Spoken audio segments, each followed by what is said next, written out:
Welcome back to Galaxy Battle. Today we have a hefty amount of matches. 4 best of 3s. We gotta choose through that Swiss round 3. These are gonna be the teams with 1-1 records, so 1 win, 1 loss. Both Fire, Flux, and Rush be in that department, looking to take that upper hand in terms of 2-1 in the series. But of course, alongside me will be Max, as always. Oh yeah, boys, Flux against Rush B. Yeah, that is already sound like it's not only about 2 maps only. I think it's all about the full race, because as we know, Flux used to fight till the last one round, and the Rush B with a new roster, like they grind for the modern year as these 5 from Russian. So I hope it's gonna be something good for the squad. We see Flux is right now somebody out of webcam. Maybe we gonna watch the SIG on the pals as always for the boys, but it's not about this. It's all about the map data. But right now we just need to see how Rush B deal with this fight. What's the mood? What's the plan? And I think it's fine. I see the smile. I see they ready. They're warming up. Maybe somebody wanna take the coffee or just the tea. And let's go for the map feeder, guys.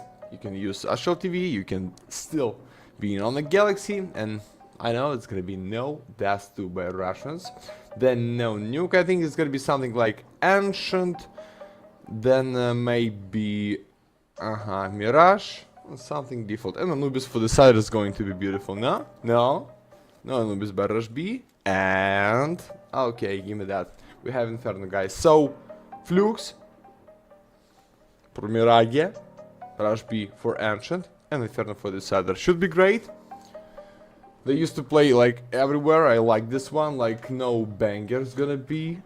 Nobody drop down so easily. On any map we're gonna see chance. As for the Flux, fine, this win in 2 maps only. As for the Rush B. So Davis, maybe we go with the predicts for today, my friend?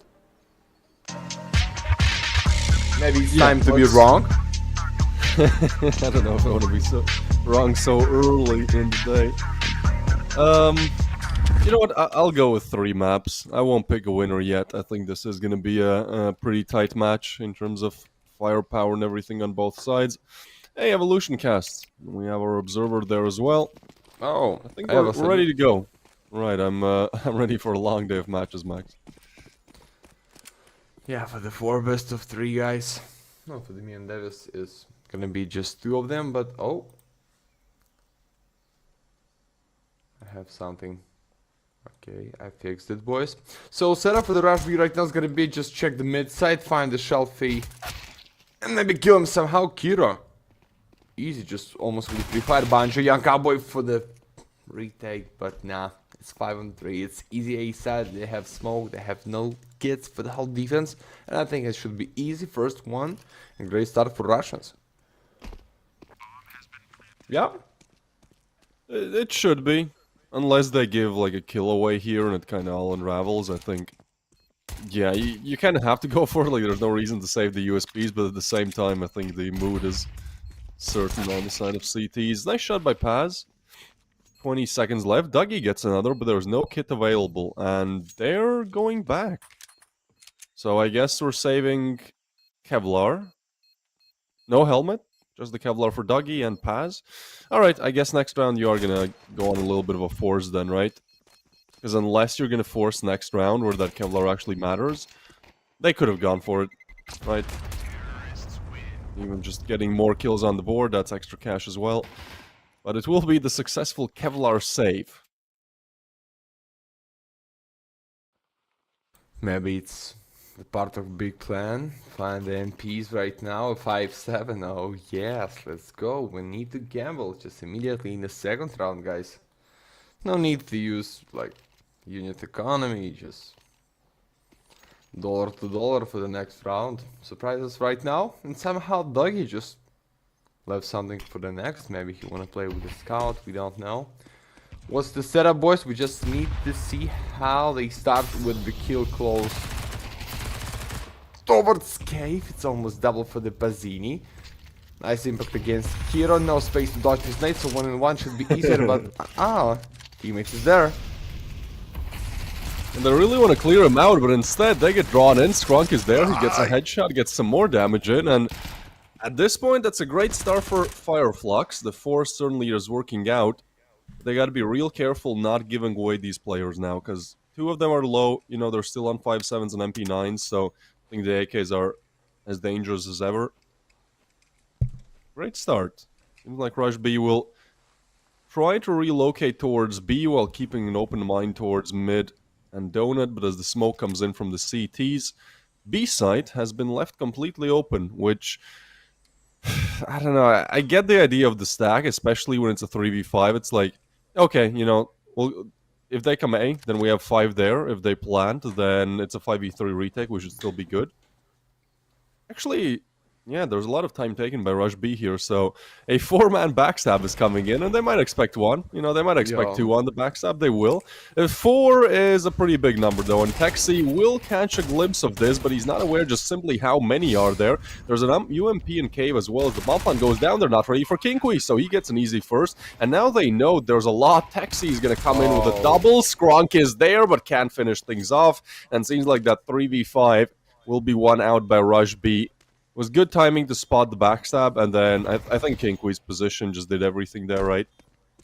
Yeah, just only against Kinky is still something. 1-in-1 against an Executor, but we see like Mr. UMP ready to reach some money with this kill pass when he used the timing and caching from the back. Uh-oh, it's just Galil for you.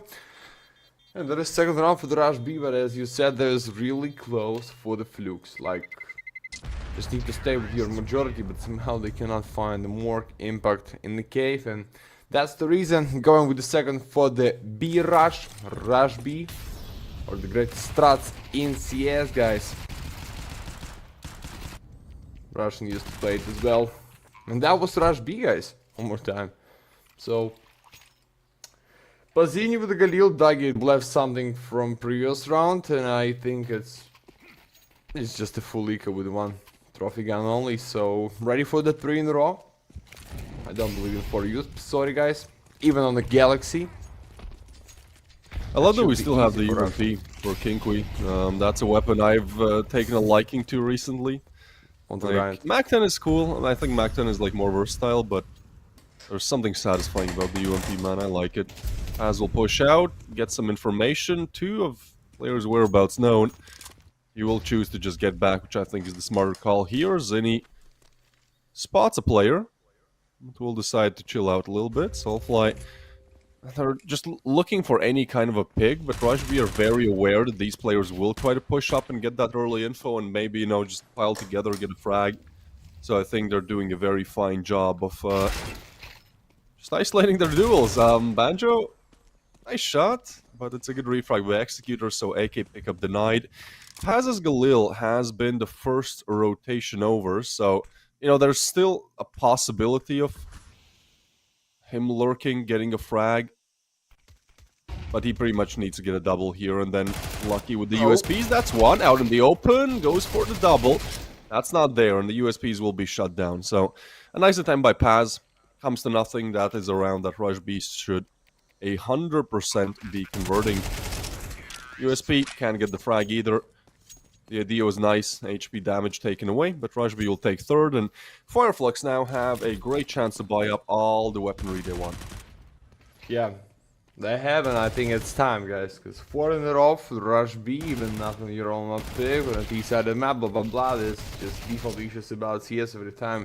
Once we cut it off, we just need to see some fight. Flux, come on in. I don't think, like, even your favorite map to play Mirage is gonna be easy walk for you, because check the stats for the last 1 month for the Rush B, and that's 9 times played with the 5 wins against Navi Junior on the OTs, Nemiga, TNL, Rage, Astrom. That is not so easy to play against them, so as I said, guys, everything in this best of 3 for any team, so just wanna see some fight here, Doggy.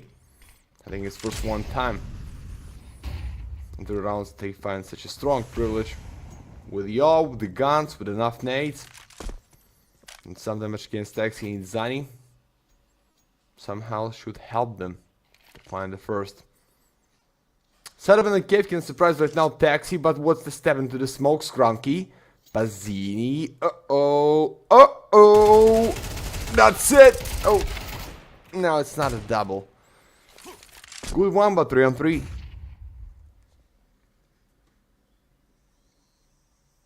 And a kinky for the empty spot. I like this. And enough time going with the bomb by the T-spawn. I like this one more time. So, Yeah, he has gained so much map control here. And I think he just slips the net. Banjo doesn't spot him, so 30 seconds left. Like, you just gotta wait it out, right? You gotta wait for Kinky to get that first frag, and then... I mean, I don't know. It is a little bit weird because there's 20 seconds left and they can still be cut off on mid. Like, they'll have to commit on B. This backstab actually doesn't give them much. They do get the mid player. That's huge. All right. That's it. That was literally what the round was hinging on. They decided smart to go A. Obviously, because Kinkui's there. Just had to get through that one final line of defense of mid. And now Kinkui actually needs to go back because, like, he's going to be expected there. come on.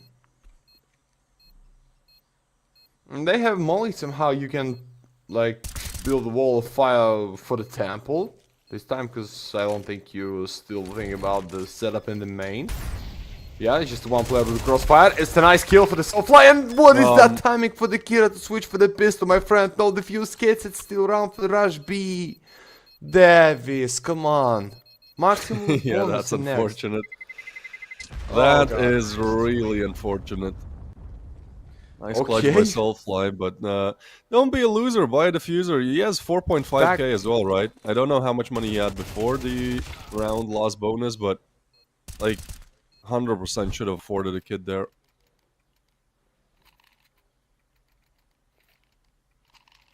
Well, that's 4 for Rush B. I think the start exactly what they were looking for on Ancient. Winning that first rifle and winning the first pistol, like, that really goes a long way, especially with MR12. Like, they've set themselves up in a very favorable position now. Push towards mid, Executor does exactly that, gets a double, man. This is something I do in Premier matchmaking, like, that's a big hit, and that should be the round, especially as the UMP is still in rotation. I think we now upgrades to the M4. He has had that for like a long while, so that also means, you know, he farms some money with it. Rushbeard looking super strong now. That's it, 22nd round. Yeah. Safe. No, I'm thinking about this Grunk. Not even need to go up by the box. Just save your ass deep on the A side. As Sadag is doing. 5 in a row, boys, and this time that was flawless. For the B, Raj. I don't know, Flux, but they have this issue, you know, in the best of 3, like, first one map, it's not the greatest for them, but sometimes it's too late to switch home for the 100%.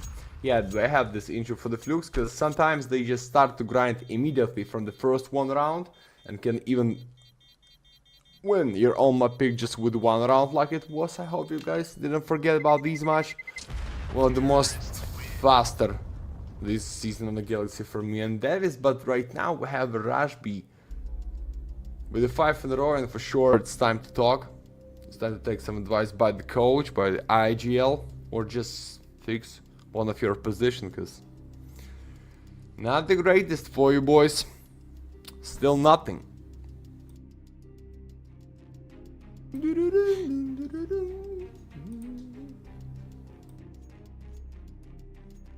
Who are you putting in like 3 and 0 in the group stage? Because right now we have 2 matchups, right? We have Astrum versus Nexus and Spirit Academy versus Passion UA for just the insta qualifying to the playoffs. Okay, because I like this roster of Passion for sure. I put them for the 3-0 and Young Cowboy Really? Griggs. You think Passion is gonna take down Kaiosuke? Yeah, Kaiosuke the next or the new Donk. I agree. Yeah, I mean, it's 1.36 rating. I'm just checking the matchup. Like, he's 17.17 rating points ahead of everyone else. I had names like, you know, Waro and Quem and whatnot. But maybe he just almost in the Falcons, so it's not the deal for him. No, I he's don't chilling, know. maybe. Maybe he's just okay. I'm already playing with the new Canon. Let's see for the next season, guys. What do you want from me? Yeah, I agree. Passion and Nostrum. Passion and Nostrum, made because of Griggs. That is my call.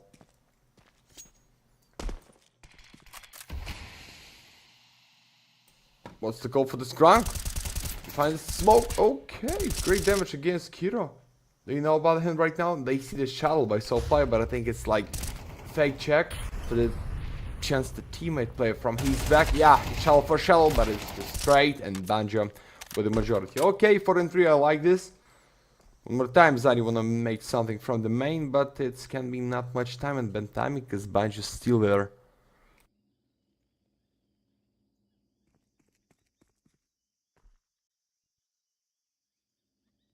Come on, boys. This is again a great chance for Fireflux, right? Yeah. They lost that 3v5 in the second. I feel like that maybe set them off on the wrong path, right? Where, I don't know, their headspace is a little bit weird. So, I mean, now you have a player advantage. This is a pretty nice bait and switch. Like, Paz was holding the angle, and I think Inkui was drawn because he heard the footsteps. Now, Zinni is exploring the other side of the map, and for the time being, it's empty. But Skrunk is a long-distance defenseman. Bomb plant denied as well. That's a nice setup from Fireflux. Round like this is exactly what we were looking for.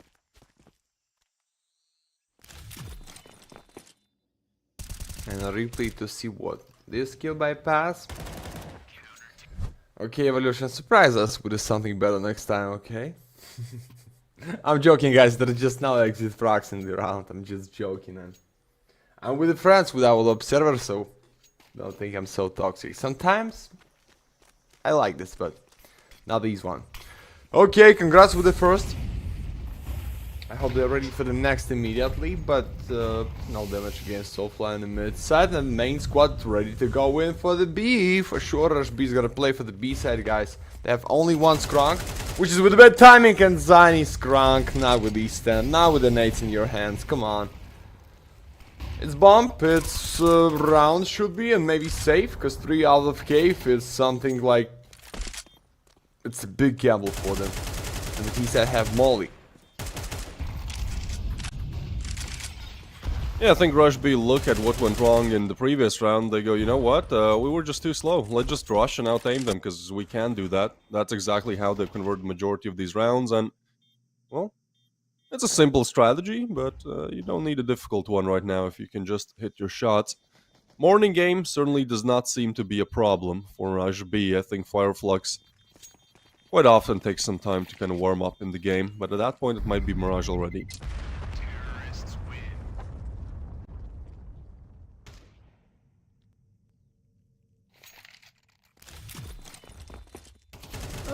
Yeah, I think it's nothing too much.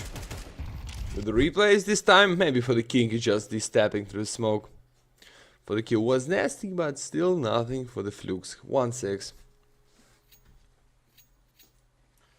Somebody needs start to shine, guys, cause like play average as a team with like enough KD. It's not the key for the Rush B, because every time they go in so fast as like in the 3 or in the 4 ready for the some setups. And take yours. And this time it's on the A side. Banjo should be ready. No, he's not inside. He's just in the smoke, mate. What is this? So free for A.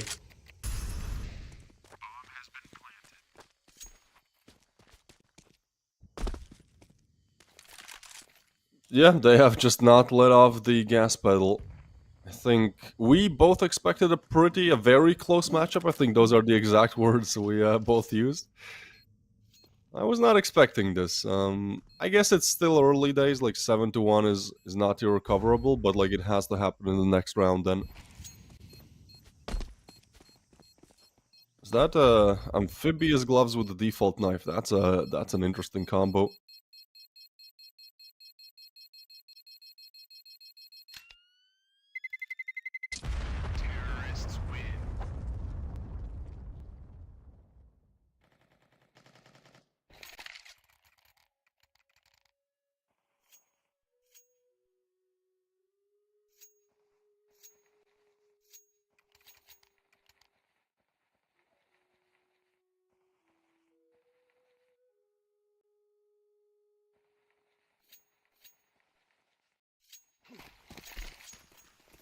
Well, another 20-second timer goes down. And Fireflux have to figure out how to get back in the game, and I mean like immediately, right? This is the round to do it. Rush B go a little bit faster towards cave this time. Clear it out, and oh, well, alright, I like this. Fireflux will be pushing out long. They're expecting it, but the flash is nice. They get the spot down. Positions cleared. Finally, map control is taken, and some nice damage is there as well. King Queen now low, but still catches the headshot, but he's isolated. And Paz wants to push the issue, but he knows there's another sightline down. He still gets a frag, and still wants to aggress as he peeks out. Taxi will go down by Dougie. Now they know that there's two there.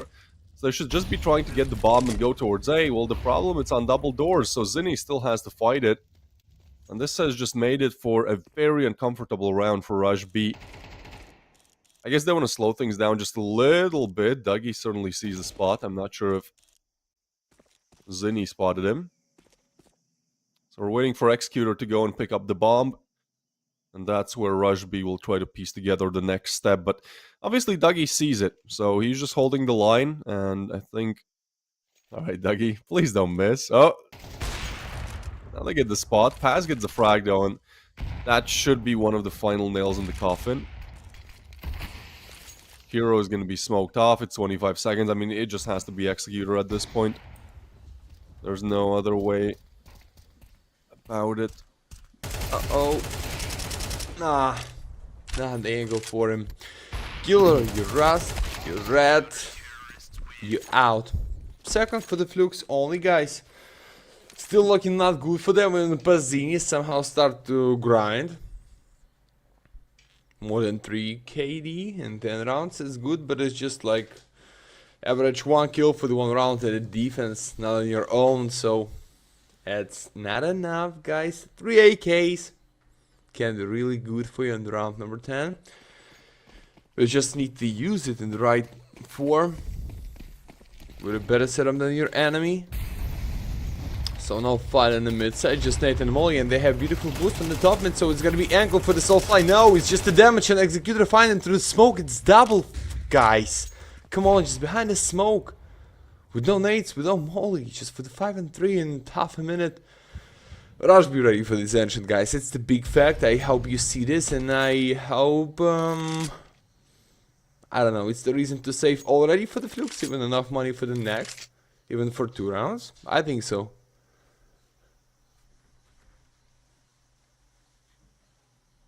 Yeah, I mean, there's not really much they can do. They did get that previous round, but that's one where they just get aggressive, and like, that's a way how to get around. That's not a way how to do it consistently, because Rush B now just expected, and that's actually exactly what they punish. That's such a nasty angle to be held as well by Executor. Like, if I was playing Premier and somebody was holding an angle like that, I'd be so mad. You know, pro play, fine, you're playing for money. So... all of these pesky spots come out. Dougie gets the tag up. Will be isolated on Brokey.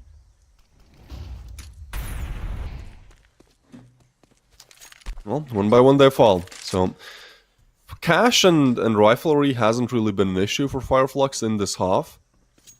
It has been that, you know, they just lose 1-2 players and try to go for the save usually. Rush B really, really impactful with every frag they get here.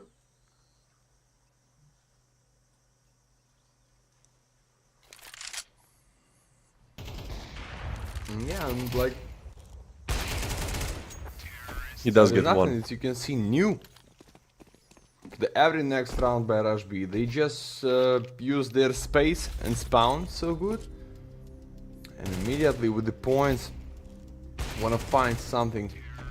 At least space. For the greatest scenario for them.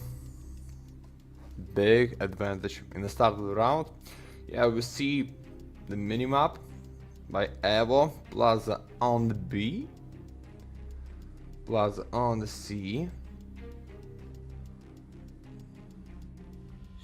It looks like something I'd like to see while traveling, you know. I think this is meant to be an Aztec temple, right? We used to have a map called Aztec. That was pretty cool. It's kind of based off of this one, so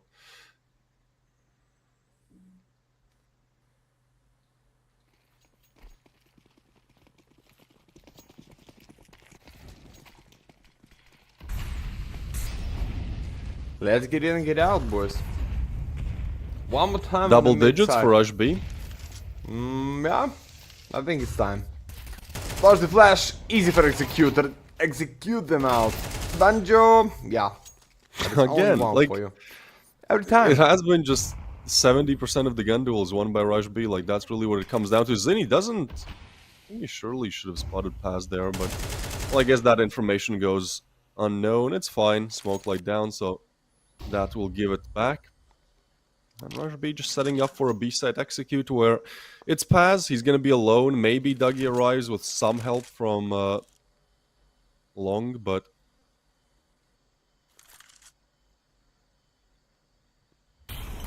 It's It too does long. feel like just an easy ninth.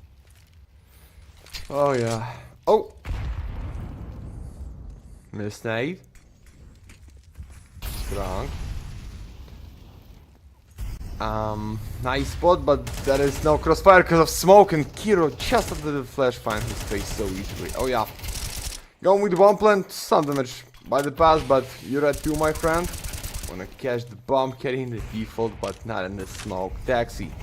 Finds the Daiku trying to go up by the box, and guys, we have last one on the side, even 8-4, even 9-3. It's good stats for the whole squad of bees. And yeah, it should be so fast on the Ancient. Don't believe on the T side of the Fluxes, guys. Sorry for this, true, but like Executor, you see how he's open? He's just standing in the middle of the mid, and like, okay, trying to pick me, guys. Yeah. I have enough time to find your face anyway. So deal with this. It's like the nightmare. Yeah, I don't want to say it's over, but I think the first map is very close to getting there. Also, yeah, I mean, that's a pretty good point by somebody in the chat. Like, we haven't seen that much strategy from both sides, actually, but I think it's simply because Rush B in the first couple of rounds figured out, hey, we can just push them, and we can get the headshots, so why not we just do that instead of, like, you know, dilly-dallying around and playing with utility and all that boring stuff. Now, let's just rush. Like, I think this is a fine approach, right? At times when you're just feeling it aim-wise so much better than the other team, you can just swing and kill them. All right, well, that seems to be the solution for the T side. We now have the tech pause. And then, as that's resolved, very limited chances for Flux to get back in on Ancient. And then next up we have Mirage, where, I mean, if Ancient is aim dominated, then Mirage will be even more, right? So, yeah, very difficult from this point forward for Flux.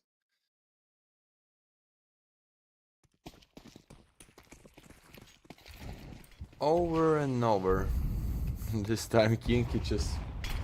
You wouldn't have enough money for the second round, but you play with the EXM shotgun of Uncle Ben's going with nothing. Come on, man. Scrunk, pass, beautiful flash. That was really nice to find them, but just give some damage, and right now it's enough spot. Thanks God, Banjo even still alive in the cave, but 5-3, guys, every time. Every round almost for Rush B. Yeah, it's like that, more like check. 20 seconds in. Yeah? That's the crazy part here. Oh. Uh-oh. I mean, that's not a play you should be making. That's a big mistake from Taxi. But I get it, right? Like, you're up 9-2. Feel like the world is your oyster. Actually, B-side is defended, and so this 3v5 they at least turn into what seems to be a fair duel. But Dougie just gives it away. So at this point, Rush B figure out it's time to go towards aim. Surely there's another player on B, possibly two, since you've killed one in cave. Right? Plan to go down. I think we are going to get those double digits going in the first half.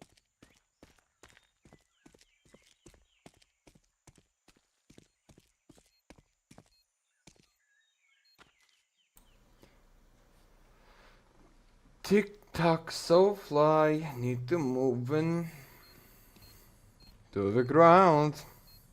Get out with a good place. That's on his left setup of his teammates, even he's down, guys. That is nothing, because they know about him, they're gonna pick him. First and Kinky, ready to end this with the XM, guys, for the face and for the clap with the hands. Oh, Damn. Kinky. Man's Fine fired up. Mirage. Yeah. Yeah, I mean, that's a good illustration of how it has been going, right? It's just aggression, firepower. Don't got to think about it too much. Which actually Not taking surprises me a my little bit, just because normally I am expecting like Fireflux to do well strategically, right? They're not exactly a team known for like insane players. Surely they have some, they have some with good ratings, but I think it's always been the teamwork. Oh, nope, no reds Ay, ay, today. ay. And we get a No. melon drama for Cordon Bleu. Congratulations. Yeah, Fireflux have 3 players under 1.0 rating. Banjo is on 1.07. And Soulfly is, I guess, their best player with 1.09. Has been having a bad game, that's for sure. Well, Fireflux, we would need 10 out of the next 12. Or 11, that's always an option. Finish off smooth and easy, 13 to 10. 10 is all they get. Pistol round will take us to ace site.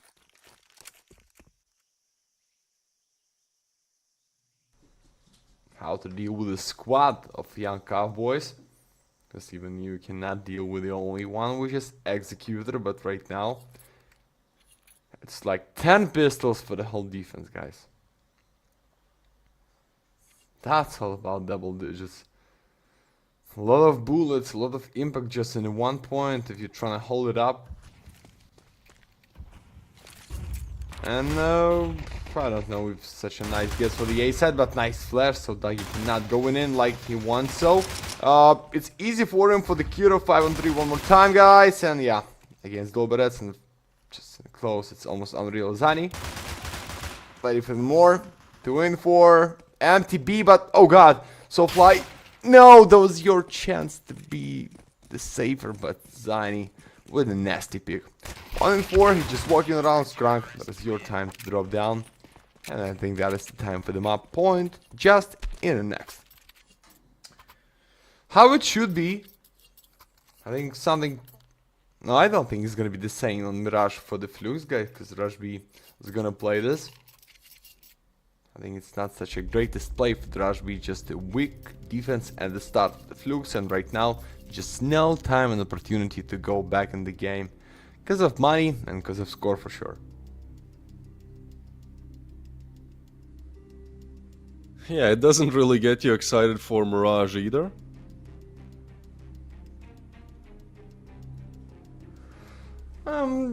It's mate, it's Russian on Mirage. Yeah, I Can be know. I mean, everything. I'm trying to find like a vantage point for Fireflux here. I mean, Ancient isn't their best map. Like, we can kind of take a look at that. 26 played, 35% win rate. Like, that's just not a good map. Mirage is 50-50 for them.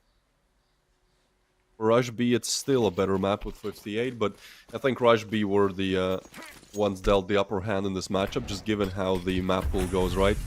They have 3 maps over 50% win rate, and there's 3 maps that are banned where they have under 30%, under 50%. So really got themselves lucky with the map. Well, actually, on the other side of things, Fireflux, Train got banned. That's a map where they do great.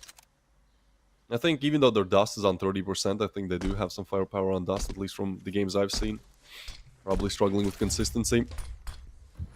Alright, well, Fireflux, no pistol on conversion means that, yeah, that's what we're doing. King Kui has been just fired up all throughout this. We've seen it on the face cam, which is now gone for some reason. Nice damage. Actually, 2 frags go the way of Fireflux. They will pick up the auto shoddy as well.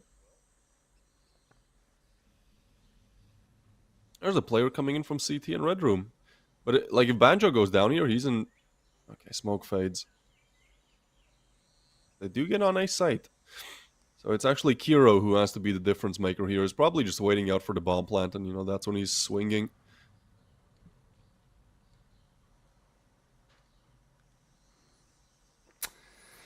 I don't like this. I mean, Fireflux should be 100% aware of these donuts, so they're actually going to plant for in a safe spot.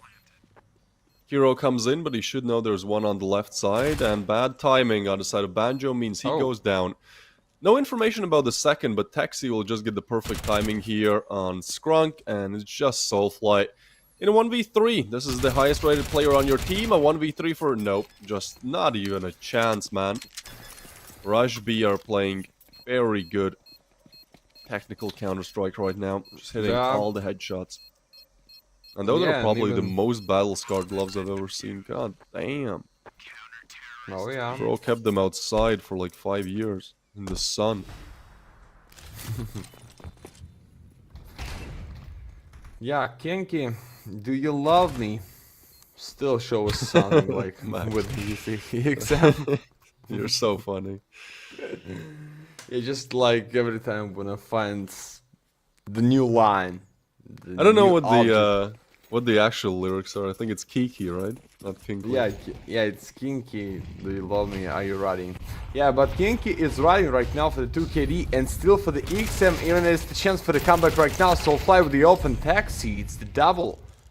Opposite like it was for the first one side for the Rush B. Maybe they just so confident with the play, with the buy, with the game in general, and ready to win anyway. So Kinky, it's time to show out 1 in 3 on the B side. So what's the timing to pick against Pazzi? Dodge the molly. Close. Paz had to work for that. Yeah. God damn.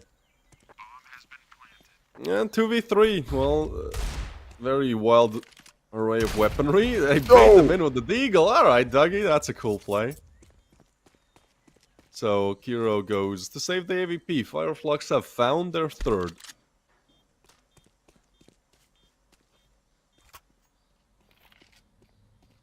Boom. Second for him. Still deep behind, but I see how Dougie is pushing so fast when I finally he's up. That's a lot of sound for you and for your teammate, and nobody want to get this from the CD side, or just Skrunk's gonna wait and trying to make this after timer. I don't think so. Saving you up for the next, I think should buy fully. Lost bonuses minimum. I see some called, like 4k for the Zani. And yeah, that's gonna be buy for the 100% boys. Maybe not right now, maybe with a few rounds in a row for the Flux, but I hope you understand. It's almost unreal to come back on this map. Not with a 9 in a row, guys, just for the ulti against these Rush B when you have Executor with the 14 kills and like everyone plays like not even good, but average enough to end this in the defense. So yeah, risky force, one more time pushing the mid side, Executor face to face in the mid, so fly easy for him. I don't know what the idea was there for Executor. I think he was like he's playing 4x3 as well, right? And he just picked the worst possible way how to hold it.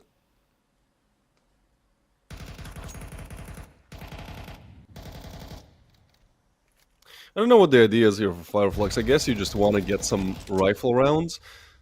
Like, obviously, overtime here is very, very unlikely, but I think if you at least can end the game on, like, 13-7, you know, something like that should at least give you some confidence heading into Mirage. Because I think that's ultimately what Fireflux are looking for. Like, you can just see kind of how that confidence stopped. I think losing the second round 3v5, like, that was a big part of it.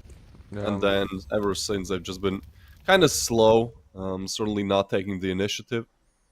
Oh, we're going for the cave clear. Op misses, and they run down Paz. They're looking for the double. Banjo gets a refrag, the double, and he knows about the op as well. So, good recovery, 2v4 now. Please don't drive. Why? Alright, well, Kiro gets an easy frag. Looking for the second, needed it. Skrunk's elimination should convert them the round. Taxi still sticks around with the M4, because it doesn't matter if you can save one hero M4. Next round is still going to be just pistols, and Skrunk hits the shot. Fireflux should have converted 5 here. This will be just a 2k money round. Yeah, this aggression in the mid side not working as you want, so going with Eco, then take the 5. And guys, you see the 5, it's not the 9 to come back, it's 7 in a row, but let's go in with the money like round by round, get more by bonus of the game. So I think B is ready even in the Felica. No, What? no. They were like, how the hell is he there? Well, that's a double. That's information. I mean, that's But it's around. decide. Yeah. We had no expectations for it. Maybe if like Soulfly, I mean, he should have gotten down there, right? Then it's a 4v5. Very easy finish here. For Fireflux, so 5 is there. Everything that they desire, right? Like they're gonna have util and all the weaponry. Pretty much until the game ends, but that's the point. You gotta be picture perfect now.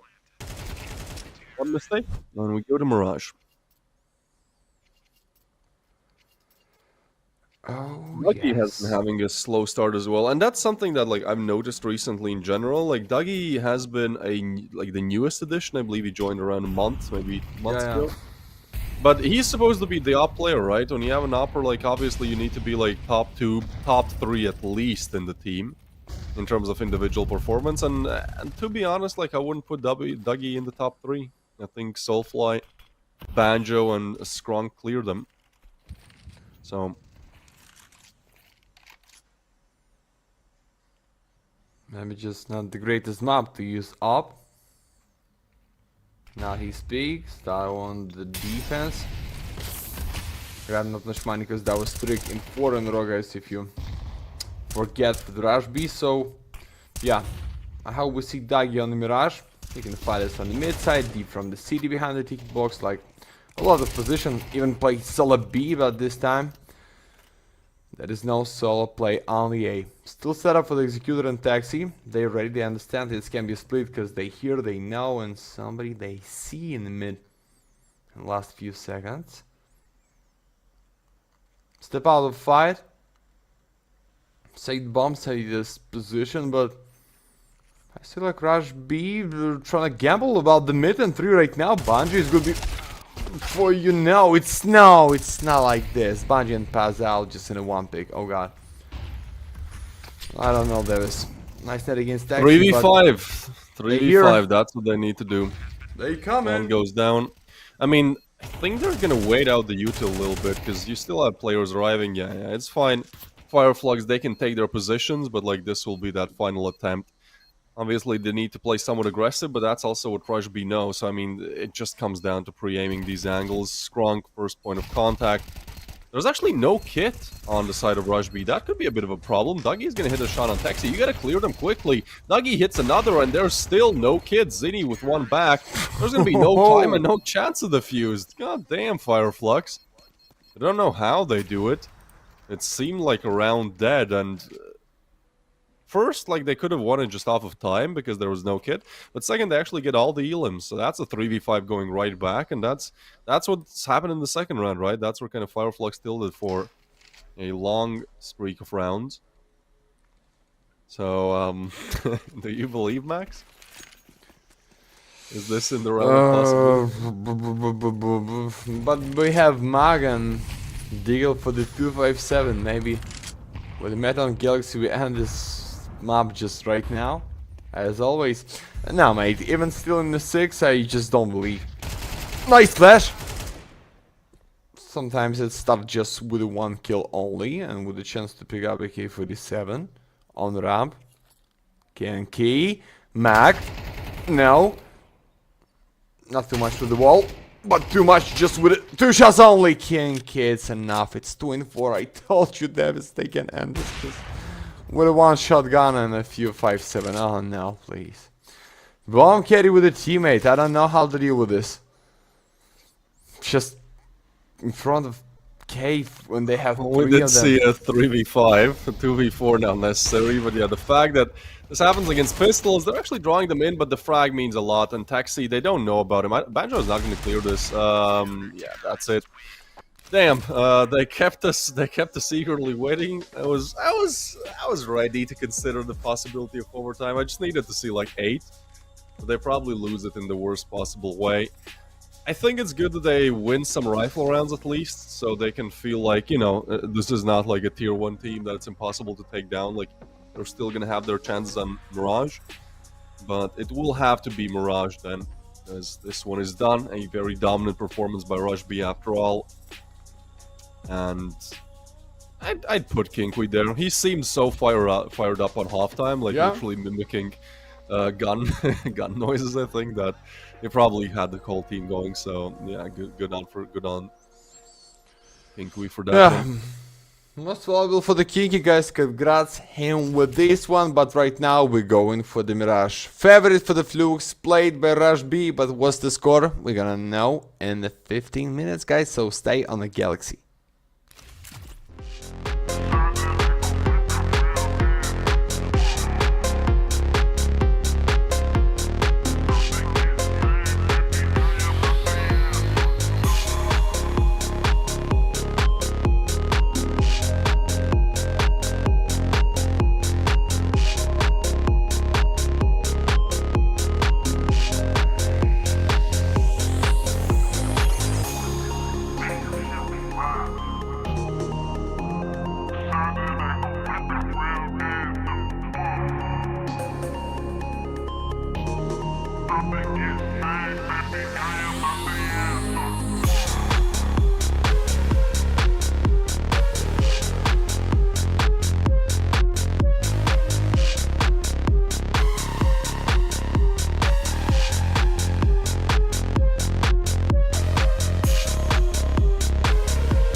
Welcome back to the series where one team seems to be just much better. Rush B rolled through Ancient, that being their map picked. Aim was just off the charts, you know, they were hitting every single shot. And now we're moving on to Mirage, which, as you said, Max, is 5 Russians on Mirage. You want to elaborate on that? Oh yeah, mate, I'm ready to go in. So, before the first one map, we saw on the webcam for the Rush B, and that was just a bit better for them. Right now, they just like more lock in. And Team Flux almost in a full darkness for somebody, maybe so fly by the webcam, I don't understand it. Just not trying to make it fast, guys. So, Mirage. Last month, 7 wins for the Flux against Tenacity, ECLOT, Static on the OTs, like just lost against the Rabbi for the last months. It's really good. As I said, for Trash B, it's almost the same, but with a bad percentage, just a bit. So I believe in a good fight. I want to see like somebody start to grind immediately from the first one round. No close score like 1-1, 2-2, risky force on the risky force. If the Rush B, if Russian want to take this one, so it's the time to short your best defense with Evolution cast on the Observer. So why not, guys? Let's go. And the same like it was in the previous round for the defense. 10 pistols for the whole squad. Here we go. And a fast B for sure. It's Rush B by the Flux. They have only 2 of them. I have smoke. I have time. They have position, but uh-oh, they so close. Scrunch is out already. Nice cover for the one only. Try to stay alive. Oh, his beautiful face. It's passed with the open. It's killer behind the backside. Come on in. Just trying to hide. It's just a damage. It's still the doggy with the face and 2 and 4. I think they done. I think for the Flux it should be easy. No chance for the retake. Yeah, there shouldn't be any. I don't think they're looking to give away any 1v1 gunfights, so great start for Flux on their map pick. I guess we're gonna go and look for the pistols. The pistol runs have been kind of underwhelming today, like an Ancient as well. There was just a 3v3 save. Banjo with the frag and another save. Taxi has the dualies. Now he does have to get away because, yeah, he's kind of stuck between the bombs, blast radius, and soulfly. I don't think he can. Yeah. Honestly, like I think Rush B, if they started on T side, things could have been better. Like we saw them on Ancient just being so much better in terms of the individual aim, and I think getting your hands on the AK early, like that would have been a good start. Like they had to pick the starting side as well, but they did choose to go with CT. So I think it kind of works out in Fireflux's favor, where they didn't really get to play much on the CT side on Ancient, so now they can on the T side on Ancient, so now they can kind of show what they're capable of.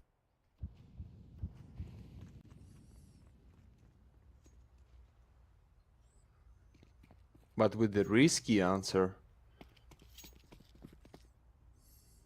Try to gamble with the A side. It's info for the king because he's deep in the A house, or they just trying to guess it up. Okay, it's two of them from the kitchen side. Zani, nah, even with long range distance by Banjo, it's still kill. MPs, boom. Okay, some damage against Strong. Trying to catch somebody into the fire, but no, it's easy bomb plan. They have molly, flash, smoke, everything what they need to close them in the kitchen. I think it's safe already. For the one kill only against Zani, and the Flux started with the two guys. It's good because the same bind, the same bad loss bonus for the rush being the next. And as I said, it's the chance to get the streak in the start of this side and step by step grind for the decider, which is Inferno. And I hope without third one, it's gonna be no result in this match because I wanna see full of it. Kinky for kill, not for the gun, because teammates from opposite side is pushing and wanna take the revenge for Banjo. Yeah, that's 2-0. Boom.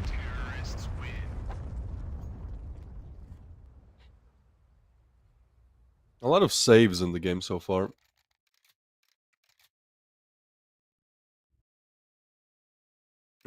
We'll have a scout on Kiro. Do you know who's like the op/scout player on the side of Rush B? Like who's their opper? I'm actually not sure. Like I don't see it being used much when they play.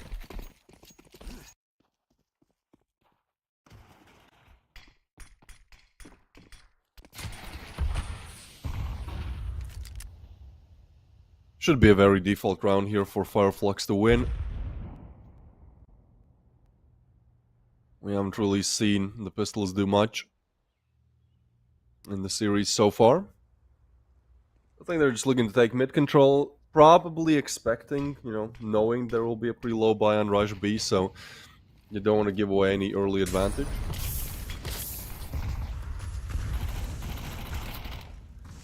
Easy. Some lucky spray through the smoke by Skrankinia.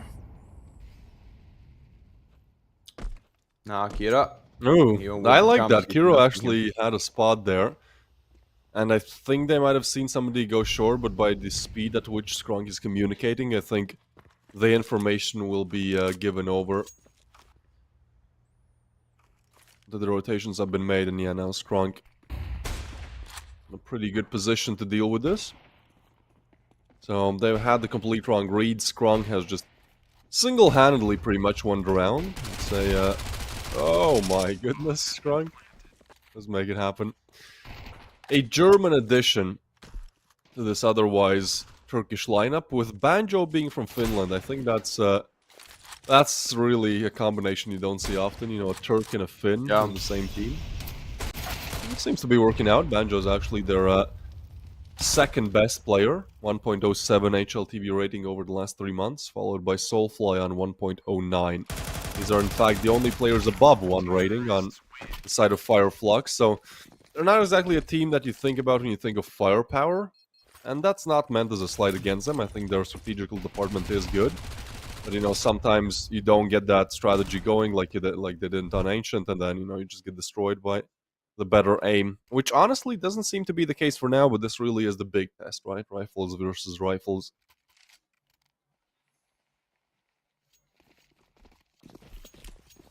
First chance for the first real one. Yeah. No excited for the T. You see they wanna walk around mid and maybe split them out on the B side. Just a bit silence. As we see Flux not so obviously wanna get this immediately into the fight. Just step by step, smoke to the window with a flash going on. Kira, ay. That was timing, but right now without sound you cannot make this. He's still waiting. As the lurker for the Soulfly is the beautiful position to punish someone and go for the B side, but don't make the stupid step. Just be careful, please. This is so weird, right? Like, look where the CTs are at. A side is completely open. Skronk will pop the head of Executor, and actually they're aware of Kinkui's backstab, so I think this round greatly works out in their favor. Texi maybe in a position. Kinkui still gets a frag, and now it really does come down to Texi, who has just been given a freebie, spots the bomb as well. That's information. Problem is he's stuck. The smoke will certainly alleviate some pressure. 3v4, you gotta plan the bomb, fire Flux. Oh, they're burning down Texi. Kinkui low as well. Paz finds one on Kiro, and that was your highest HP player. Zinni gets one back, but this is like one bullet away from disaster for both players. Banjo finds a first. Jungle player known now as well. 15 seconds on the clock, and Zinni in what seems to be an impossible mission. They're gonna swing it together. Still gets one, but it's a good refrag from Banjo. And it's a really great fourth for Fireflux to get, because not only they get the first rifle round as well, they also clutch a pretty difficult round.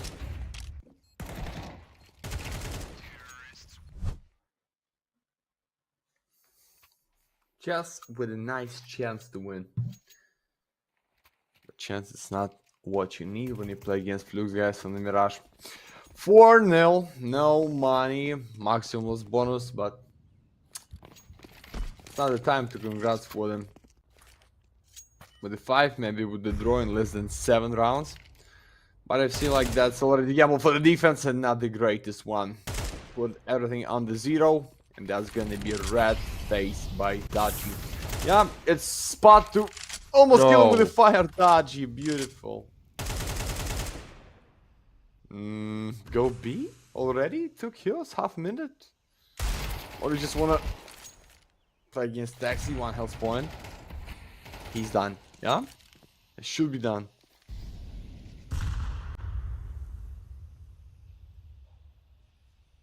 Yeah, not much that Rush B can do in this round. I mean, they do have a very low buy. I love that we have the Swag 7 out. I think it's a weapon that it has like its applications in competitive play as well. Simply the applications are so small in scope. Hero, nice headshot there. Don't think they have everything else out of this. I mean, Kiro is at least in a position to try and deny this, but this has to be a... Yeah, something like that has to connect. Hey, there's a Swag 7. Paz, there's no need to overextend, so... He actually tugs back towards ladder. Oh, bomb. Hey, don't play with this. Up. Alright. Okay. I mean, yeah, at this point you can save 2 AKs. Like, honestly, that's a great end to this round for Rush B, because her economy, I mean, see, the economy is as flimsy as ever, so...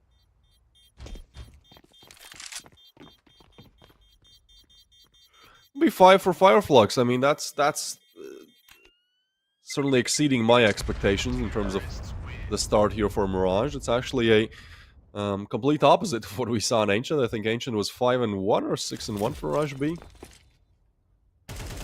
So I guess it did take 1 map to warm up. That's often the case. Yeah, just have a knife kill, have a nice headshot. And that's it.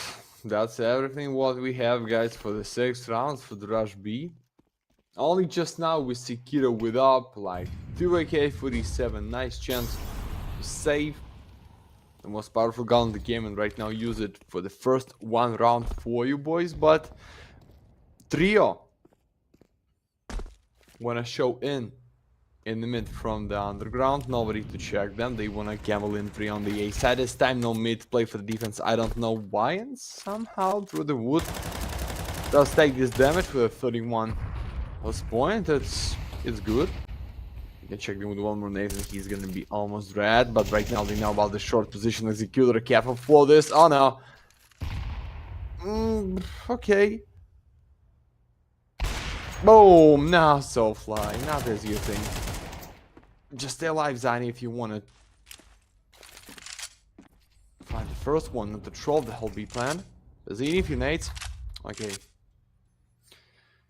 So what's the plan for the T? I think Already they've kind of run four. out of steam because, like, for the first time in a while, they don't get the opening pick. So it's not that easy. They can't just go where they just got the kill. That has been the strategy so far. I think they're going to hold down the mid for a little bit longer, just hoping that Rush B overextends, but they've actually done a very good job in terms of just keeping the player advantage. I think whenever Rush B gets that player advantage, it's very difficult for the other team to convert around.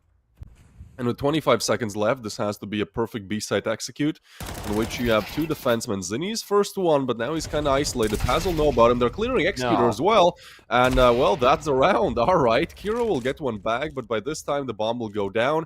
And now you got to figure out, do you want to go for it? You have an AWP, you have two AKs. Like, this is an amazing save to have. And with how one-sided, how difficult it is to retake B, I think they might just go for a little bit of a boost up here on short, see if they can catch a player off guard, but ultimately there's one kit on Kinkui.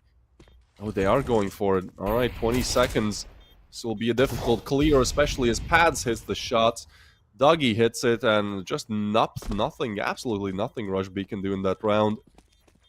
I don't know from where, I don't know how, but Fireflux have just woken up.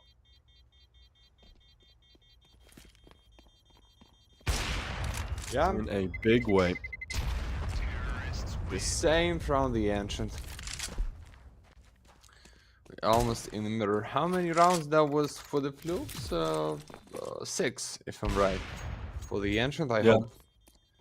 For the Rush B is gonna be more, but I see like everything for Flux to play it on Inferno. Guys, trust me, like... I don't care what's the score after the first one side, after the second one, but you see like Flux have everything to win at least this map. We don't talk about best of 3. Just execute these out. Cannot play like on the B side and Ancient. It's another one, it's the classic Sandy. And for Drasha it's like in any day meta, even from the great days from CSGO. Something we're gonna see. Kiro behind ticket box, ready for the first, but he missed in the double scope. Not much time and space to react, and so Fly's second round is gonna be the first one in the window side, and they punish them. 5-4. Scrunk against Nate. It's the chance to find the first for the Rush B. Just stay alive and no need to dig so deep. Come on. Come on. Refrag. Entry still great position for the Scrunk. You see this? The split from the con. Nah, he's for the pick. He's ready. All right. Yeah, we have a complete repeat of Ancient, just this time with the nameplate switched. All right, not what I had in my head in terms of how this series would go. We both said this should be a close. I guess it will be, right? I guess all hell will break loose on Inferno, because for the time being, Fireflux are just in such a better position. I'm not saying that Mirage is already done and dusted, but I am saying that it will be really, really difficult to do anything here. I mean, it's Fireflux's pick as well, so I think they have that going for them, right? Their aim now seems to be better, and I think certainly the momentum and just the mentality is on their side. Oh, nice flash in. King Queen Executor, though, they will pick up 2. That is a huge start to the round, and again, they're not the ones to give away these player advantages easily. That round is done. 25 seconds into it, 30 really, and well, SB just decided to take matters in their own hands with very aggressive plays. Paz will try to get away. I think Zinni, let's drop in. Come on, let's.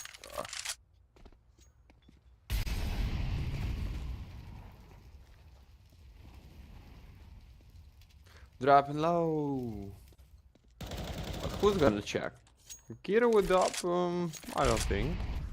Just less than 2k in his pocket, and there is no reason to save the up and then buy one more M4A4, for example. So they just gonna wait. They wanna grind till the last $1 on the end. And this half, guys, trust me, because they understand.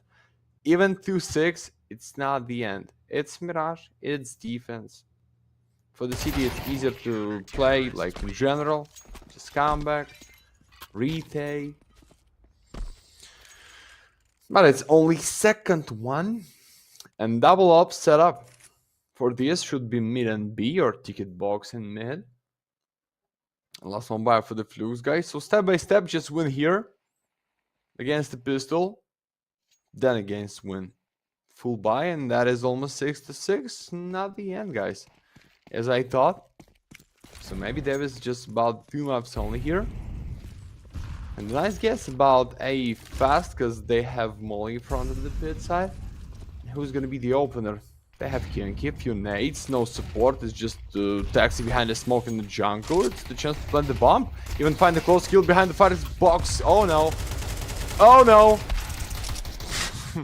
For sure, it's the pistol. All right.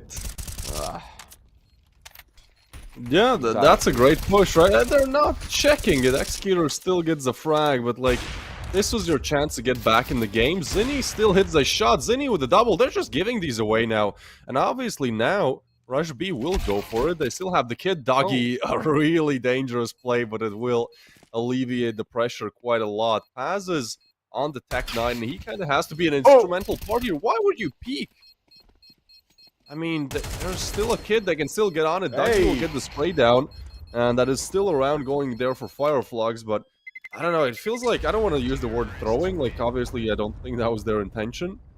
But damn, that's just way too many mistakes in that round. The fact that they get away with it is pretty crazy.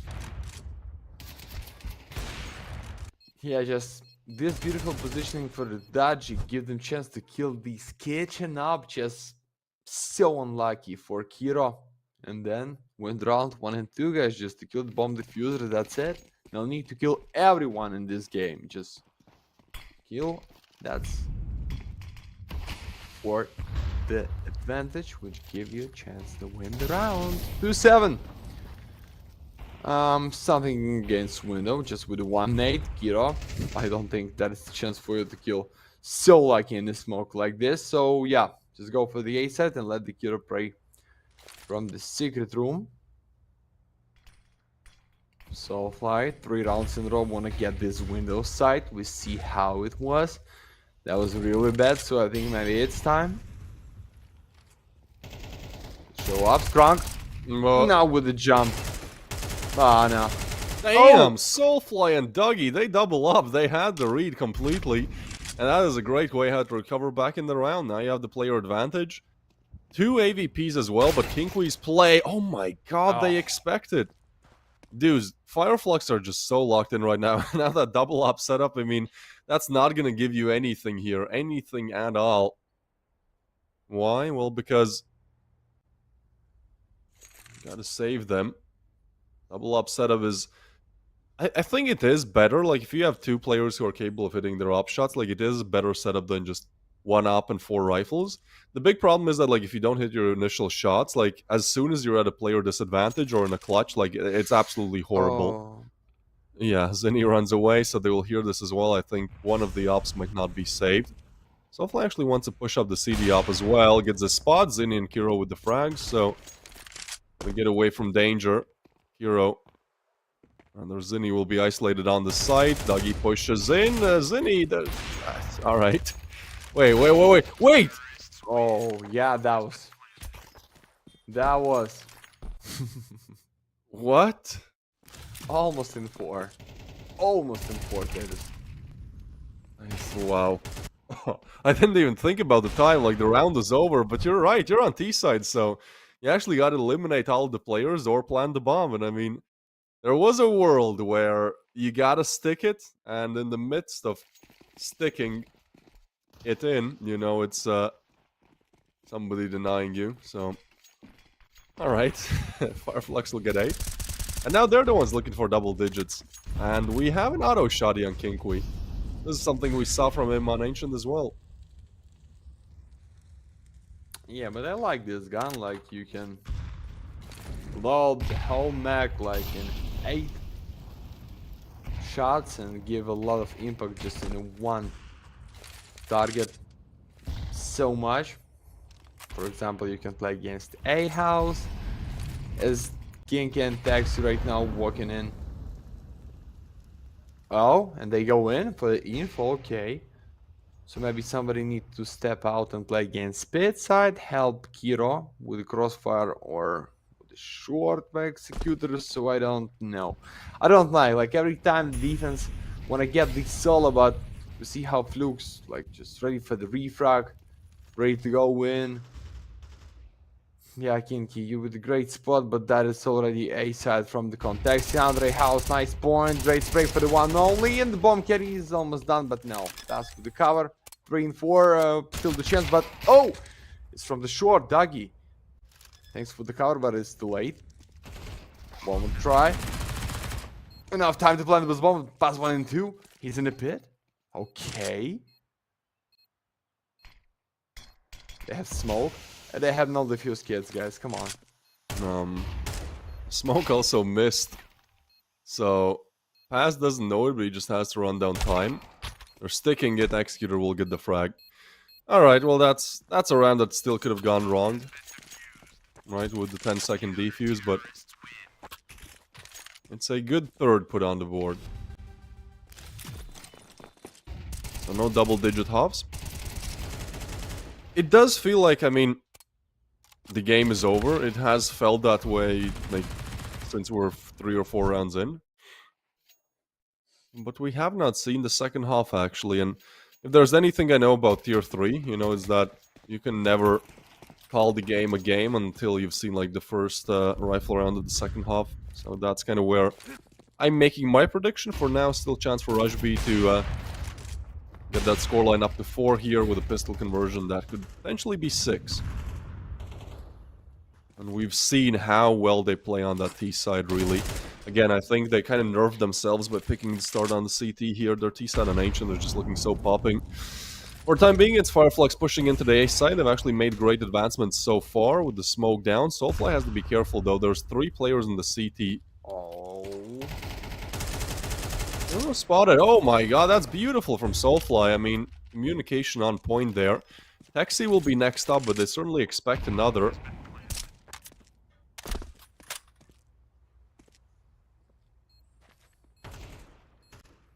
Ooh, yeah. Doggy gets Taxi as well, and that's around, man. They had like Tech 9s, like, there wasn't really anything put into this execute. Like, they threw a stairs smoke, they threw a jungle smoke. Their CT wasn't even smoked, they didn't even have cash for that. And it's just off of good aim, good communication. I mean, that first frag from Soulfly is beautiful. Gotta give it to him. Good communication, and 9th on the board for Fireflux. I guess that scoreline of 1-1 in the grand scheme of things becomes more realistic. We also have the case, I believe, Max, and did not get anything at all in the first map, so I'm hoping for something a little bit better. Yeah, I'm ready for something, not the blue on the line. And so what, guys? With the score 3-9, you think it's the end? I just need to know what's the result for the second pistol round, and what's the reason to Ziny be with the black logo? Kinky Kira and Executor for the purple one, and Taxi with the red. Maybe it's just like by the rolls. I like the red one the most. It looks good. Maybe the red one is the Captain. I think they have a GFX who just made like 5 different versions, and they could pick whichever. If Kira is black, maybe he's just like an upper. And like for the 3 rifles, but it's just my mind, guys. You're still going with this theory, yeah? I'm just going crazy. And we going with nothing. Fish yay. Yeah. Congrats. Take yours. I will write you, but unfortunately, it's not at least purple. But it's fine. We go back to the game, guys. You can gamble after every first one side on the map if you don't know. Just reach some points and use the K in a shot on the Galaxy. Like the Taxi, use the space, find the double in the window side. Come on, mate. Rush be so good in these pistols for open. 5-on-3. That's the new meta to play in 5 dual berets for the defense. Tell me. Oh, Pinko is so aware. Yeah, but like, he's... the fact that he gets one is huge. Kiro will take him down, though. And it's just Skronk left alive. Rush B have converted.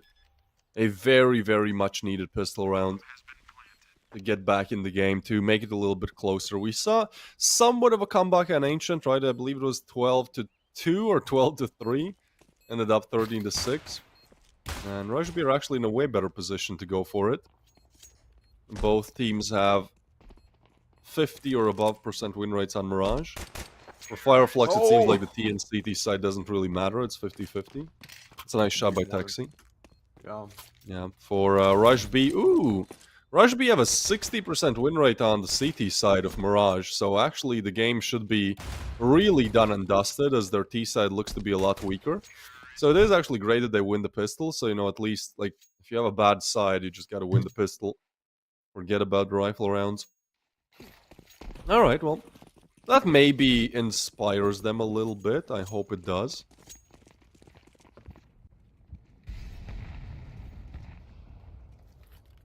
Eco and 5 on the B. Against Rush B. How familiar? Zini. You're the first one. Then they have a bomb carry. They get in 3, but there's even a lot of nades and a lot of space and open. It's still 4 of them. Zini. Come on. No. Soulfly, you ready for the more? No, you're not. So we go for some damage. For the helmet of Kinky. Still against Zini. And round number 5. Right now is the real challenge for the Flux, because as you said, there was until the first one full buy round. On the second side, we're not talking about any kind of result for any team. So 9-5, take your guns. I'm glad I said that at 3-8, I believe. Oh yeah. Right now we're gonna see. One pair of the Fuse kits only, and like enough nades to stop them in the start of the round, but not in the end. If we're gonna see this slow, but the Rush beats gonna be some problems for the defense to use some nades. Great damage. Yeah, Zinni is dead.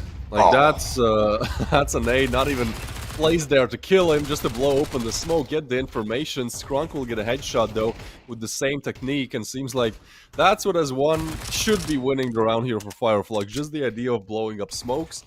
They get a nade frag and a spot that turns into a kill out of it. And then they went towards mid. So, alright, I've seen the first rifle round. Seems like Fireflux are still very much in control. Should be smooth sailing to close out 3 more rounds here. This will put Rush B in a bad situation economically as well. They need to win the next rifle.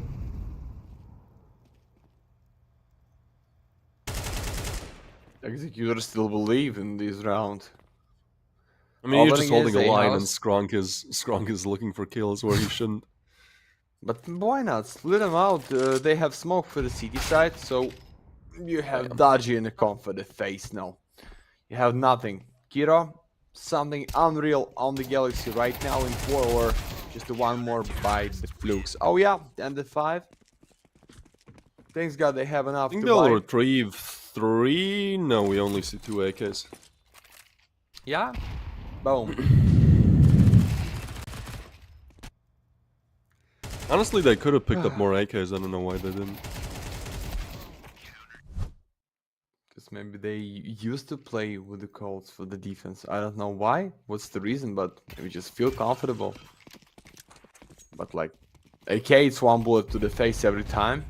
Yeah, no, it's just better. They should be picking AKs. But I don't think that'll be a mistake that comes back to yeah, I think that's the reason. This is pretty much for this map. Do we keep going, or is this one done and dusted? Like, Fireflux are looking to get map point here. If they can win the rifle round, then the next one should be just Glocks. Or Tech 9s, I don't even know. I guess you just double FORZE there. Kinkui though, well, alright. That's one back with the same strategy. That's kind of how meta on Mirage evolves, right? Like, there's so little meta you can change that you gotta play around the smokes. Like, that is the one thing that you can get a head start on. Zinni hits a crazy banger shot. Looking for Paz, gets the information, and keeps them busy on B. In the meanwhile, Rush B waiting for somebody to peek towards mid, get over aggressive, you know, look for the early rotation. I guess they're just gonna leave Zinni on... Oh, he's actually going back. It is a difficult thing to piece together here for Rush B, like, where do they want to finish the attack? But I guess since they killed the B player, like, they're expecting less defense to be on B. Oh, smoke goes down, but B side has been left open.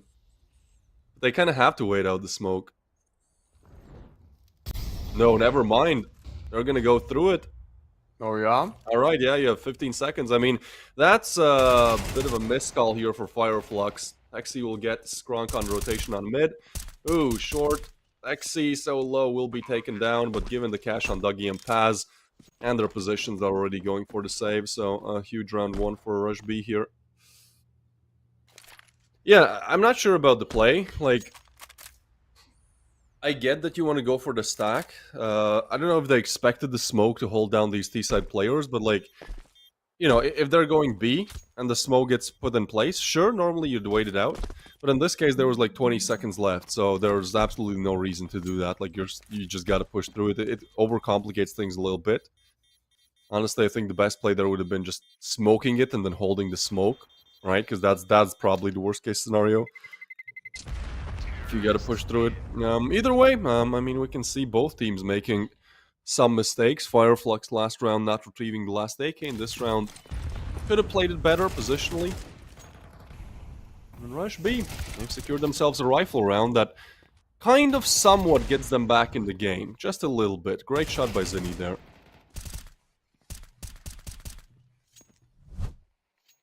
Yeah, sometimes we know this. You can gamble, you can win or you can lose, and that was the case. You can let it play. Only one smoke on the B side, and for sure if your enemy going with a check, it's easy for them to take the spot. But right now, I don't like this money of Flux. I like this angle of Zani to get the one only Banjo for the retruck for enforced. So at least right now they know that it's just so empty behind the B.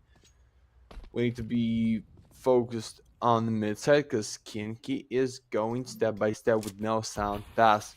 That is one more smoke for the window and going, so no info, just straight fight against Gronk on the short side. I think so, yeah. They have Molly to check them out in the right corner.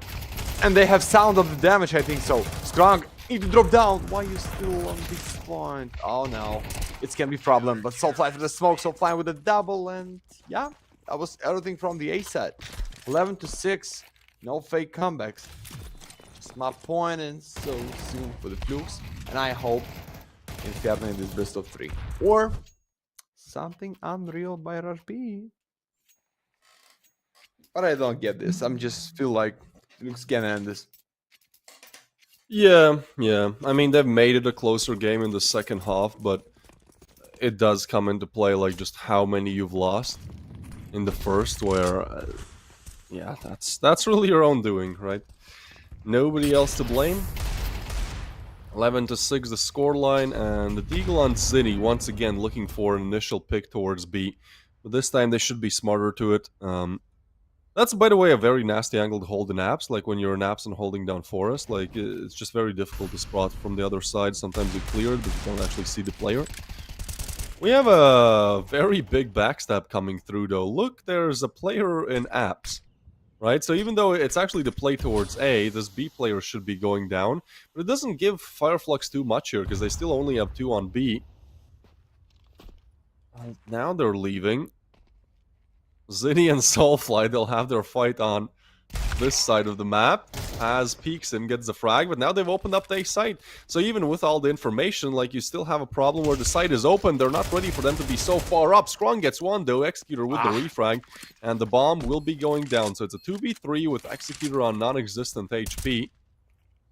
And Taj just trying to go for some pot shots, light them up a little bit more. The Molly will finish off Executor. It's a 2v2 now. And Kinkui wants to take an aggressive fight here, trying to pick his best time to peek. He's expecting 2 on the other side as Soulfly makes noise now. Kinkui should be peeking. That's a great timing to be found. And Paz left in a 1v2. Simply too many angles to check. Ooh, that's a tag up for Kinkui through the wallbang as well. It's a nice play. We'll give Rush B the 7th. Like, honestly, Max, I don't consider this game over just yet.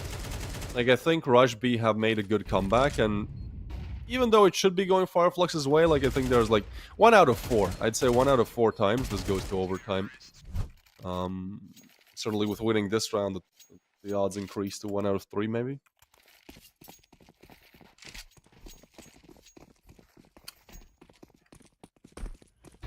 Yeah, I think you're right.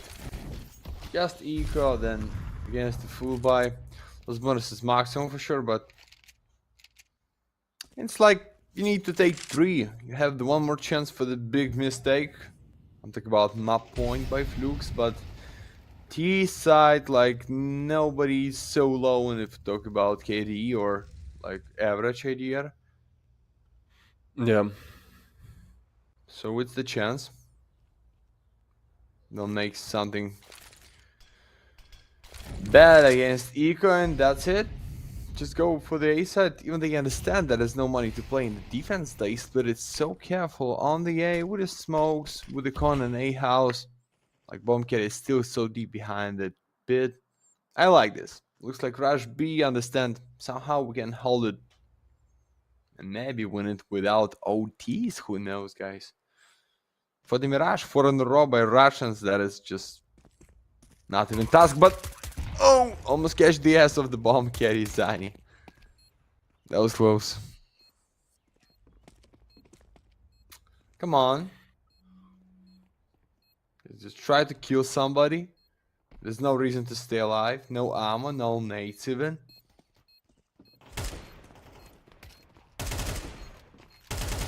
Yeah, and this is just a money farm, really. Absolutely no problem dealing with the USPs. 8 on the board for Rush B, and Fireflux now get their hands back on the rifles. Banjo's actually on 3.5k. I think the cash on the rest of the team, yeah, I mean, they have money to go for the buys, but they don't have enough of it to where they're going to feel comfortable in the utility department. So, there's an MP9, 2 MP9s actually to facilitate the utility. Alright, honestly, like, I think there's a world.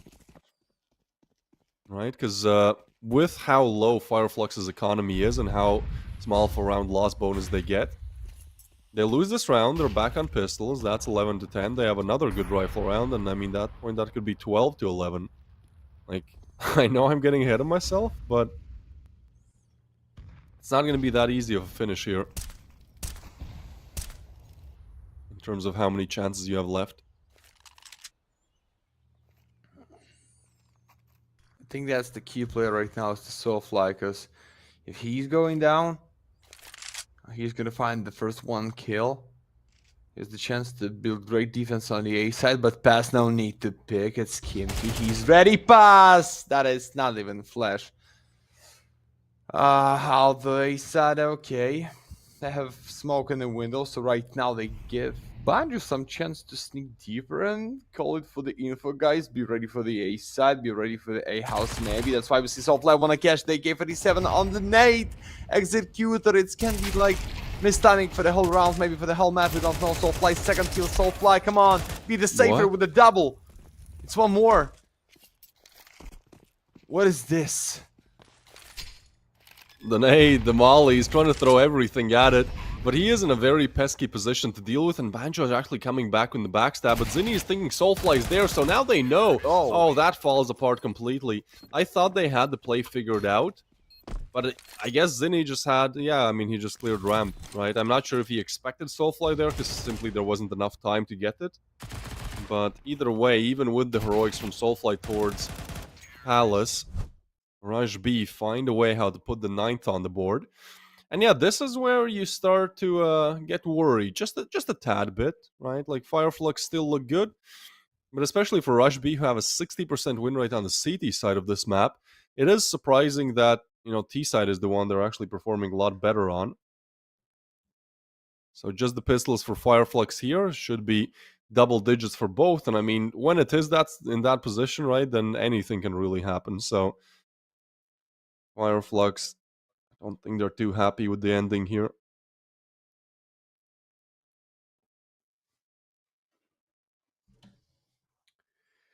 Yeah, we just waiting for the taxi. Oh, my ex is living in Texas. Doo doo doo doo doo doo doo. That's why I cannot get Tennessee. Beautiful, beautiful. They should pay you more Thank you so much. for We talk providing the about musical entertainment.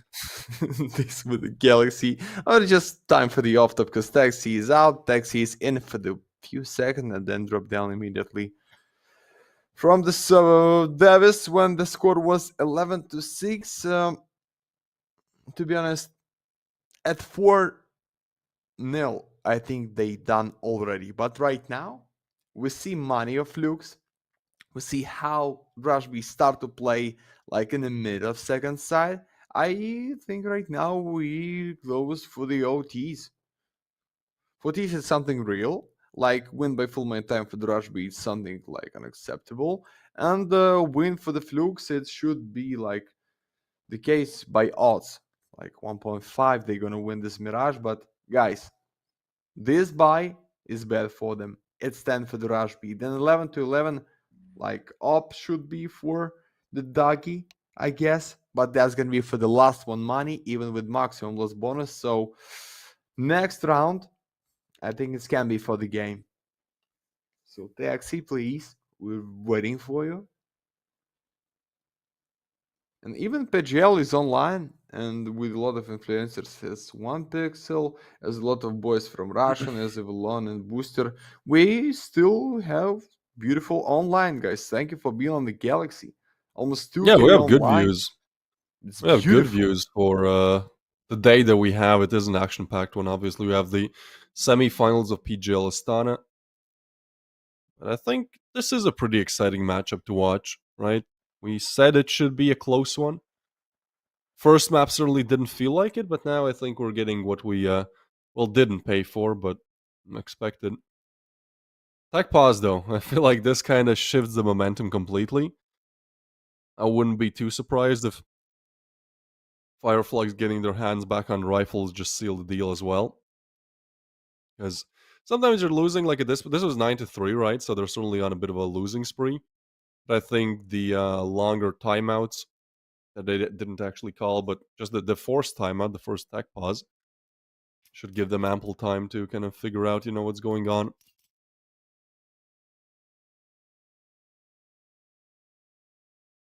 What's your prediction, Max? Let's make predictions now. Overtime, Fireflux or Rush beyond Mirage?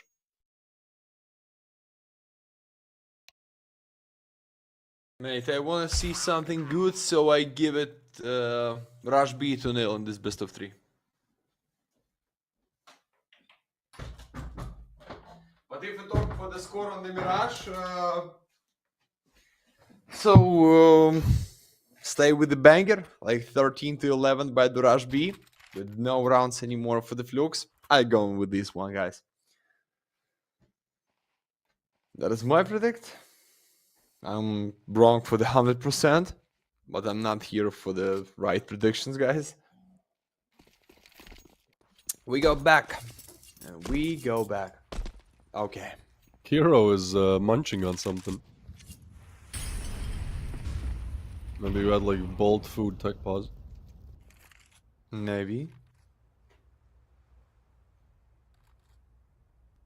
So, eke around, trying to guess. Let's go in. Let's go in, Kinky. It's a chance for you to boost your KD, which is already 4x3 not so though. bad. I don't think he spots that. Well, now he does, but if he stayed there, maybe a different world. That's easy. That's a round done. So double digits for Rush B. And Fireflux, for this being their map pick, and especially for Rush B statistically having a 40% win rate on the T side of things, like, I don't know what's happening. Alright. Okay. Nice standby Soulfly there. 11-10 will be the score. So, ooh, cash. There was like 2.4k on. Wait, I think the cash is like super low still for Fireflux. They've just had such a tough time figuring out the buys. Yeah. All right, so yeah, no, we do have 4 rifles. That's good and good util. But next round you have pistols again. So this is, I don't want to say for the map, but close to it. For the overtime or not really. Yeah, for the Rush B right now, they just like in 2 steps for the 2 kills only. That's gonna be safe for the Flux, because as I said, guys, not even maximalist bonus give you opportunity to play and buy fully kinky. That was through the smoke, and that was in B house. Sorry if I'm right. No, that was against Con, or against yeah, that was against Con, against Krank. So guys, right now, 4 defenders set up in the short, just 1 in the kitchen. Such a big gamble play with no A-side players. Dodgy. They dodge this, and that is beautiful. Flash and Zani for the open. They know about the backside, but pass from the short. It's 3 and 4. It's still the chance, but Doggy, oh, he cannot support. And the hero find his face. So because of 1 molly, Davis and the whole spot just dropped down. It's 11-11. No question. It's safe. Should be safe. Come on in. Just 1 molly for the backside, and that is for the whole round. And now up. It's the big problem for the Flux guys until now. Yeah, I mean, we were talking about Fireflux getting double digits in the first half, right? I believe it was 8-3, 8-2 maybe, 9-3 half. So they have completely fallen apart. These rifle rounds on CD side have just had absolutely nothing to offer. And this is why I feel like if Rush B just picked T as the starting side, like we would have had, in my opinion, a quick Mirage and a quick 2-0. Just because they looked so much better on Ancient T side, just doing what they did in the previous round. Right? Picking a side, pushing it, and just winning out their engagements with the better rifles, not being AKs. So it does make sense to me that they're making the comeback here. We'll see if they can go all the way. Like 9-3 to 13-11 would be insane. I think that's probably one of the worst ways to lose, where the comeback comes through and you don't even get to overtime. You're like 1 round shy of overtime. Dougie wants to switch things up, take matters into his own hands, as he will push up towards the lurk smoke. I think that is kind of how Fireflux want to play this. They want to make sure that they're the ones taking initiative here. Too many times Rush B are allowed to just stampede over a bomb site. Nice nade. Nice nade. Zinni has always just been lurking in B apps trying to get an opening pick, so it will complicate things. And Dougie also has the information that nobody's towards mid. They actually go for the flash and play towards ramp. Oh no. Why? You cannot jump up like this. I guess there wasn't info from Soulfly that somebody had crossed, but like that's, yeah, you should be expecting that even if your teammate's not telling you. Smoke missed as well, that's bad. XT will still get the headshot on pass, Molly will force him off the angle, but yeah, I mean, the missed smoke isn't too big of a problem because you still have the jungle smoke. Zinni will find one and do it again. It just all falls apart. Banjo now has to find Tundra, but all that Zinni has to do is just remain alive here. Right, waste time. Oh, timing. Banjo still gets it. Drops from the sky, but Rush B have turned a 9-3 game into 12-11. Damn, I was jokingly saying that they need like 10. Out of the last 11 rounds, Rush B have won 9. But it does feel like it's still gonna be overtime, Max. I'm putting all my eggs into overtime basket now, even with the shit buy here for Fireflux. I feel like 12 is just the choking point, right? We saw that for Rush B as well on Ancient. When they reached 12, they couldn't close it out for a little bit. I just see no reason to double jump it on the A house. Just make it with a 1, sit, go up, go down, and even you'd not find the face with a K47 in front of the enter of A house, you can like turn your face down and drop out even with no sound from this box. But yeah, that was really bad, guys. I don't want to believe in my predict for no rounds for the Flux in these best of 3, and for the it's not an easy win. Okay, it's tough comeback for the Rush B, but they made it like looking easy. Like they just played their game. Every round started with the open. They just prayed for the refrag, and that's it, step by step for the round, and that's it, Davis. No defuse kits, 3 MPs, No op for the dodgy. Set up to gamble into an under and Kinky in front of your face with a K47 ready to give you no love. For the first, he's no, guys. Oh yeah, it's 5-3 in the start of the round number 24, the last one of the main time, and I think it's time to say goodbye or Davis give him some chance for the Flux, because I'm not. No, this one is over. I can't believe it. I was ready for a 3-map series, Max. I was excited. Honestly, I've been having so many 2-0s recently, and at least this one is close. I believe I had 3 best of 3s in a row. We casted those, right? We had like 13-1, Yeah. 13-4, like stuff like that. Yeah, no, Inferno is so far away right now from Flux. They picked the correct side to defend at least, so with the smoke down as well, I mean, you can play around it, be pesky, but damn, that's it. Yeah, that seals the deal. 2 headshots through the smoke will do it. Banjo will be left alone, and Flux will be just scratching their head, asking what went wrong. Sure, they were somewhat of just a little bit underdogs in the matchup, but after how they played in the first half, like, I believed in Inferno. I wouldn't say I believed in them winning with the reverse sweep, but I did believe in Inferno for sure. All the dreams destroyed, taken away by Rush B. 13-11. All right, that's one way to put yourself up 2-1 in the group.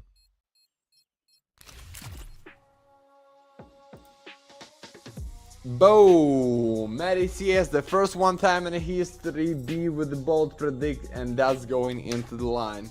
Guys, Rush B for the big and for the good win.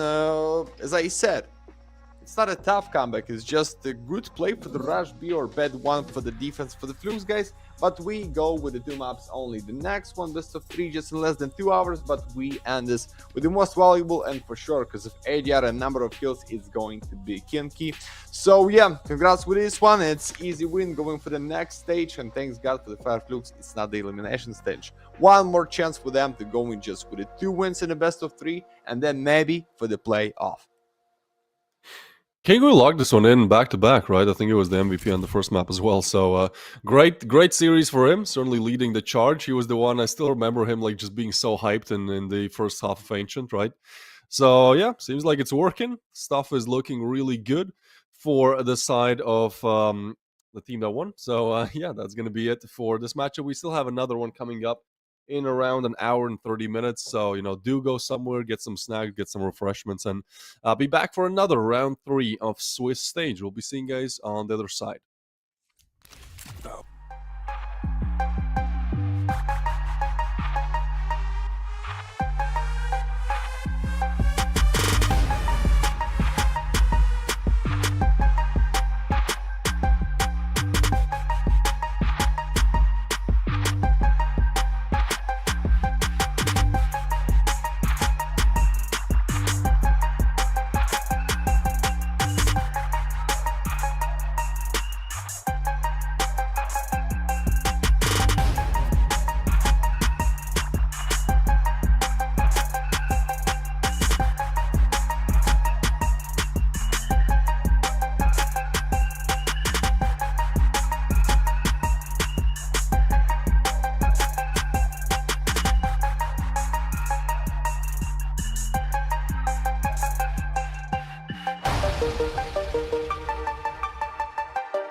I'm getting hot in the back.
Welcome back to Galaxy Battle. Welcome back to right the middle of the Swiss stage. Today we see the third match for 4 different best of 3s. We are heading into our second one, that being ECLOT versus FORZE Reload. Again, both teams have 1 win and 1 loss so far.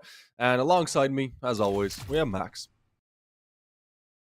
What's up, guys? Hope you're ready for the second best of 3, because Dynamo ECLOT is big favorites to play against FORZE Reload.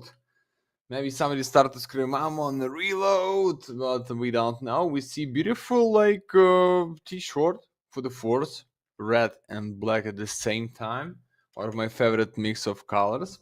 And the question is, how youngsters are ready to play. So we go right now, I hope so, for the map feeder, but I don't know. We have the ECLOT, which is almost get something good for them in the top 15 when they play in the best of 1, qualified almost for the major. I hope you know this story, but right now for the map Vida Davis. For sure, ECLOT with their favorite map to play Ancient. Then one of the most aim map, one of the most favorite to play in CIS area, it's Dust 2 and Anubis for Decider.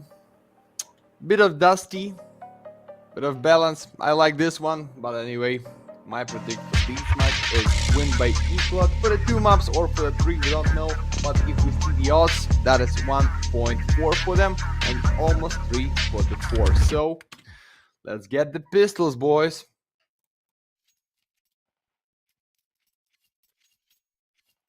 I mean, I get the high odds on FORZE Reload, but so far in this tournament, they've been playing really well. They won Partisan 2-0, which was actually the same odds, I think. And then Spirit Academy, they did lose to, but they still got a map off of them. It was actually Spirit's pick, so this roster of FORZE Reload has been looking super strong heading into Galaxy Battle. Again, this is a team that made it through the open qualifiers, I believe, so they've been playing really well, and we see exactly that here. Pushing up, Nubik will get the 1, they should swing and get the, oh my god, Nubik comes up with a 3-piece, Detour gets 1 as well, and Rexy has to be that solo warrior now. Habs the bomb, tries to draw them out in the open, but they're just not going to give him these gunfights, and there's no kit in play. Molly on top, that's a nice lineup, and yeah, you just got to evacuate. Alright, well, that's all NBQ. That's literally the Nubik show in this one. Wait, what? There's just no time. That's a weird round. Oh, wait, he has the kit. Wait, he's sticking it. He's sticking it. Oh, and Detour will still get him down. Damn, what is this round, dude? I thought it was over 20 seconds ago. I think it's always over when you get triple. Yeah, from this space, thank you so much, Evolution, for this replay. I'm talking about this just right now. I think that's the end. 3-2, the few skits even, but how you get the mid of the bomb plant area, that's how. 1-1, so close. That's why we see Shady. It was almost Shaggy like in the Scooby-Doo. I'm just not going to pronounce his nickname like this. I'm just glad to see him with nickname like this. Risky Force, MP Gold, and 3 pistols, guys. Mid is empty. It's all about the gamble in 4 on the B side. We see Dieter with the webcam for his mouse, so we can see how his movement is deal with the ramp. But excuse me, from the opposite side, with the 5-7 close distance, even against Mark, it's real chance. But it's still no kill. Go in! First, second, excuse me, fire for the... Oh! Mate! Oh, alright. I don't know how that goes through. Kusmi is, 5-7 close range. It's really dangerous. I always see pros do very well with it, but it's one of the weapons that for me, I don't know, maybe I just don't play with it enough. I just can't seem to produce similar clips. I think that could just be me being mad. Mikey will still be given 2 kills, but it doesn't matter here too much, right? You're still gonna have money for next round if you're FORZE. Actually, they'd love to save both these rifles, because the cash is not gonna be that good. So Mikey on 5 HP and a 1v5 to piece together. We'll just go for the rotation. There's no bomb on him, unfortunately. And Rexy should be the first and last point of contact. 15 seconds. Mikey's just gonna save.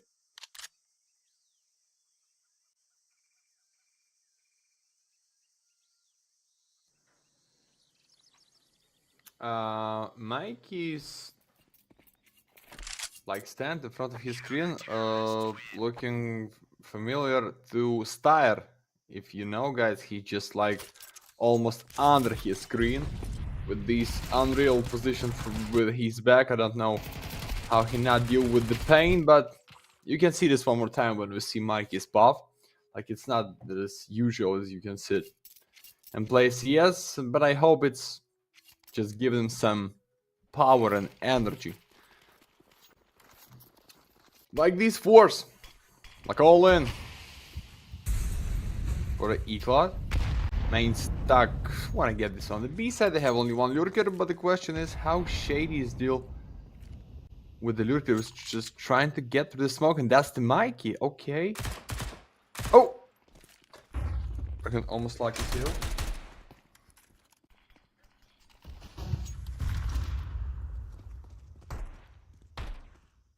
I'm surprised this game doesn't have more viewers. I guess people are not familiar with FORZE's game right now, but I think they are certainly a team to watch out for. I've been playing really, really well.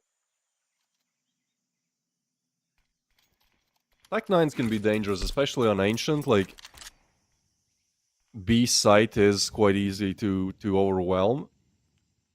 We're gonna have two smokes, so I think Nubik and Mangus are gonna throw those. Mangus as well is like a good addition to watch out for, because ECLOT have parted ways with Eli, but now I've picked up Mangus, who, at least in the last game I casted for ECLOT, was just hitting every single shot. He was playing so well. Mikey has found a huge opening, a huge gap. Now Rickon arrives to try and gun him down, but that'll be the bomb going down on B, and in the meanwhile there's still Mikey on A. Bad timing. Rexy will get FORZE, but this is a very lackluster round. FORZE want to piece it together, and ECLOT want to go for the peaks. That is a double with the Tech-9s. Yeah, they're so dangerous in these distances, and that's a round. Bam, there's nothing that FORZE can do off of that. Thought they had a good chance to recover it, but it's just a weird round. Like, Mikey's lurk ultimately completely shakes FORZE there, I think. ECLOT recover, win a crucial round for them. Okay, Galil for the next. Still not so bad, even you lose these. There's a flaws bonus, guys. We see almost the same, but maybe Mikey without half of health for the last time to pick. No. Spirit, ready for this. Okay, I think it's the round need that they... Thank you so much for the Mikey, because these lurker deep push down give a lot of space and info, so even with attack you can easily go for the B side, but right now, guys, a lot of guns on the two sides. And I think this round is gonna be almost for the 2 in a row, maybe for the 3.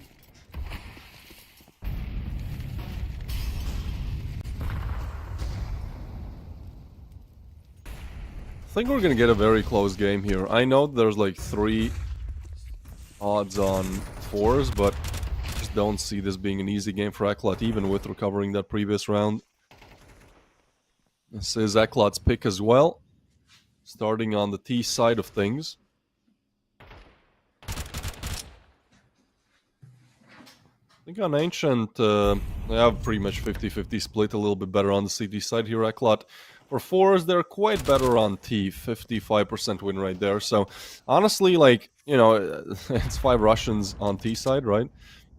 Like, you always got to watch out for that. So, I think for now, FORZE's job is just to lock down some CT rounds. Get yourself up to 4 or 5. At that point, you can put on cruise control with a pistol round victory.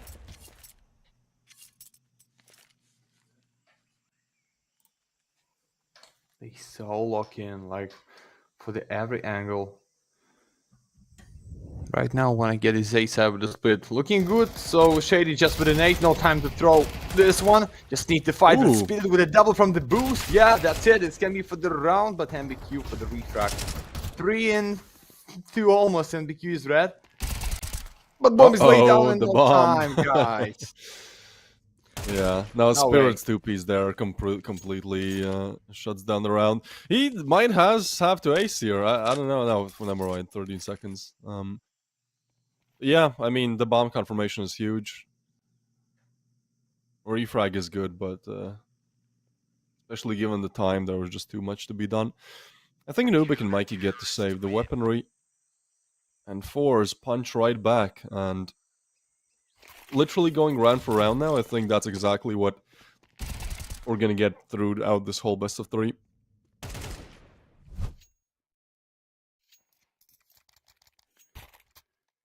Okay.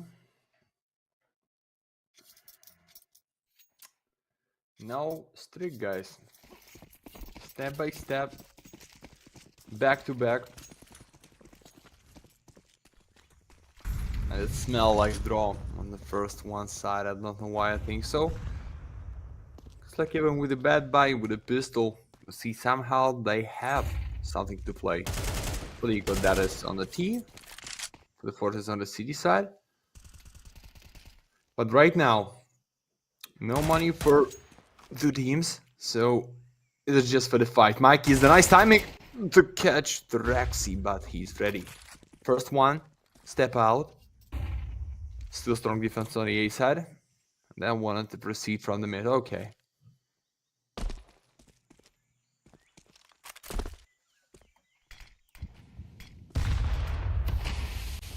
Smoke is huge, because now ECLOT have to wait it out. In the meanwhile, they're actually looking to take matters towards A, but there's a smoke there as well, so FORZE using their utility really well to just keep ECLOT at bay, keep them waiting, and ultimately I think they kind of give away their position as well. This setup in Cave is just such a pesky thing to deal with, right? Like, you peek into it, there's 2 players aiming at your head instantly, like, you're lucky if you get a kill there.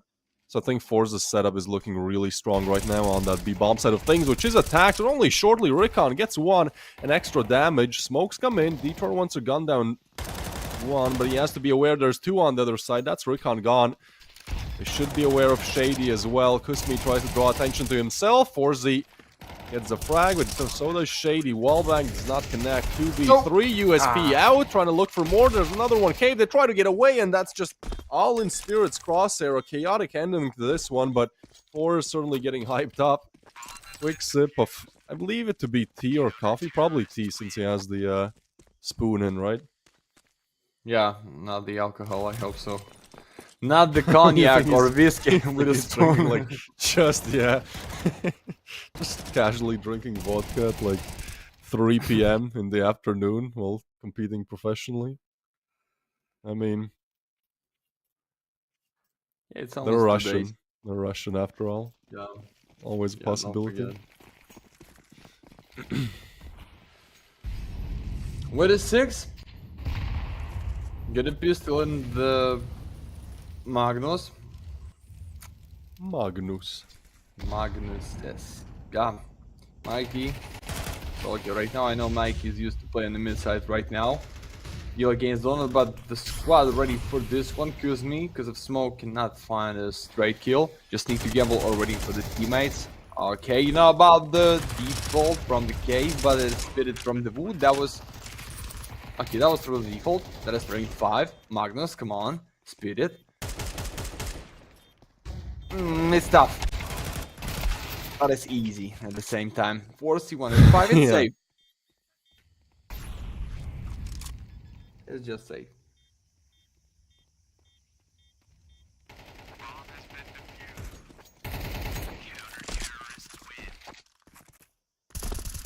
Okay, guys. Let's go in with the 4. That is not what I'm waiting for, and that's why we see tactical pause. So, like, pissed around not for you. Like, they going with the 4 in the defense already, not much money. Like, something is going wrong. Cannot find the best way you can play it. They spit it with the 4 KD, like for each round, 1 kill. We have no Magnus. We have no carry.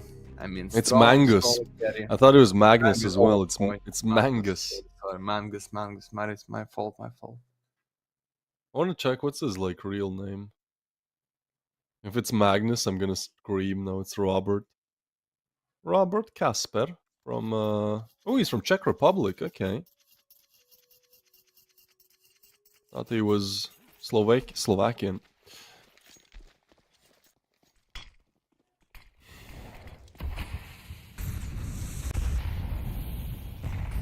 Let's go. Yeah, FORZE have taken the upper hand. What started off trading rounds for rounds, this is now, I believe, a 3-round streak. Smoke blown up. FORZE have been quite good with the util.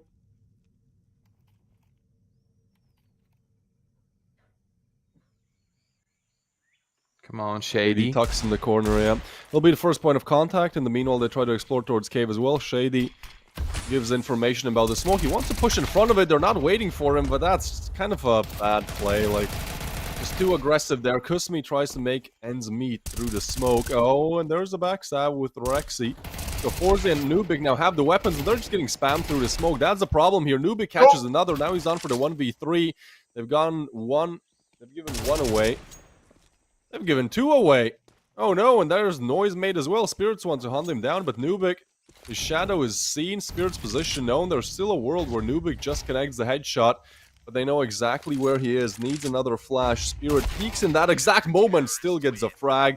That's a round for FORZE, but one that seemed really likely to go the way of ECLOT there. Nice attempt to the clutch.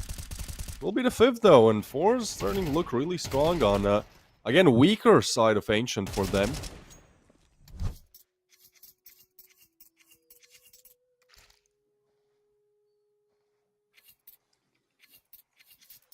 Go. So step by step, I see NBQ wanna be the real one. Wanna find more than Spirit, but Spirit with a 2 deaths, guys, only 5 KD, so NBQ. Just in the mid side right now, that's a lot of the flashes, but the crossfire already behind the box, NBQ with the first. And with the info about the second one, but Mangus. From the rap, Regan, nah, that is not for you, that was through the wood. Smoke to save his ass, but he's close. Oh yeah, and he's ready. 4 and 3.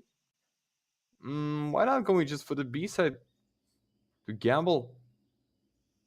Not every time when you enemies just stand in 3 and trying to gamble in 2 on the A, but it's time for it. And I hope NBQ ready. Rex is for open, Shady for retrack. No, it's just for the face. Boom. Good one.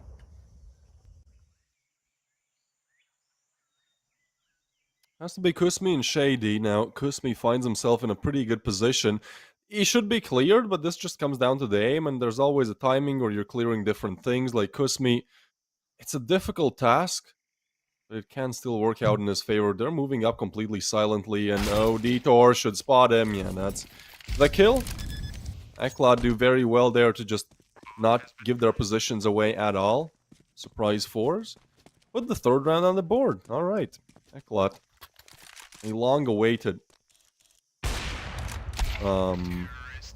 FORZE took his sweet time.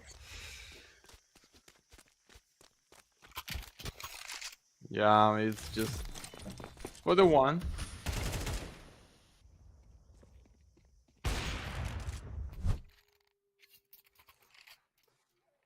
And Money's calling all in the defense.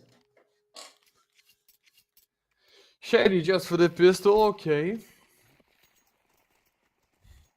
I wanna see how he's trying to use, but he prepares some nades for the boys on the B side or in the mid. Okay, default setup with a double molly, chance to go up by the box and kill everyone who's trying to push for the cave, but now guys, it's empty A side. That is easy to plant. Maybe need to save, because there's gonna be no money for the 2 rounds in a row, no lost bonus for you and boys. I don't feel right. Recon with the fuse kits, but the Shade just solo play from Temple is looking tough. Recon with the MPs after the flash looking beautiful. No. Yes. Ooh. Yes. What? Damn, they're winning their gun duels. Rexy and Rickon still hits the shots. It's all down to Nubik. He has found 2. Smoke now comes in and they're just going to be sticking it. There's no defuse kit in play. You're just sticking it down. Nubik out in the open gets a frag. No time anymore to defuse it. to deny it. That's going to be the 6th on the board for FORZE Reload. They just go for a 10-second stick, hope and pray it works out. And Nubik did so well to get them back in the game. He has been the difference maker, 13 and 6 on the scoreboard, but just can't do it alone, right? Look at the scoreboard, man. Next up is 5 on Detour.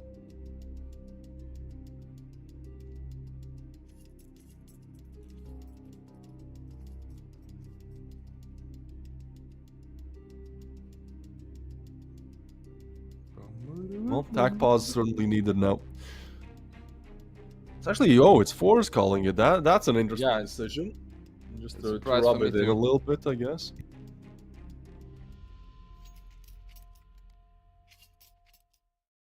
I don't know, it's just like no time to give bad predict for the Medicare on the Galaxy, as it used to be, but I feel like FORZE, and as you said before, even this first pistol round started, FORZE used to play well, and right now I see that they can win this Ancient. Really, and then for the Dust 2, for the CIS, for the Russian, for the one of our favorite map to play and easy to grind. It's gonna be easy for them, but it's sniper for them. The second miss. Oh no! Just with 1 kill and with the empty plant, I'm thinking it's easy way for the NBQ with the squad going for the A, but no, they pretend.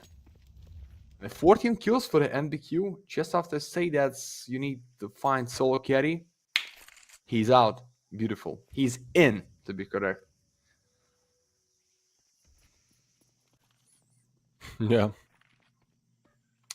Okay, just no sound, walking around.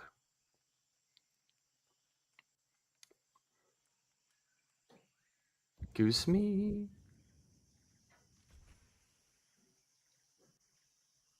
Come on, it should be your first one.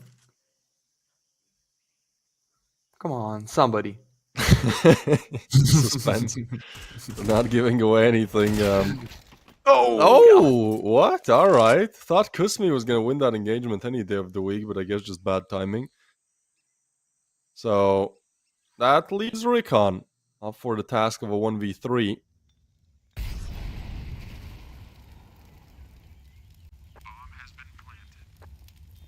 All right, plant comes through. And Nubik, he certainly will be hurt. It's a 1v3 necessary. First one goes the way of Recon. There's an op holding him, though, and FORZE, although maybe a slow start, he's not going to be missing the easy shots. I think he has the same mic that you do, no, Max? It looks similar. I don't know. Boom. Just wait to see it. Need to see this one more time. 6-4, okay, maybe not so bad for the ECLOT as I thought. For sure, guys. You can kill them all, you can prepare just for the one enemy, but if you have no money, how you can deal with the MPs which is running to your face, and AK-47 just for the 5-7, but we saw how they did it. Like 4 rounds before, that was almost clean force. So right now, I think that is no reason to save, because anyway, no money for the last one on the half. Just need to kill and maybe save AK-47 for the next, but Mangus, it's only one for you. He's ready for the kill. Or he's not. Yeah, it's more a kill. There's no time pushing from the ramp. Yeah, I don't know how ECLOT get away with these rounds. Like, some of them are, I don't want to say lucky, but, you know, certainly not something they could have planned in advance. I think FORZE should be really happy with how the first half has went, right? Like, you have 6, 6 is comfortable, 6 is nice, 6 is warm. You have a chance to get 7, and you have T-side coming up, on which you have a 55% win rate on this map. So I think no matter how this last round goes, FORZE still with the advantage, but, you know, as we talked in the previous best of 3, like, you ultimately gotta wait until, like, the first rifle round of the second half. Then that's when you truly can start understanding the dynamics.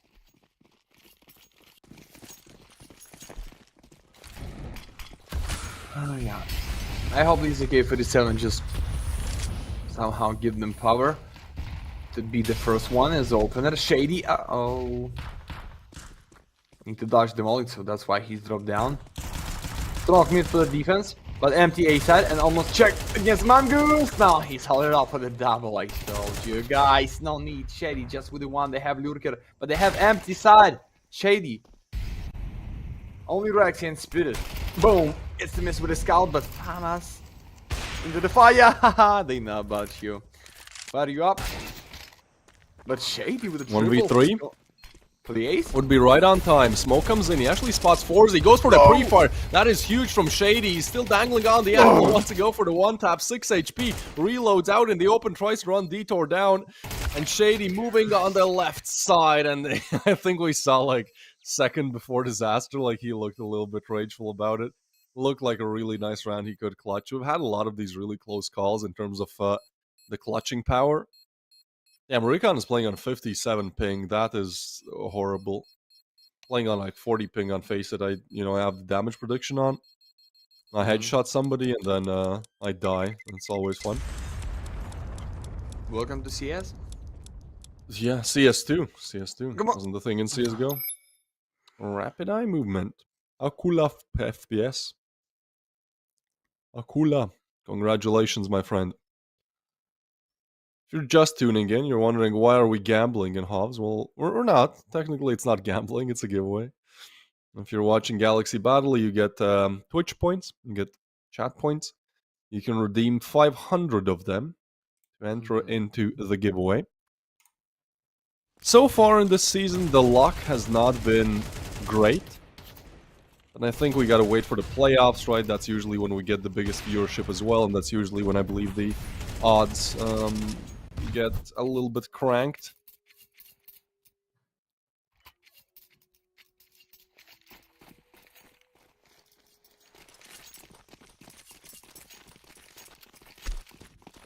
Second pistol. No sound A side, so Mikey. Mikey boy. But MBQ with a 17 kills player. They ready to show up. I hope so. Yeah, but they have smoke in front of the face, so Mikey used to just go back and retake this plant without the fuse kits. Okay, it's the plan. Ah, they just faded. Oh. Just a bit. Just a bit. Left. No Glock damage comes through. Headshots there, but FORZE, he's gonna just maul them down with the dual leads. It's all left up to Roxy and Kuzmi as they tab the bomb. They want to draw them out in the open. Still no real defuse coming through, but Rexy gets one, gets two. Low HP. He's going for the third one as well. Needs to get away, and now you need to run Rexy down, but time is low. He gets tagged up as well, and Rexy still on for it. And Nubik tries his best to lure him out in the open, but Rexy is smarter than that. The young talent has just clutched out a 1v4, and that is a huge round to win for FORZE. Beautiful. Mate. That is just the one for the triple. For the round with a 7. Let's go with the replay. Yeah, that is, anyway, a lot of great kills on the default, and Draxi just almost with the last one bullet, guys, for the kill. If he not find a second one, they fake the bomb, and in 2, I hope, fine with the trade. Chance to find a 7, but 1 in 1. That's why we see FORZE. That's why we see ECLOT trying to get into the advantage just right now. This time is gonna be smoke, so no damage for the Shady. He can be there first in the opener. They know about Recon. They wanna gamble and they want to go win just with one flash. Something like this they're trying to build in the cave. What's the timing? It's beautiful, but at the same time he flashed his teammate. No. Oh, all right. Recon gets away with a flash kill and then a molly kill. So I think he's quite happy with how he's done so far. And now that B bomb site is quite open for taking if you really need to. There's not really one too many lines of defense. Smoke comes through. And ECLOT will be forced off the angle for the time being.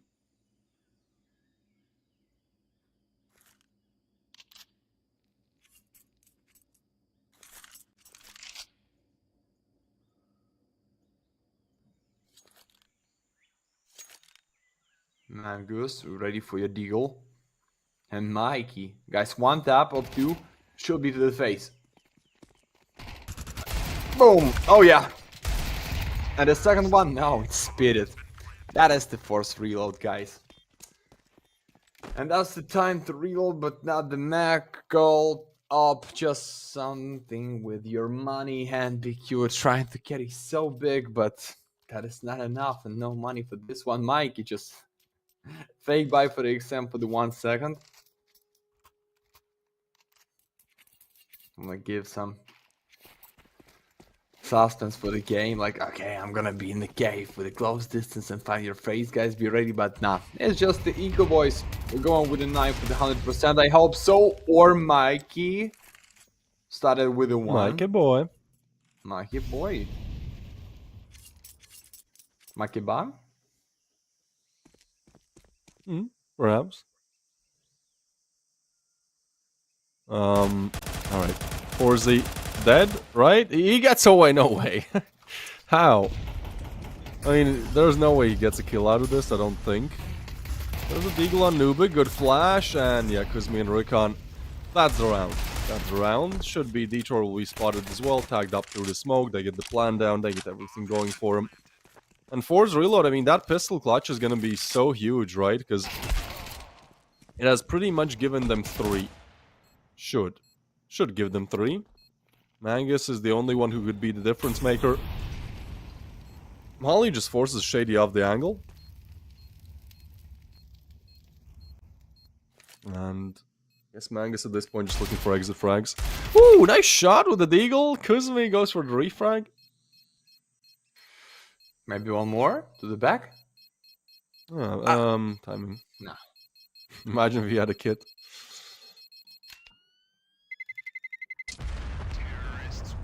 Alright, well, FORZE have still taken 9. They've looked like the favorites all throughout the map, and whenever ECLOT make it closer, we're like, okay, you know, now it's happening, right? They're the favorites, heavy favorites at that, especially on their map pick. Like, this is where the tides shift. But to be fair, to be absolutely honest and fair to FORZE, like, they've played incredible, and this is not the first time, like, if it was like the first map I see them play like this, I'd be like, yeah, it's probably a fluke. No, I mean, they've showed very consistent performances all throughout this Galaxy battle.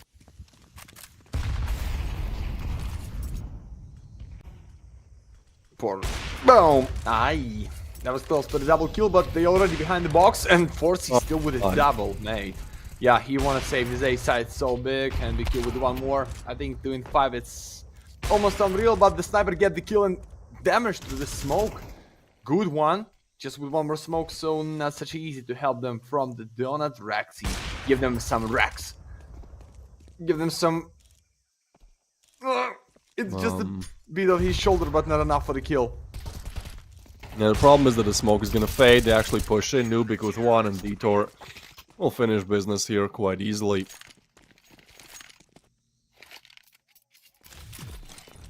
So again, you know, whenever FORZE take like a 2-3 round lead, that's where ECLOT normally find a way how to get back in the game. Good to see them do exactly that.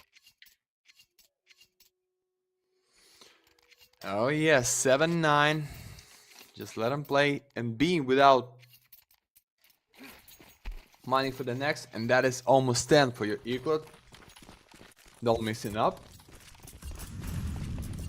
And I see like every round they wanna get this. Oh, this is almost 3 on the line. FORZE, enough time for this second kill, but maybe no scope with this distance solution. But it's 5.4 right now. They are with the op. That is no smoke. It's just a flash behind the box boost, and they try to go in. This with the Galil tech need to open, and they go back. So this boost was just for no reason. But the lucky kill, fortunately for them, step out 3 on 3, still with a chance. That's a pretty lucky nade to throw there from Rexy. I mean, it does get them back in the game. And it seems like they just want to go for the long reroute through spawn and possibly towards B, which actually has been left open.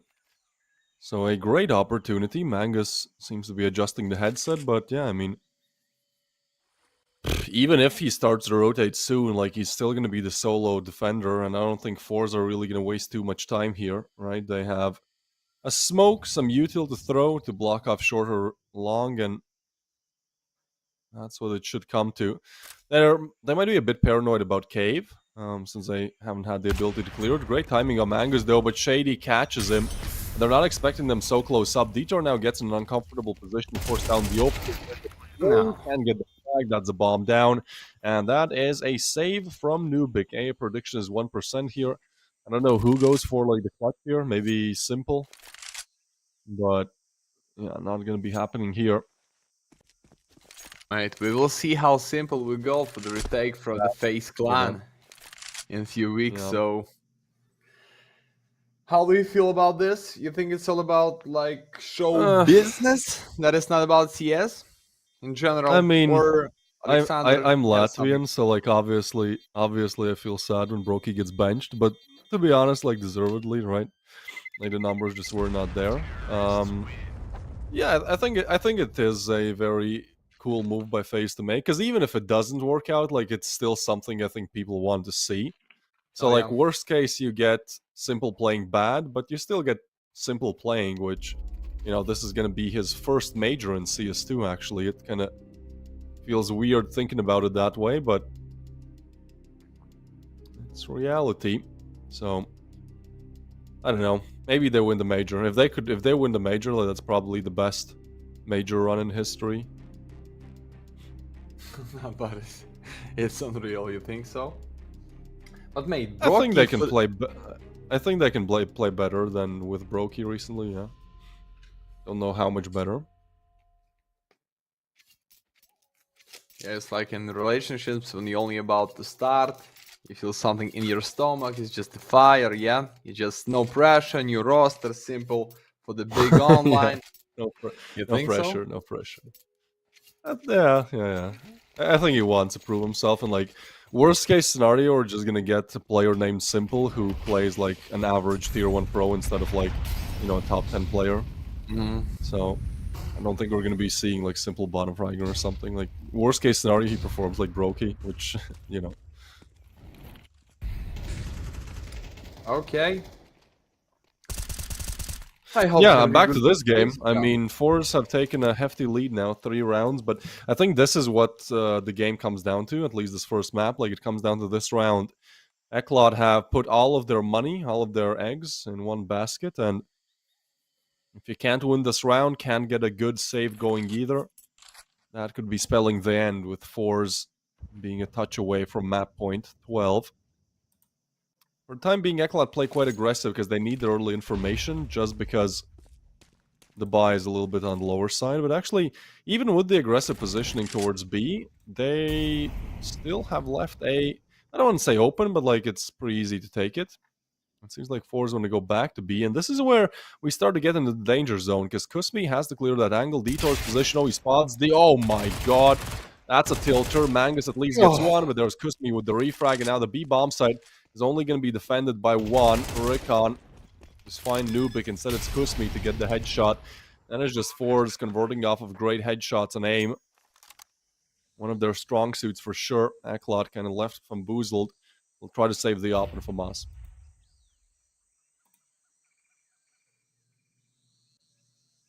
Somebody in the chat asked if Astralis or Aurora are going to win this. We're playing the semis right now in PGL Astana. We have last map train coming up. Honestly, I'll go with Astralis. I know Aurora are favorites, but I think Astralis, since they dropped Cadian, like they've started winning, they've done really well in this tournament, so I think they're like not tilted. Their mentality is in a way better place. Yeah, Probably feeling confident.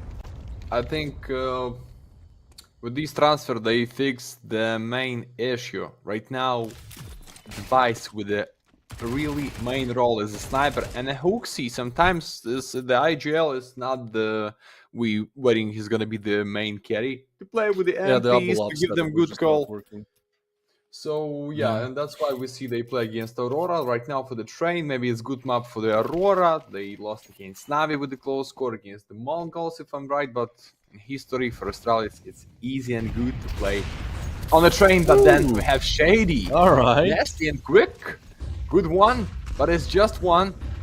And mate, why Force is so good on the Ancient? Because its map is familiar to the Dust, and that's why they picked and feel comfortable here. So just so default I main know A side. Ancient has been very much like AIM today, right? Our first map on the first best of three was also Ancient. That was also a map where just AIM dominated and strats were not really a big thing. It looks like they just feeling really good. And who's that? That is my kid, but he saw there without half of health. Right now it's infable the MPs. Regan didn't see the MPs. It's just a smoke. Oh, come on, ECLOT. There's just one you need to get is this round, and that is almost 11 to 11. Somehow, that is your last one chance for the real comeback. No money for the next. No loss bonus for the next. Nothing in the pocket. Everything for the Force. Shady. Oh, Forcey, come on in. Brock is you. Brock is you. Oh, nice. No, Brock He is gets going with two, the double. dude. I don't know how he gets the second one in the USP, and they're not ready. They're just not waiting that he's gonna keep fighting. So it's a good double to be found at 2v2 now. And both are aiming from CT. It's smoked off though, and they can walk through it. There's a boost coming through though, but now they should be aware where the other player is. Unless you self boost, which you can in this spot, Spirit. Don't think they're going to clear him, so he should have the advantage in terms of reaction time. They are actually holding it, but Magnus goes down, and now Spirit is going to do it all. That's a nice idea to go for the boost, and that is a big 12 put on the board for FORZE, where ECLOT don't get a chance at much, don't get a save, don't get anything. They're going to have FAMAS's MP9s and a little bit of util to try and force 5 more rounds out of this game. That seems rather impossible. Yeah, for the 5, it's just too much. Yeah, we see how today, the first one best of 3, with a big comeback on the Mirage, not even with the OTs, that was with Rush B, but guys, that is not Rush B. See, no carry. That is one, it's not enough to be in BQ right now. It's already damaged MPs, Mongoose against Recon. That is tough space to kill him, but Recon saw there as the lurker. Just play for the sound, and for the only one. Okay, 44 with AK, empty A side. Never need to go in. They have only NBQ, and that is MPs. Yeah, smoke for the CT side. I think it's time to go in. Double smoke is almost everything what you need right now. NBQ, big gamble with this stand. Maybe need to step back and waiting for the squad. They have 4C in the default. But what is that stand on the box, boy? So easy. So easy for the Force. Not even close for the chance 1 in 4. Detour. It's time to say goodbye. Oh, wait. It should be, it is. Alright, FORZE, 13-7. They keep surprising me. I casted their first game as well, and yeah, they won Partisan 2-0. That was a big upset, and now they're looking to do it again, dude. I mean, lovely stuff here from FORZE. It's always great to see like an up-and-coming team. They kind of remind me of Aurora before they bought out Eternal Fire, right? Aurora in Phase 1 of Galaxy Battle. They won it. Or actually the starter, excuse me. They won the starter. Passion UA won Phase 1. FORZE Reload, not going to say they're going to be winning Phase 3 here, but they certainly have the fighting spirit, as he's going to be the one getting the MVP. I'd give it to him. You know, Rexy, I think the whole team performed. Even Kuzmi and Shady had their moments. So it is a very feel-good first map victory for FORZE, as now they're going to be playing in theoretically easier grounds. Dust 2 coming up, that being their map pick. And if we need it, Max, if we need to go to distance, which honestly I think we should, I just don't want to believe FORZE Reload winning out ECLOT, 2-0 when ECLOT had like, when FORZE had like 3 odds on them. Yeah. We should have Anubis as our last map, and that's actually a map where ECLOT have a huge advantage win rate wise. So I think for FORZE, they want to finish off strong on Dust 2. We'll see. We're going to be going on a break and returning with DD Dust.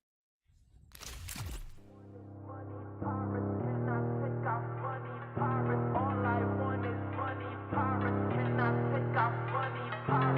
I want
What's up, boys? We go back for the second map, and these best of three, not the last one. We have two more, but guys, if we talk about FORZE Reload against Dynamo ECLOT, it can be two maps only, because ECLOT just lost out and not going to win their first one. That was entered with the 7 rounds only. That is just great chance for the FORZE, going with the Dust, MBQ as a carry with the 21 kills, not even go to be closer for the most valuable, because Rexy, Spirit, Recon give it too much on the first one.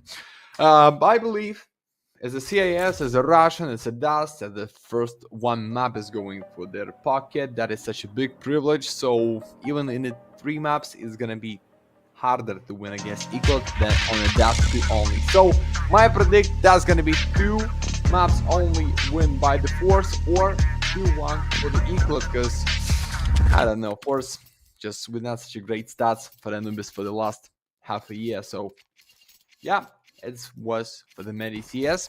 We go for the pistol round, guys. No knife, that is not decided. Pick by FORZE. Here we go. Yeah, it sounds really helpful saying, like, you know, you gotta win this game, because next game is gonna be more difficult, so just win this one. But, oh my god, Mangus, alright, double dink Shady. That's not how you want the round to start, but actually because of that, because of Spirit's skill now, they're all gonna rotate back towards A, so this is ECLOT finding a completely open bomb site, and what should be the plan. That is a big over-rotation, and what seems to be a big mistake as well.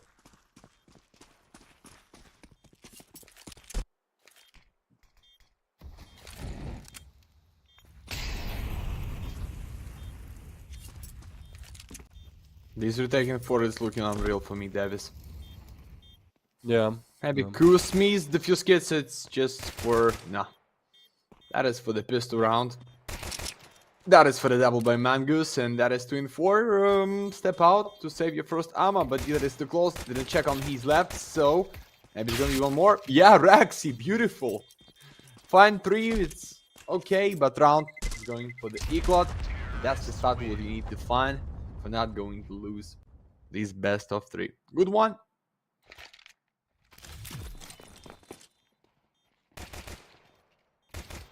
Yeah, that's a decent conversion. I think they should be happy about it. Found really good timing, and I don't know. Honestly, I think this game, like, I want to put FORZE winning this 2-0, the most likely scenario here, followed by ECLOT 2-1, and then followed by FORZE 2-1. I feel like I still underestimate FORZE, and probably a lot of people do. But if you just look at, like, the situation that we're in right now without, like, the actual teams playing in it, right? So, the team, let's call them not FORZE, converted Ancient, which was ECLOT's pick easily, and then, you know, they have their map pick coming up, so... Alright, Mikey. Well, that's one way to deal with the FORZE buy. There's still so many towards long, but it is really easy. And Rexy just Rexy alive. Yeah, step by step wanna find lurker maybe, or he think like somebody trying to find his gun. Nah, they're going for the A side. They're going for the win, but not even with the chance to find the mid kill. That's why we see Dieter deep in the short side. Trying to pick and BQ deep in the pick. Okay, so risky FORZE is not for the win. Next Risky round, just FORZE. Ika, yeah, with the one gun. No. So great start for Dynamo. As I said, I checked what is going on for them on the show TV. That is not so bad for them to play on Dust. You can pick up FORZE just because of experience, guys, and maybe revenge for the NBQ for the first one map. As I said, with the 21, it's a lot, but not enough. So go for the 2-0. And looks like ready for the 3 in a row, boys.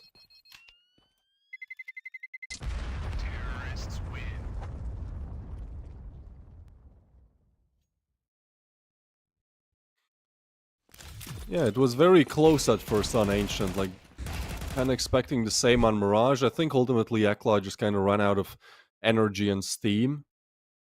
I don't want to say they gave up, but seemed like it at least. But now I think this is the best way to open up Dust too, right? You're down on your map pick, at least you get this head start on Dust 2, and it's a pretty big head start at that, right? Should be 3 rounds, and then if they can just get the first rifle, like that's already setting up yourself for success. Moving all towards short. FORZE at least have the read, so like if they actually go A, then there's a world, but I think ECLOT have figured out that, hey, mid is actually open, and they're probably not stacking B since we don't see them nearby, so this should be the plant uncontested.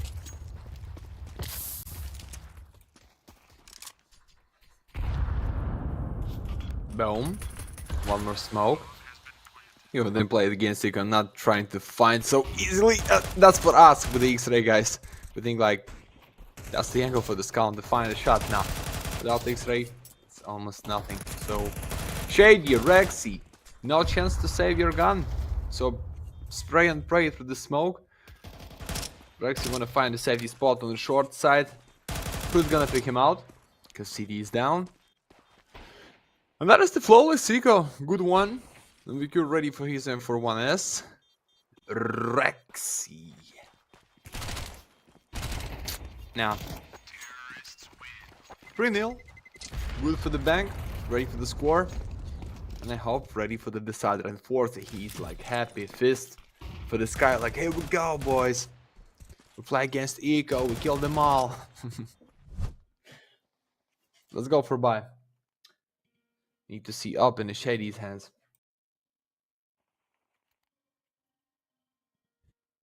Yeah, I kind of want to see like what the rest of the squad can do as well for ECLOT, right? Because in the first match, it was very, very overwhelmingly just Mikey. Oh, and sorry, I believe it was Nubik who was on like 13 frags, and the next one was on like 6. Well, talking about Mikey, I guess that's a great way to start things off. Certainly sets them up for success. Long will now be taken, contested by Kusmi, who, for the time being, is still trying to play around the utility. I think ECLOT just want to leave a player on long and then go back towards mid, take some other map control. Right, you've gotten that pick early on. Now you have a big chance to just make FORZE be the ones making a mistake.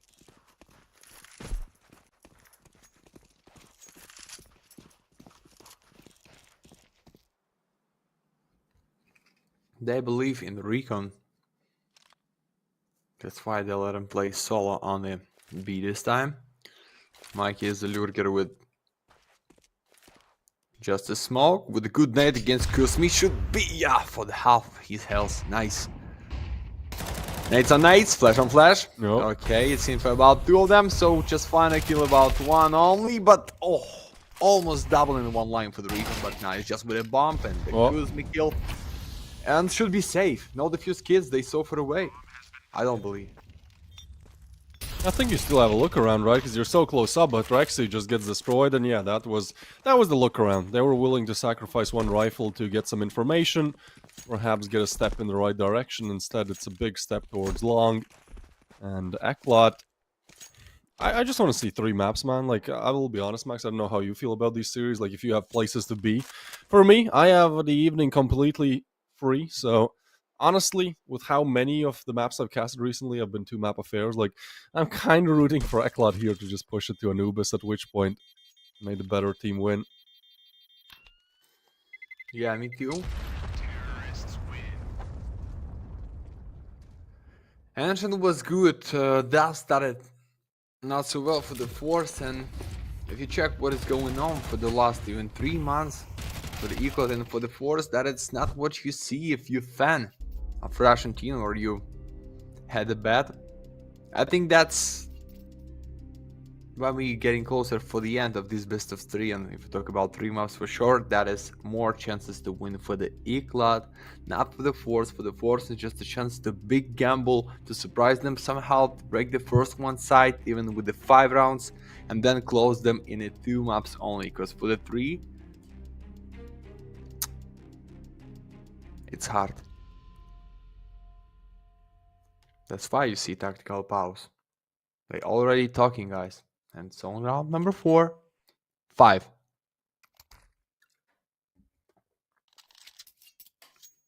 Yeah, I think for FORZE, the comeback like needs to start now. Just because I feel like they now have that map win advantage, right? And I think whenever you win the first map, like your mentality changes from, oh, it's going to be a difficult series, to, oh, we just need to map, right? So I think here would be where you need to be a little bit more aggressive. Try to come back if you want to finish it in 2. Oh, we are getting a lot more aggressive, and Nubik is out through his smoke. He was not expected there. Mangus catches another. Now the smoke goes down. Damn! Nubik, that's huge, and that should be the round. FORZE just this time can't win out the gun duels at all. Recon will find one, but now they don't have to force it. They don't have to push him too much. Oh my god, they'll still get a double, but ultimately it's only Spirit left alive in the 1v3. Very swift backstab. Mikey's footsteps, I mean, yeah, Spirit should be getting a free kill on Mikey, actually, who's not racing back. That's a kill, and that's an opportunity for a 1v3 clutch. Nubik low, Molly will delay some time, and there's still a smoke that they'll deploy as well. So this smoke should ultimately stop the business right here. Oh my god, the timing on that is horrible. And now Spirit, he has a defuse kit as well. He's going to be going for it, but the smoke is being held, trying to jump through it, and Mangus, yeah, will deal with it. It was unnecessarily close there for ECLOT, but they still find the 5th. The smoke ultimately is what shuts it down, really. Look at this aggression, though. That's like 20 seconds down the clock, and you're just disrespecting the CT smoke walking through it. I think they threw the smoke and then walked through it themselves. So, you know, talk about being aggressive. 1-1. Nice try, but it's still, as you can see, guys, 0, nothing. Just from the start for the first one. And being without money. I was gonna split 2 rounds and drop maximum for you. It's tough, but what's the timing? And peace! Let's go with the double recon. Good one. But not the 3rd. FORZE. Final chance for the double kill too. Smoke for the DOS. They have a lurker for the info about double DOS or CD side push. So yeah, I think it's one more free and fast for ECLOT. Oh. Now oh. Just kill? What? Dude, ECLOT keep giving them openings back into the rounds. Like, it's still a difficult one because now you have to go through window here. And that is a big challenge, but he's solid, man. Ooh, Shady gets one. It's a 1v1. Down to 15 seconds. FORZE now tries to stay alive. Smoke will come down, and that forces FORZE out in the open. He thinks the defuse is still there. FORZE will go down. And Shady, well, he doesn't have the kid, though. Oh, no. That has fallen apart. Thought he maybe needed to stick it there, but that's not going to be the case.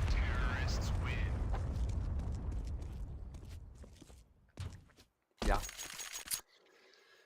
Shady did everything for this round, but unfortunately for the time, that is maximalist bonus for you guys. Maybe just two pair of the fuse kits, because anyway for the next you buy fully. Anyway, you understand, even without the fuse kits you try to retake this plant because no reason to save, or that's the reason because we see 2k buy for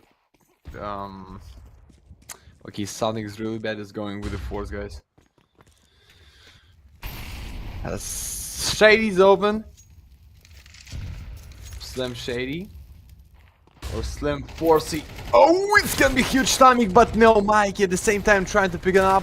Kills me for the refrag. Recon with a molly Hey, skill. there you go, FORZE. Finally, they've shut it down, or at least it seems like they have.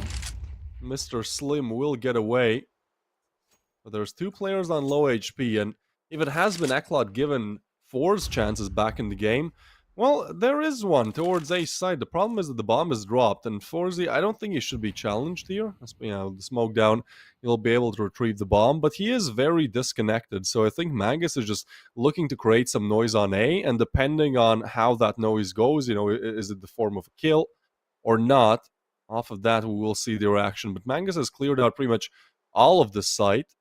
Spirit should have the advantage if he clears, makes some noise. Mangus now spotted, and he gets a headshot. That will trigger an instant rotation from B, and at this point, it's all three going the way of A. So FORZE, he doesn't know it, but the site is completely open.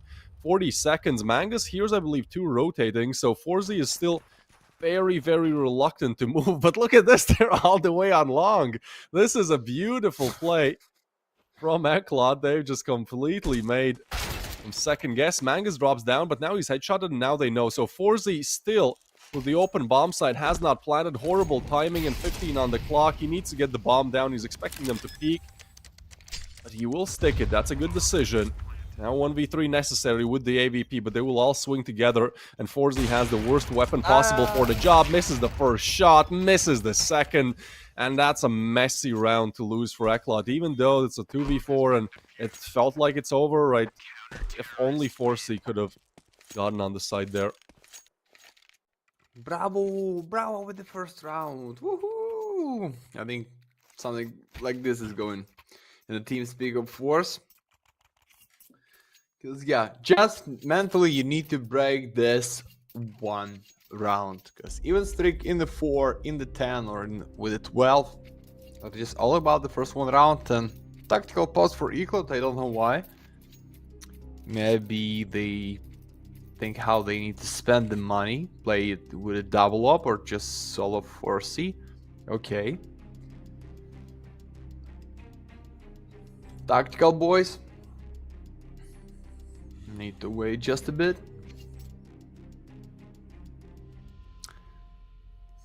Maybe we can already give for the MBQ most valuable right now, because mate, 2 maps in a row, he's just grinding so hard to find the win, and I think he just deserved this. At least for the map. I think grinding is the correct word. Like, it has not been easy for Nubik, and sometimes, like, when you're playing well and your team consistently underperforms, like, at one point you kind of get tilted. Like, it is a battle against yourself as well to just not get into that mindset of, oh, why is my team not playing better?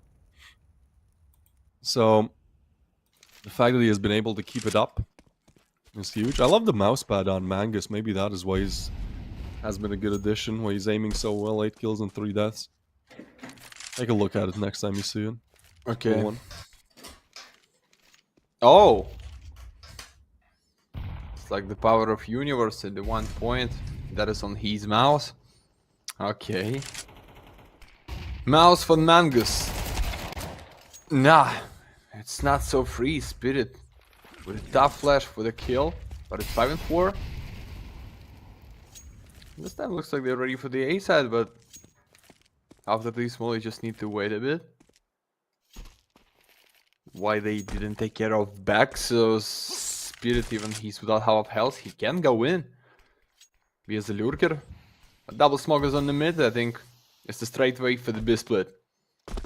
Recon jumping out for the info, hold the nade. Careful with his timing, because Mikey just sneaky Mikey.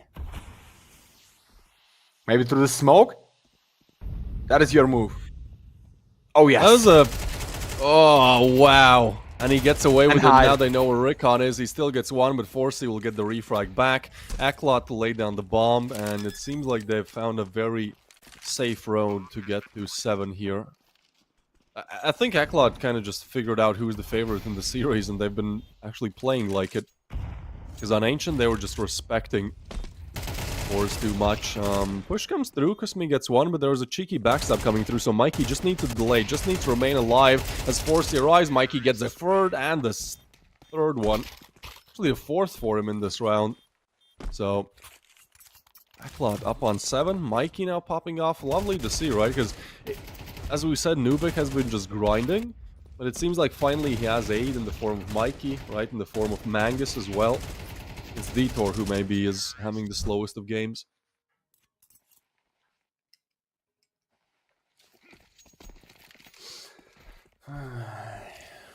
Boost for the upper. And that's the info about the Rick and the solo guys, and the sniper seeing the scope that is MPs on his back when he tried to jump through the double doors. It can be chance to go easily for this side, but okay. Build it slow with the mid. With the lurker, with the sniper, like they have everything. It's literally like 7 nades for the whole defense. More than 1 minute left. So should be not so easy for them. Believe in the Shady's point, risky one, but this can be for the kill. Nice nade. Come on, Shady, find the face. Oh, yeah. Dude, you can see the comms are just on point. I can imagine the sweat in the voice chat, because every time you see Shady, he's just shouting on top of his lungs. It's a good pick, it's good information given as well. It will be the execute towards A, which is something that ECLOT haven't gone for too much. So it's a great step to change things up. Oh, but Mangus is spotted, and now, well, you found yourself on the site. Shady does miss one, misses two, and that allows the bomb to at least be planted here. Still, very challenging round to be won. Kusmi will find Mikey. Shots missed. Detour is there to find the first, and maybe this is the time for him to wake up. He's looking for the second, gets it, gets away from the angle, stays on shore, drops back down. Detour looking for the third. Smoke comes down, FORZE with the no-scope. A 2v5 in the works, 20 seconds to go. You have one kid, Detour finds another, and that is the impact we were looking for as Rexy is left alone in the 1v2 with the FAMAS. There's no kid, there's no time, and there's no chance in map 2 for FORZE to do anything really. That's a 2v5. They just, I don't even want to say throwaway, like ECLOT beautiful on every single one of these frags. And the fact that it's Detour doing it, you know, there's no holes in this ECLOT team no more. I'm almost lost it, guys. After these clash, really. 2-5 with a He was on 1 kill. Just waiting his moment. Guys, you just need to understand why that was so beautiful. They started round 5 and 4. Tell him, Max. And when... Hey?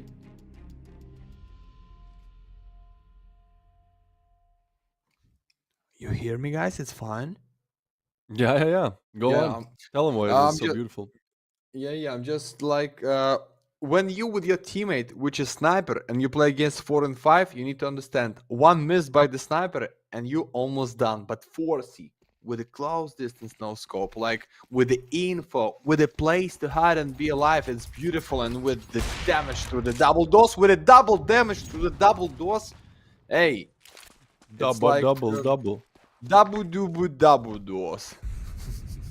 Round number 10, guys, still 1 for FORZE, and you see this buy is just, but hey, fun with the Davis. give just a bit off topics. When we see we can. Dieter. Oh, almost triple, but 2 is enough. Mikey. Second jump can be crucial for him, but nah, that is just 9 for ECLOT. And we're ready for what? We're ready for Anubis, Davis, already, I think so. I think it's time. Yeah, I mean, you don't have to convince me. Oh, Astralis actually won Eternal Fire 13-3 on that last map. I was telling you about, so for the MVP, how it should be in Astralis. I think they're voting for Stair to actually be the MVP. Don't know what he did. It's rare that Stair gets an MVP, but he played really, really well. ECLOT, another team in red that has been together for a long while. I can't believe the shot doesn't go through there for Spirit. He should be dead to his right. Maybe he can take one to the grave. Oh, hello, Mikey. Too close up. Too close for comfort. 9 is on the scoreboard for ECLOT. And we're on for a little bit of a speed run of this second map, Max. Not what I expected at all. I was honestly putting FORZE to win the series. But this is dominant. And remember, like, next up we have Anubis, right? Where FORZE have played it 6 maps, have won it twice. So, it's not going to be that easy for them, as ECLOT have a 75% win right there. Although, FORZE did beat Partisan on this map, and I mean, Partisan is just like ECLOT number 2, right? I believe Partisan are Serbian, right? Yeah. And then ECLOT are a Czech team. Probably. Very similar flags, very similar colors. Same for Slovenia and Slovakia. Always difficult to tell those two apart. Oh my god, Dieter sees like 3 on his screen, and I guess that's finally a round where FORZE take matters into their own hands. They get aggressive. They did respect ECLOT too much in this game so far. I think that's actually what converted them on Ancient, right? The fact that they were kind of disrespectful. They played like they were playing up against a worse team. And now ECLOT every round has just been able to dictate their tempo, play their game. So when you finally push up to them, they might not be expecting it. FORZE down. And FORZE find 2.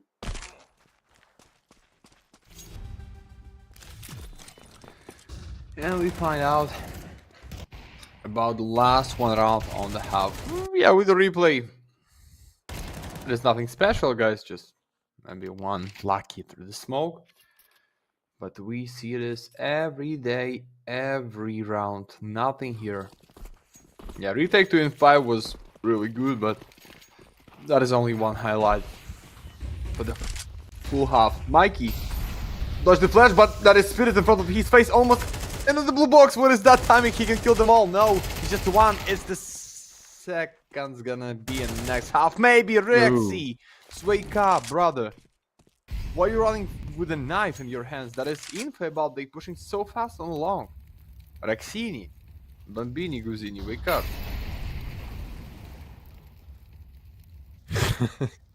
Are you, how familiar are you with the brain rot memes? I am the brain rot. You are the brain rot. Oh, we see the webcams, but we see... I think we're coming back to, we need to reload the server. Yeah, no, there we are. Murikan has hit a shot, but nothing really changes. ECLOT have converted the double digits in the first half. As soon as we start talking about brain rot, the game freezes. That's a sign.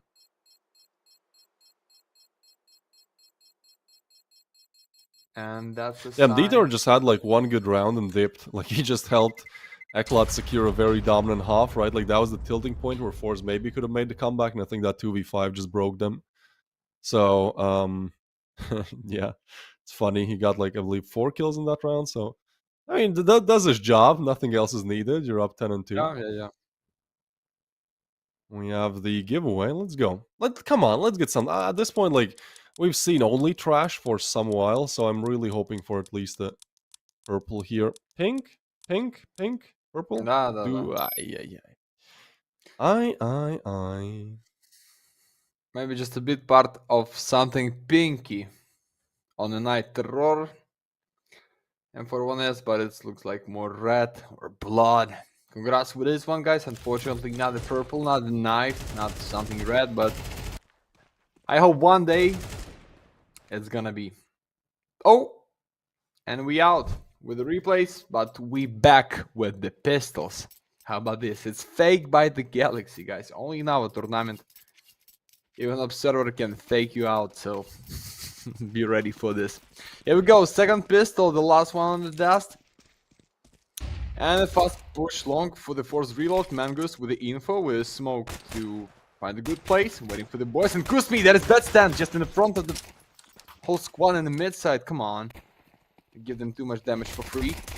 Mangoose, what is that position in the mid of the long? I cannot understand. The same good flash, but Shady ready for the kill. Spirit with one more. Shadies! Baby, it's triple. And that is 3 for FORZE. Good. Fast and easy. All right. I don't know how much they believe. I kind of gave up.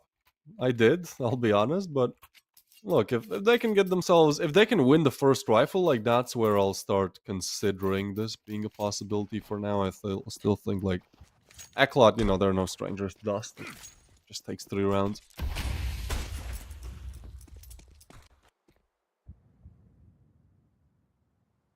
Or do you think we're getting comeback here, Max?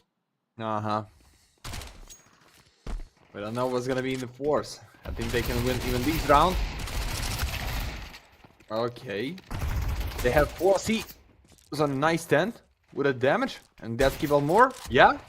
It's 2 damage already for the body. Ready for the 3. Oh, yes.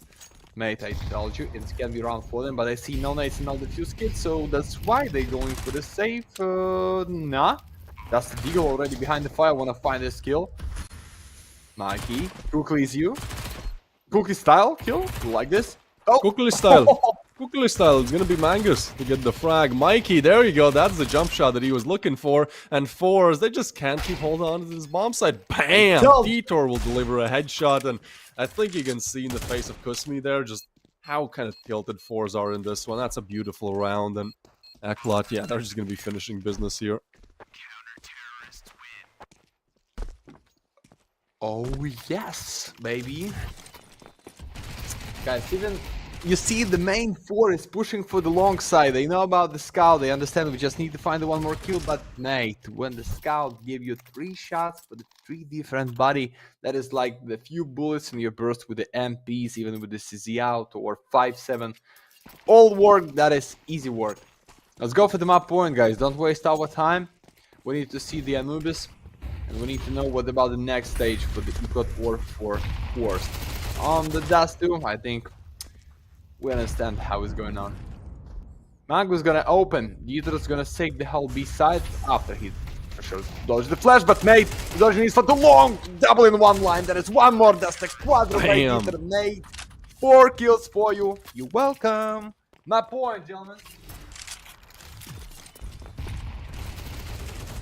That's beautiful. I know it's just the Tech 9s, but like, just the cleanliness of it, really. Not a man to waste one too many bullets. Gets the job done with very little. Alright, good stuff. Let's go. Anubis 100% in the cards. I pretty much think it's in the cards in around 15 minutes, because the break should be very soon, as Rickon has burned down in the molly. Kuzmi is just like, alright, let's just push. Let's go to Anubis, guys. I think everyone is sharing this mentality. Even FORZE here. So, one last dance. Come on, make it fast, make it quick. That's what you always say, Max. Just dance right? with me. Oh yeah. Somehow they believe they can use the scout when the pistol's trying to sneak in with the boots with the flash, but even Mangus is Blind, that's gonna be one phase for him. Spirit, AK-47 against Scar, crossfire from the default and the short play. Okay, FORZE, don't lose your timing, because you can lose the round. But Mikey cannot. That is easy double for him. Last one for Mr. FORZE, guys. We're going so fast for the decider just in 17 rounds.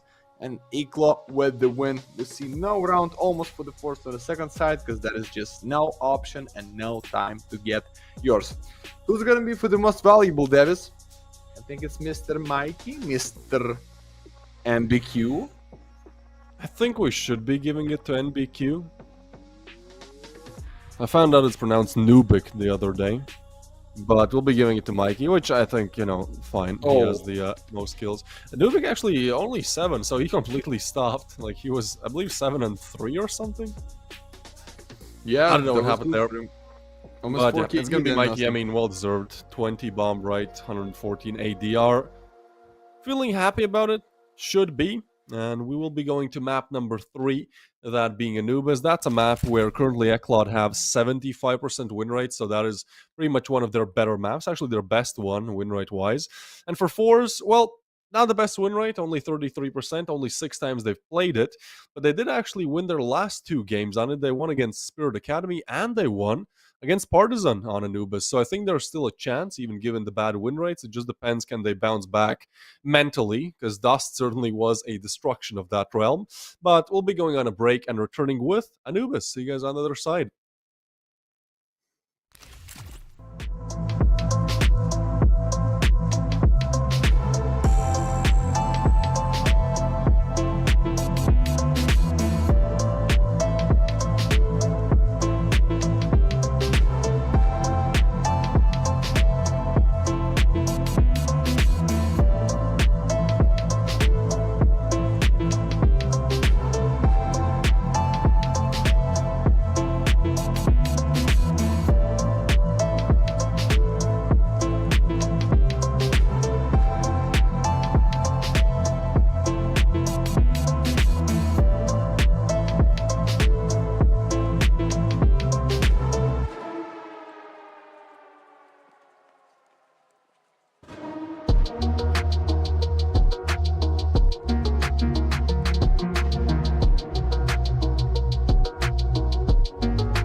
So boys, welcome back for the last one map and these best of 3 ECLOT against FORZE reload. Yeah, we think about, oh, okay, it's fine, this can be 2 maps only for the FORZE, but then boom, that's with how many? With the 3 rounds only, guys. It's not the deal. We talk about the next stage on the Galaxy from 1 to 1 to 1 and one more step out of playoffs. So why not? Just one more time, see what is going on the webcams and the ECLOT's team, Mikey, boys.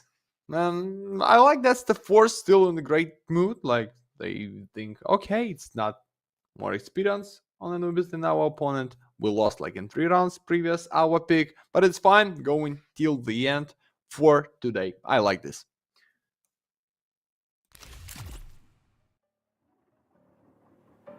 Yeah, right. I mean, this is the map veto that we've seen so far. I think Anubis is a pretty fun decider for these two teams because there's aim, there's strategy needed as well, right? Like we've seen mostly aim. I'd say mostly aim. That was very much on the side of FORZE on the first map and very much on the side of ECLOT in the second. And I think Anubis will be the most strategically advanced map so far. So that's cool. We do have the knife round going this time, since we need to pick starting side, and here it's a pretty big knife round, right? Because if you can just start on T side, like that is going to improve your mentality so much. You want that T side start, and seems like for now FORZE, you know, the knife round is somewhat close, but a 1v3 clutch not converted. ECLOT certainly bigger veterans in terms of knife rounds. I've been playing them for the better half of a decade, so all right. I think we're on for a banger of last map, Max. I think we're going to get double digits for both. I think this should be your closest map yet.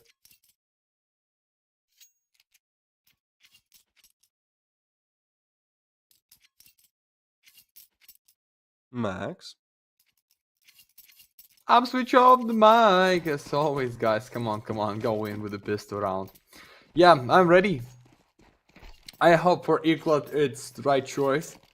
It's a great ace it's gonna be, but 3 of them from the opposite one. Oh no, out of wall, it's shady just when the young cowboys hold it up. Oh, What? it's one only. It's one only. How is he alive? That's insane. ECLOT peak, they see like 2 players on their side, and so FORZE dies, and they try to re-approach it, and actually, Mikey just connects headshots, boom, boom, and bam! That will be 3 for Mikey. And he was really the one like delivering so much impact on Dust2 as well. So it's great to see him performing well, right? Usually he is one of the best performers of the team. 1.07 rating. Second highest in the team. Mangus actually has the highest 2.0 rating, but that's because he recently played in like a top 300 team. So obviously the stats might be a little bit unready. Kusmi can deny the defuse. They actually spot both. Rokan gets a frag. Hold on, that's a 2v2. HP certainly on the side of ECLOT, and they will hit the headshot. Detour will get the double. And man, Detour just shows up when you need him the most, right? Yeah. Detour just a good one. Guys, I hope you not forget how ECLOT gets the win. Big win against Falcons when the simple trying to be as a stand-in. So maybe it's not a take, maybe it's not for you, it's nothing, but guys, ECLOT used to play here a lot and so good. So FORZE with the stand-in with the Kusmi, which is for the last 2 maps in less than 1.8 KD. So tough challenge for them, but I hope for the FORZE it's gonna be something, but not right now. Lico stacking 5 in the con. Dieter is close to be the richest guy on the server, because right now he has the most in the team, and maybe after these beautiful spray against 5 of them, I got 5 on it. That can be really huge. Come on. You believe in the USPs, yeah? Come on. Oh, that's 1, 2, 3, 4, 5 spotted.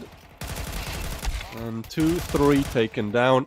USP will be good for 1, but nothing to write home about this round. ECLOT with a good start.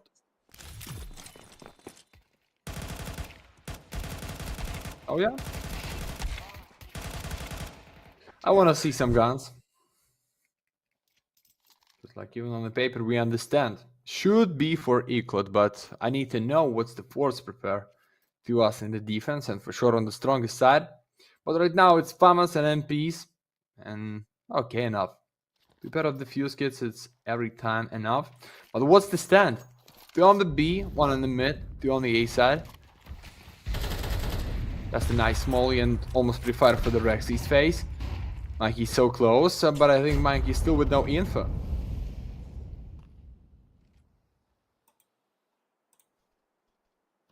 We're gonna wait, boys. After these flash, Mikey's gonna open. Excuse me. I think mid is open. I think split him on the A just with the one player from the main. It should be enough. A nice nade for the camera. Oh, shady for the one bullet, guys. It's the problem. Yeah, they are kind of pushed off of mid though, just because there's so much util and ECLOT don't aggress through the smokes. So just gonna be a passive hold for now, which does mean FORZE are probably a little bit nervous now, like just trying to find where they need to send these players. They're not sure where the attack is coming from. They actually called a very good stack on the safe side, so they have the stack. Now they just have to win out their aim duels. It's as simple as that. Mac 10 long range. Spirit should be winning, and he does, but FORZE and NBQ is there to refrag Kuzmi with one back, and now it's just him playing side defense. Needs another frag. There's a player low HP, but the smoke will force him off. He develops a counter smoke. Max FORZE down through the smoke, and that's a 2v2 retake. Rickon needs to win the duel, can't do it. Detour with the frag, and Nubik to convert it as well. That is a crucial rifle round converted for ECLOT. But close. After this kill of Q's me through the smoke, I think okay, it's the time, but then How cannot find a skill and a heaven. And we go back with what we start, guys. Pistol round for the FORZE, but this time few first armor. And few nades. Okay. One more free and fast. We're gonna see right now.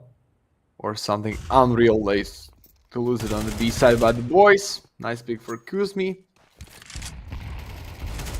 Let's give you nothing. Come on, ECLOT. Let's go for the empty spot. You have the Rickon as the lurker, but Mikey ready for him. Yeah, he certainly is. We'll lay down the molly as well. It's just the pistols, so we haven't actually seen pistols doing any kind of, or low buys doing any kind of an impact in this best of 3, which kind of surprises me. I thought this would be the prime breeding ground for rounds like that, but honestly, like, the rounds have been solid just in terms of the firepower and then who wins. So both teams certainly not making too many mistakes. Mangus will deal with Spirit. He wanted to get aggressive for some info. And now, ECLOT pushed down on the gas pedal towards B, because they actually think the Mangus frag has forced the rotations over to A, and even though there's one player getting over there, there's still a triple stack towards water that now they push up on. Damn, FORZE just leave the site that the hit is going to be coming into any second now, and Mangus still causing trouble towards A. If you're Mangus here, you just want to make some noise. Wait, they're going back? Oh, wait. Well, Kuzmi won't be expected. Now, Mangus has already aggressed up so far that I don't think it matters. I think that they will clear him again. Actually, no. That's it. Nothing more to worry us. Yeah, imagine he's gonna kill him and Rickon just like in a 1-5-7 against 4 of them is gonna win the first one round for FORZE. It's, yeah, just in my dream, maybe in other universe, but right now should be easy catch for the Rickon. Dieter, you cannot go for the box and not check them out. God, please. Okay, as a gift, gun, but NBQ from the stairs already. Nubik. Nubik. You think he's Nubik? Yeah, I casted it with Luba, and he was saying Nubik, and Luba is from Serbia, so I believe him.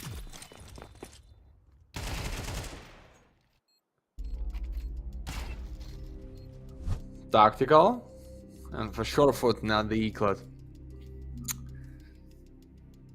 Evolution, that's the beautiful view. Can we just like stop that for the whole? That's like a nice wallpaper, right? Like, actually, I want this as my Windows wallpaper. Yeah? Yeah, alright. I think that's cool. You just remove the HUD real quick. I think you can make it work. But for the real question, if in Egypt and why that is too much water, guys? It's like should be just the straight decent. In Egypt. I mean, I was in Egypt like 6 months ago. I went to one of the resorts. It was pretty fun, but that was like next to the water, because apart from the water, there's not like there's sand and then there's water. So you gotta choose a place where there's sand and water. That's the strategy. Not too much to do in the inland. Okay, we're ready Oh for the my first one. goodness. Oh, mate. Good refrag, but FORZE now catches Spirit as well, and that leaves the ace site heavily undermanaged. Shady is flashed off the angle as well. It seems like he's flashed in real life. Look at the lights, man. Like, they're so bright, but he will still hit the shot. And in the meanwhile, Detour is checking out for this backstab. Now, I think FORZE should be at least taking a peek, seeing if there's a peek, but Detour still wins it out. Possibility to spot the second, he does. And now ECLOT, although stuck towards long, still and a possibility of rotation if they take down Rikon, who actually gets some damage, and now they will just try to crunch. Shady is there. There's an offer. Rikon gets 4C, and that is a huge round from FORZE. Really good decision making to just crunch them, push them in. And now Detour, 1v2, he is that impact player. He is that player who shines when you need an impact round out of somebody, and now Rikon is on bit low bullets, and Detour will do it, dude. He only does it when he's in an impactful situation to be clutched out. We saw him on Ancient as well. He got like 1 kill in, I believe, 10 rounds, and then he just won a 1v3. So, yeah, once again, it goes down. And that's another one of those rounds where FORZE are just like, okay, that's actually a tough lose. Because, you know, it's Anubis, like 4-0 T-start for Anubis is totally fine. But the fact that you lose a round that really should have been yours, should have been one of the few rounds that you get in this first half, like, that is a difficult loss, and it will also put them in a very bad spot economically if they can't convert this round with the lower buy. Yeah, but somehow with the great stricken 5, that is not much for them, guys. He's already out. Shady for the refrag, but right now I hope ECLOT understand. Okay, if Sniper is gonna pick us, and one of them was with the MPs, so maybe it's the setup in the main, and that is just only 2 players for the mid and for the B side. We need to go win, but that is too much time, guys. They already rotate for the mid side. And that's the ECLOT just wanna be in a place you can go through the main, even against the MP guys. Teeter and 4C, they're so low. And speed of the cage just for the shoulder is going to be info, and the teammates from the mid support him immediately. Nice timing. Timing is good, so is the push towards mid. Now Rexy wants to get away, but with 30 seconds left, FORZE know where this execute is coming from, so perfect opportunity to win around. Shady will get the first. You have 3 players on the other side. Like, this is a really tough conversion. They've already lost the first, now flashing themselves. ECLOT still want to fight. They still go for the peaks. Mikey will get one, needs a double. Shady is the one to get the frag. And yeah, this time there's no clutches to come through. ECLOT maybe wasted just a little bit too much time, and because FORZE went aggressive and took the matters into their own hands, they had so much early info to make the correct rotations. So, good stuff from them, finally recovering, and again, like, even though it's a 5-0 start, like, there's still time. There's still time to bounce back. This is Anubis CT side. I've seen 11-1 leads become at least close. So, the first round is often the hardest. They've secured it. Yeah. But I don't know, mostly on the tier 1 CS, because they only when they start to hear the sound of open, they understand that it looks like only one in the opposite team. We just need to deal how we kill them, or we go immediately for the opposite side and build something around the A or sniper on the B. And yeah, I agree with you, that was just time wasted And the mid side, they waiting for the lurker, or maybe just not want to push it so deep. And right now, wanna take it slow one more time, guys. Half a round, still no damage on the mid side. Deep defense for the FORZE. As a deep end stand for the Mikey and his friend MBQ or Nubik, as you like. Nubik. Nubinho from Brazil. I like that. I think it's a cool name. Yeah. Oh, Mikey used to be the opener on this map. And forgive the Shady with his miss. Half around, guys, come on. I think it's time to get some space. Not only would they pretend. Yeah, for ECLOT, it's still kind of smooth sailing just because economically they'll be able to buy in the next if they lose this round. But yeah, 5-0 start, like, you're kind of expecting to have a very dominant first half. Shady looking to deny that. He has already lost his brother in arms in the form of Spirit, so now going to get a little bit aggressive towards main. Rexy gets a frag, and that doesn't trigger an instant refrag coming because there's a bomb on the back of Nubik, and he wants to save it. Shady, though, pushes up. Hold on, can we go back to Shady? Yeah, he's going to hit a shot there, and now Rexy is looking for one towards mid. I mean, that's the bomb confirmed. And this is going to be difficult to deal with. FORZE has taken up. Oh boy, Shady more than ready for it, and that's a save. 8 seconds left. It's another round now, 2 in a row, where ECLOT simply run out of time.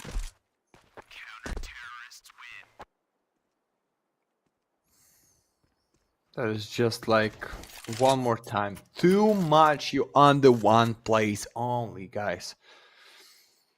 And the bomb carry towards stairs. I don't know why in a half a minute, like. You find the open in the main, you can close them from the camera, you can fake and go through the CD side, through the heaven for the A, as you like, and you're still waiting. Maybe it's call, maybe it's planned, but other way, open AK-47 for round number 8, and you wait, they find a win, they find second round. Step by step, FORZE going with something, guys. More than 5 in the defense, it's like enough on Anubis, and we hope it's gonna be something. Kuzmi to the smoke, good one. AK is out. Need to go and pick up, he's gone.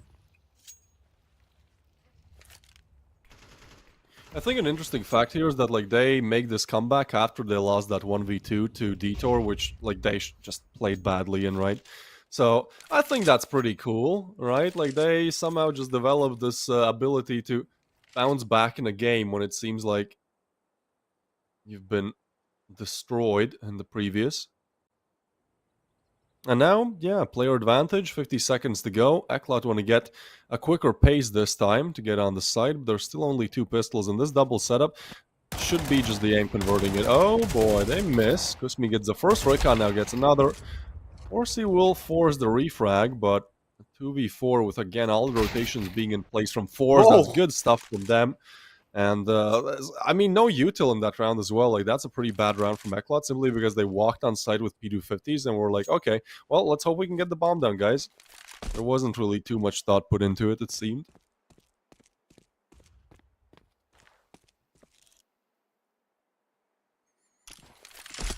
Okay, ECLOT it's 3. Yeah, you left some money, it's great, but FORZE start with this, or they just find the keys how they need to stand in the start of the round to find a kill, or not let them play it through the A or to the B main, I mean, with the main entry for the plant. So that's why we see 3 in a row.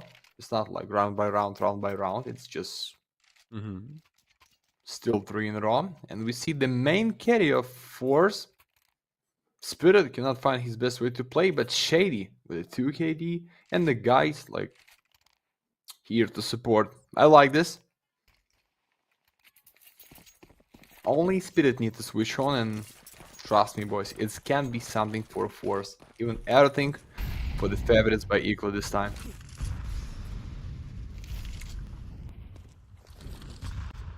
Make it slow one more time. Just find the That first seems one to be the kill. case. Oh. No. Kuzmi will deliver one, FORZE with another. ECLOT, they found their winning ways again. Now, I will say so much of it just hinges on them hitting their shots again. I don't know why there was no smoke there, like that's crazy, but yeah, they still managed to make it work. Nubik, just off of raw aim, will get shady. Spirit with the bounce back, but wants to get away with the AVP, so ECLOT will put the 6th on the board. And as I told you, Max, I think this is going to be our closest map yet. I think this is exactly what proves it, right? We have 6 for ECLOT, 3 for FORZE, and so those last 3 rounds, FORZE would like to win them. At the same time, like, you can also afford to lose 3 here on the CT side and just win the pistol, bounce right back. So, looking solid on both sides. Boom.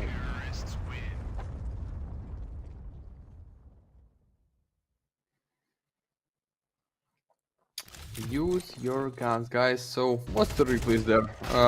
Open was good. And the Q in the mid side. Not much. Let's go, round number 10, squad. We're ready for this. Oh, yeah. And I see, like, in the playstyle of their attack, that is no fast round.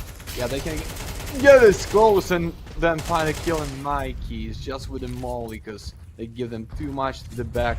Shady, what is that pick? You should be there safer for this side, but unfortunately, doesn't did spot. 5 and 4, good start in this round for them.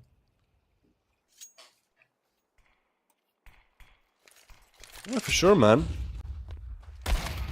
It's kind of how you have to play Anubis. You have to play a little bit aggressive on the CT side. If you just camp sites and hold your angles, like, rotations are just not going to be there in time. So, have to make some calculated aggression plays, and seems like they did not use a calculator for this one, as the maths are off. They lose Shady and Kusmi, and they lose a chance to put the 4th round on the board in this one, as bomb site has been pretty much given over. Even though no bomb plant yet, the round is officially over, Max. So, you know what? I want to ask you, like, we're almost halfway through the tournament, at least, 2/5. Like, who would you put now, since we've played some games, we've seen all the teams perform except for the playoff teams? Like, who would you put out of the teams we've seen so far in the group stage as, like, top 3 for making it to the finals? Oh, okay, guys, we have a time because you see FORZE anyways. If you want, I can go first. In the meanwhile, you can, like, check the teams, just go through them on your own. So, yeah, I'll put. I think you got to look at the 2 and 0 teams first, right? So I think Passion UA is there because they won the previous, and I kind of have to put Spirit Academy there as well, just because of Kaiosuke, man. Like, he has been playing so well, and I would put those 2 as the most likely ones. And then as the 3rd one, like, 0 to 2 bracket, I'm not gonna pick anyone. And then 1 to 1 bracket, I don't know. I feel like maybe, I know this sounds crazy, but I think maybe FORZE Reload can, if they get to the playoffs, like, I think they can get to the semis. I'm not saying finals, but I don't know why, but I believe in this team. Yeah, but FORZE looks like just with enough confidence they can play really good, even play against ECLOT's pick and win it so easy. That's how they good, guys. In the 7 rounds only, but stand in your roster, hold my pool. Okay, it's something like bold predict for the FORZE Reload in the playoff. I agree for the Passion EA with you. I agree for the Kyosuke for the 100%, and maybe I'm going with the Astra, my friend, because Griggs did it once, and I hope he's going. All right, that's a solid to make it twice. I mean, you picked 3 out of the 4 teams that are in the 2 and 0 bracket, so no. Yeah, I mean, I did this. I did the same. It's all one of them are at least one of our predictions is 100% correct, because whoever wins the Spirit Academy Passion UA matchup goes to the playoffs. So yeah, we're rigging the predictions in a way where we can't lose. First time in history on the Galaxy, guys. Davis and Medici is gonna give the right predict just in the one time, and just as a blockbuster. Okay, good, guys, talking about playoff stage, but right now need to go back for the first one side. 2 rounds left. Only Shady with the teammate trying to find out what is going on in the mid side, but Mikey's hiding in the window as a thief. He's already takes something, and that's gonna be your soul, and then sneak out the window, and he's gone. Spirit, dodge the flash, but for sure after these mangas here, No need to pick, you're red. I think it's gonna be slow on the beat. Because I see the bomb carry, I see no time, and I understand. Pretend and go for the A, just no time.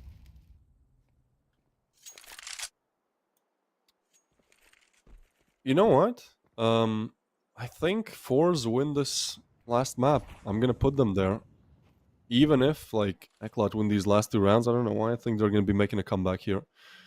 That's what I feel like. With 25 seconds left, yeah, I mean, the ECLOT have run out of time plenty of times, and now Spirit arrives, good timing, and he gets the kill for free. And there's 20 seconds, and you just have not even gotten on the bomb site. So with 15 left, I mean, this has to be just raw aim, getting all the frags. 10 seconds, Newbie gets one. Oh, there's FORZE. Hold on, that's a 2v3, but Shady punches one back, and now there's no time to plant. There was, but he gets off the bomb. FORZE clean up, they get the 4th round. And they put themselves again in a very favorable position. Good? Yeah, for sure. Find the 5, boys. 5, even you playing matchmaking with the friends, even you such a big noob, you feel alright with the 5 and the defense. You're just like, okay, let's get it for the 2nd pistol, and then it's going to be good for us. So here we go. But the problem is, ECLOT with everything what they need to find the 8. And there's round 4. See, for sure, Recon, you cannot sneak as you want. So why so fast? Like, maybe not enough cover, maybe mid respawn to be the first one in the bridge. But 5 and 4 just in the start. And after these one, I don't know how to win. We're waiting for the double on the A. Spirit, you can make this. Okay, you have 2 previous. Okay, you have first one map only. Because lost in the 3 rounds. It's not about the carry. And Rex is going for the support. I like the setup on the A. Can be something. But I need to know how FORZE is going to open. Or he's going down. It's Dieter with the open solo play by these gentlemen. You see, no fear, like, okay, Molly, calm, Flash, I'm gonna open. Spirit with the kill right now. We know that it's not much. Then 2 of them, because Sniper in the mid side with the Molly. Shady. Ah! Give him a chance to sneak. Alright, but Mikey will still find Shady, so that's a 2v3 now. And I think ample opportunity for ECLOT to log this one in. It's going to be a 2v3. Bomb plant comes down. Detour will get one, but only one as Rexy gets a frag. Now he's on for the 1v3 clutch. Well, Molly out long, so actually isolating some gun duels here. Now they swing him through the Molly. Mikey, yeah, that's a good play there. Not giving them the 1v1. So 4-8 will be our scoreline on the half. And we have a huge pistol round coming up. First, though, need to spin this one.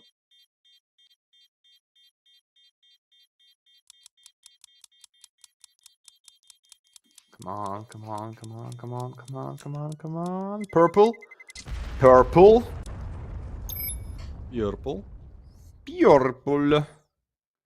Now, food chain. Guffed 4. Congrats with your MPs. Hope you're doing better next time.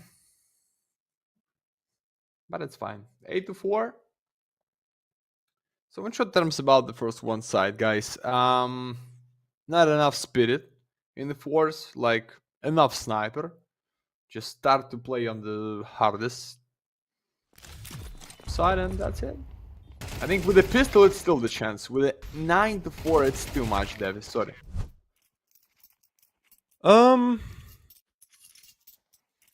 Yeah, I agree with that. Honestly, like, I think even if they lose the pistol, I don't know why, man. Like, I just have literally a feeling, like, that we'll see a comeback. But I agree that that comeback will just have way less mistakes to work with if they can't win the pistol. So, we have a P250 buy out of Shady. He wants a one-tap long range, but instead it's Rickon to just find and punish the first. That was long. Mikey was peeking alone, and because he was alone, there's nobody to really have information if it's B or not. So that triggers a horrible knee-jerk reaction from ECLOT, where they just gonna go for the B stack. And at this point, FORZE, they're still waiting. And oh, they get off the angle. So now it's weird. Like, A side is clear. You just gotta hit A. Man, FORZE could just be walking into their demise here. Yeah, they're going water. I mean, the stack is good. The stack is good. It does work out, and Detour finds the first. Now they're going for the swing. USP, though, gets overwhelmed with 3 there. Rexy hits another. Spirit gets 1. Oh, Spirit. You said there's not enough Spirit in FORZE. Well, they certainly find the fighting Spirit to convert the round, and who other to shine than him? Yeah, I feel like if they start performing, then it's going to get real difficult for ECLOT, as now they're put on the CT side. Certainly way worse to play on it on Anubis and FORZE. We'll see what the buy looks like for ECLOT in the next round. I don't think they should be forcing anything here. But if they do, I mean, that could be 8-7 with you on the T side. Great pistol round, that's what can I say. FORZE with a 5 was the risky FORZE. That is just 2 kills. We've seen, but now they want to make it with the MPs. Big gamble for the ECLOT, because I hope you understand, guys. Without this, it's 8-8 almost.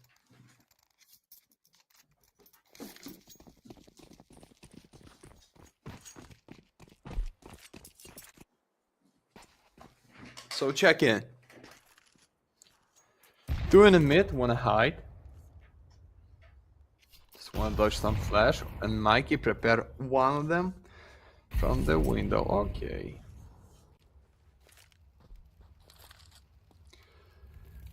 Yeah, anyway, see them slow.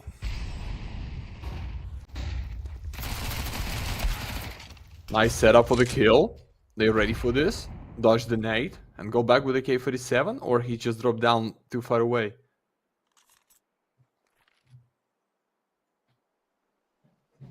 I'm back, Max. What did I miss? Come on. Nothing. Oh! Oh, hello. Your dog wants to be a caster too, eh? Somebody. I guess I didn't miss too much, yeah. Oh, wait, FORZE actually lost a player. How has that happened? It was the force from ECLOT. Man, this is going to be real dicey, because, like, look at the setup. There's 3 on the other side. FORZE, you better not. ECLOT's calls so far in terms of the stacks have been really good. Now, last time they did struggle in terms of the aim, but they are going to go for it. Oh, the smoke. I think that's actually... They're going to push through it. No way. This should be easy. Yeah, Mikey's there with a double with the Deagle. Mikey gets a triple, and that is FORZE just completely shut down in the round. That's not a round you should be losing at all as well. They just overcooked it, really. ECLOT had all the read, and Mikey comes up with a huge triple, excuse me, with the Deagle.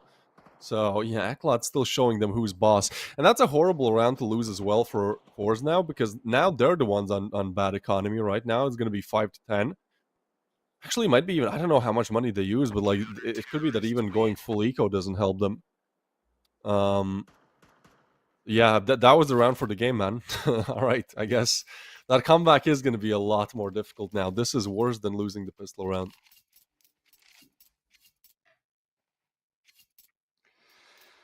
One kill only against FORZE, which is going all in, boys. Come on, FORZE, we believe in you. That was almost put you like deep in the playoff, and right now you... What AK in the 4 pistols. I did not put them deep in the playoff. I said there might be a world. Maybe, you know, it's always easy to say maybe. Oh boy, Detour gets a lot of information. They can't spray them down, but there's 3 on the other side. I think if you're FORZE here and you push in, like, look at the damage, man. Oh my goodness. And one more. Yeah. It's great for ECLOT there to just chuck so much util in that, like, FORZE don't get to push up, because that was where the danger could have been. Now with this being slowed down, I mean, Spirit gets helped out, but picking them off one by one, given the HPs. Here's me with one. Rexy actually gets one. Needs a headshot here. And hit it, so Spirit will go down, and Rexy will follow. Double digits for ECLOT, and yeah, I mean, FORZE, they had to force in that round just because the cash was so low that even full saving can't buy a rifle here. So from a 5-9, where it could have been 8-9, right? It could have been real close to an 8-9. Instead, we get, I think, what are the remnants, the remainers of the game. 11-5 will be the scoreline, and at that point, FORZE have to play picture perfect.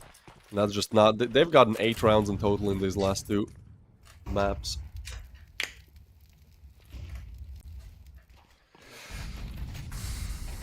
think ECLOT get finally this figured out who the better team is.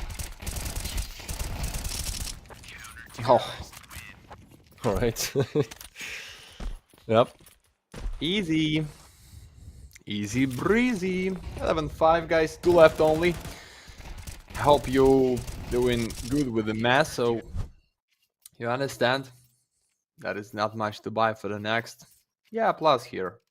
Few kills in the bomb plant, maybe a chance to win even round, but for ECLOT it can be the end right now. One more for the match point for the next stage 2-1, and then you're almost in the playoff. So lock in, no ult, maybe no need, but just to see how they're trying to proceed on the A main. Nice flash, nice nade, and it's a double now. It's one. It's double by Rex. Alright. I mean, that's what FORZE have been doing all along, right? Like, they just push in and get headshots. There's no strategy to that. That's simply Rexy hitting the shots faster on Mangus and FORZE, in fact, who, yeah, as you noted, has been doing really well. So, alright, that's a player advantage. That's something that FORZE should be able to work with. This is just a must-win round, really. Like, although there is 1 second chance, right? That second chance will be with Mac 10s and Tech 9s then. So let's see, a double stack towards connector. ECLOT have been so good at just having the reads, and well, Mikey has been really good at finding the frags, and Spirit is just too far away there. I don't know why they go like this. Nubig with the backstab. Kusmi does find him, but Mikey in the meanwhile has found another towards connector, and he's just been such a difficult player to deal with. Hey! Wow! Dude, Mikey is just on another level right now. That nade, I don't know how he makes that connect. And now they have the info. They're both rotating over. Mikey is just looking to get a quad in the game, and ooh, he is spotted. Molly will be laid down, smoke on top, and Rikon will at least get the plan down. 1v2 now necessary. They're going to try to push on the bomb site immediately, but smoke actually gives pathway for Rikon to get away, but they wouldn't double swing this. They spot him. Damage dealt. Mikey and Rikon super low. The nade could be huge. Rikon chooses to deliver it a little bit too early. Flash now comes through, but they're going to tap the bomb, and Rikon, oh, actually has the molly. I think the molly hits, but he can't hit the shot. And there is both a kit and a smoke on the side of ECLOT, so they win a round, and Mikey having a laugh. I mean, literally denied. You know, Mikey does it all in that round. Beautiful. Mikey, where are you? Yeah, Mikey, just a real G. Unfortunately for him, it can be because of ADR. It can be for the Dieter, not for the FORZE, because he's the sniper, like every shot for the 100 damage. I don't know. I hope Mikey gonna be the most valuable. There is no achievement to being like MVPs most of the time on the season. Maybe in the next on the Galaxy we'll bring something for the player who is gonna be the greatest one for the whole. But right now it's all about the round, and they find the NBQ in the mid side. Good one, split him on the A, and the bomb kid is in the main. It's the problem, and he's going down for the smoke. That is just Mangus. Nice stand. Oh no, Mangus! Almost triple, mate. Damn. Close. Alright. Well, I love that FORZE keep fighting, but like at this point you've just had one too many, well, a few too many actually close rounds where you don't win it. And even if you're able to, like at this point this is the no return zone, no mistake policy. ECLOT are going to attempt it. Smoke comes in to facilitate that. Wow, Detour and Rexy do get the frags. So it's now 1v2 for Mikey, who, as good as he has been, just doesn't have the time. Still hits the nade, actually. Hold on, he has a kid as well. There might be a world. Shady, though. He needs to push out. He will find a shot. But damn, Mikey just making it as close as possible every single time. And even though FORZE get the 6th, it just feels like that with how good the whole ECLOT squad are playing right now. Like, Manga's getting clips like that, right? Like, surely you find an opening in one of the next 6. I'm still very much not a believer. And hopefully FORZE makes me turn my head again.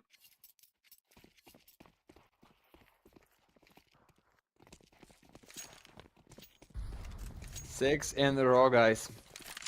For the OTs. Shady with up. Ah, Shady with AK-47, sorry, that was just the Shady, and immediately we switch on for the FORZE spot. A-side one more time, man, Ghost, you can be the hero or the villain.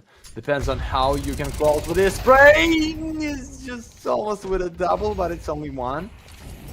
Strikes with the molly, but you have small guys, need to go back, open up this with a nade right now. Just empty meat, empty B, editing this gamble for the 1 point only. I totally get why ECLOT go for these gamble stacks, because it's like, when you gamble a side, it's almost a 50-50, right? So you have 6 chances to, you know, get heads or tails on a coin flip.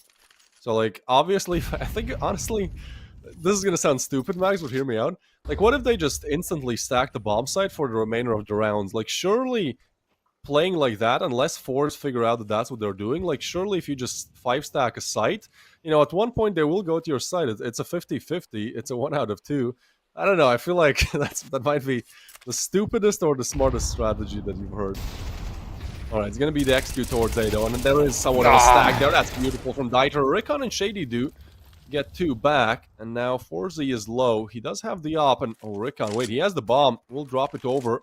Take this position, which is kind of difficult to clear. FORZE though drops down and will be taken down by Rickon, but Mikey, oh, he could be the hero again. It's a 1v1, 10 seconds left. Mikey with the nade. Utility usage has been on point, 38 HP on Shady. As he tries to get away and relocate, Mikey will do so as well towards heaven, but I think this clear should be going the way of Mikey. Timing, he hasn't cleared it. Oh, the timing and Shady somehow.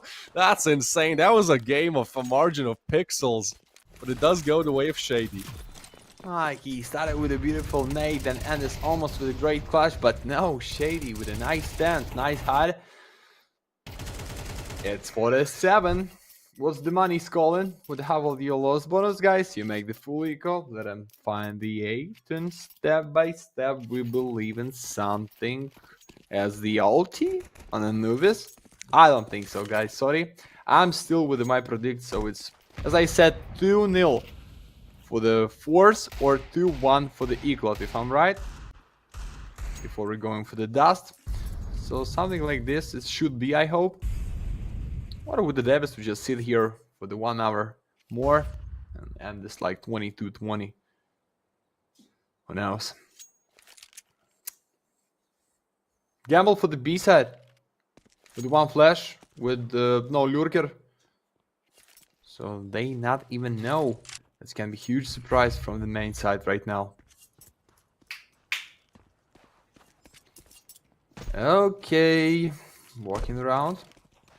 You see, guys, there is no reason to save, so that's why Pistols trying to deal with this. Davis, don't tell me that it's one more time Pistols end the game right now. I'm just not ready for this, but 5 of them from the city side. You, they heard me. They're watching the stream. They'll literally go for the gamble stack on A, and the gamble works out. The Deagle this time taken down. Kuss me, Spirit. Alright, that's more like it. Yeah, you shouldn't be losing rounds like that too much, so they will get 3 down. Kuss me delivers some extra damage, and Rexy will put a final end to the round. So FORZE have done well to get 3 rounds in a row now. Now 4 more will be needed, but alright, ECLOT, I mean, I'm sorry the gamble didn't work out. Just keep gambling, you know that meme where you're like 90% of the way there and the diamonds are there and you just head back home? Like, that's how ECLOT are feeling right now. We know this. Okay. Mate, it's already 8. Like, 4 in a row on the T side on Anubis, that is like default if you want to win, but the problem is the match point for ECLOT and the full buy for them right now with the maximum loss bonus in the next, even we see 9-4-4. So it's 2k full buy, 2k full buy with a chance to kill somebody, like force his head, but almost break the table with a miss. Here we go. I mean, so much of this has been really close, right? Like, we literally see that previous round, around number 19 it is, yeah? Yeah. Where it's a game of pixels, like literally 3 pixels more upwards, and Mikey sees this player first and gets the shot, so FORZE by very slim margins, keeping themselves in the game, and now they're up against MP9s and 5.7s, so this is going to be one of those situations where the CT economy is difficult to get going when you just keep losing, even with the max loss bonus. MP9s, though, I think on Anubis especially, like, you can... We've seen FORZE crumble to them before. We've seen them crumble to a single deagle by Mikey.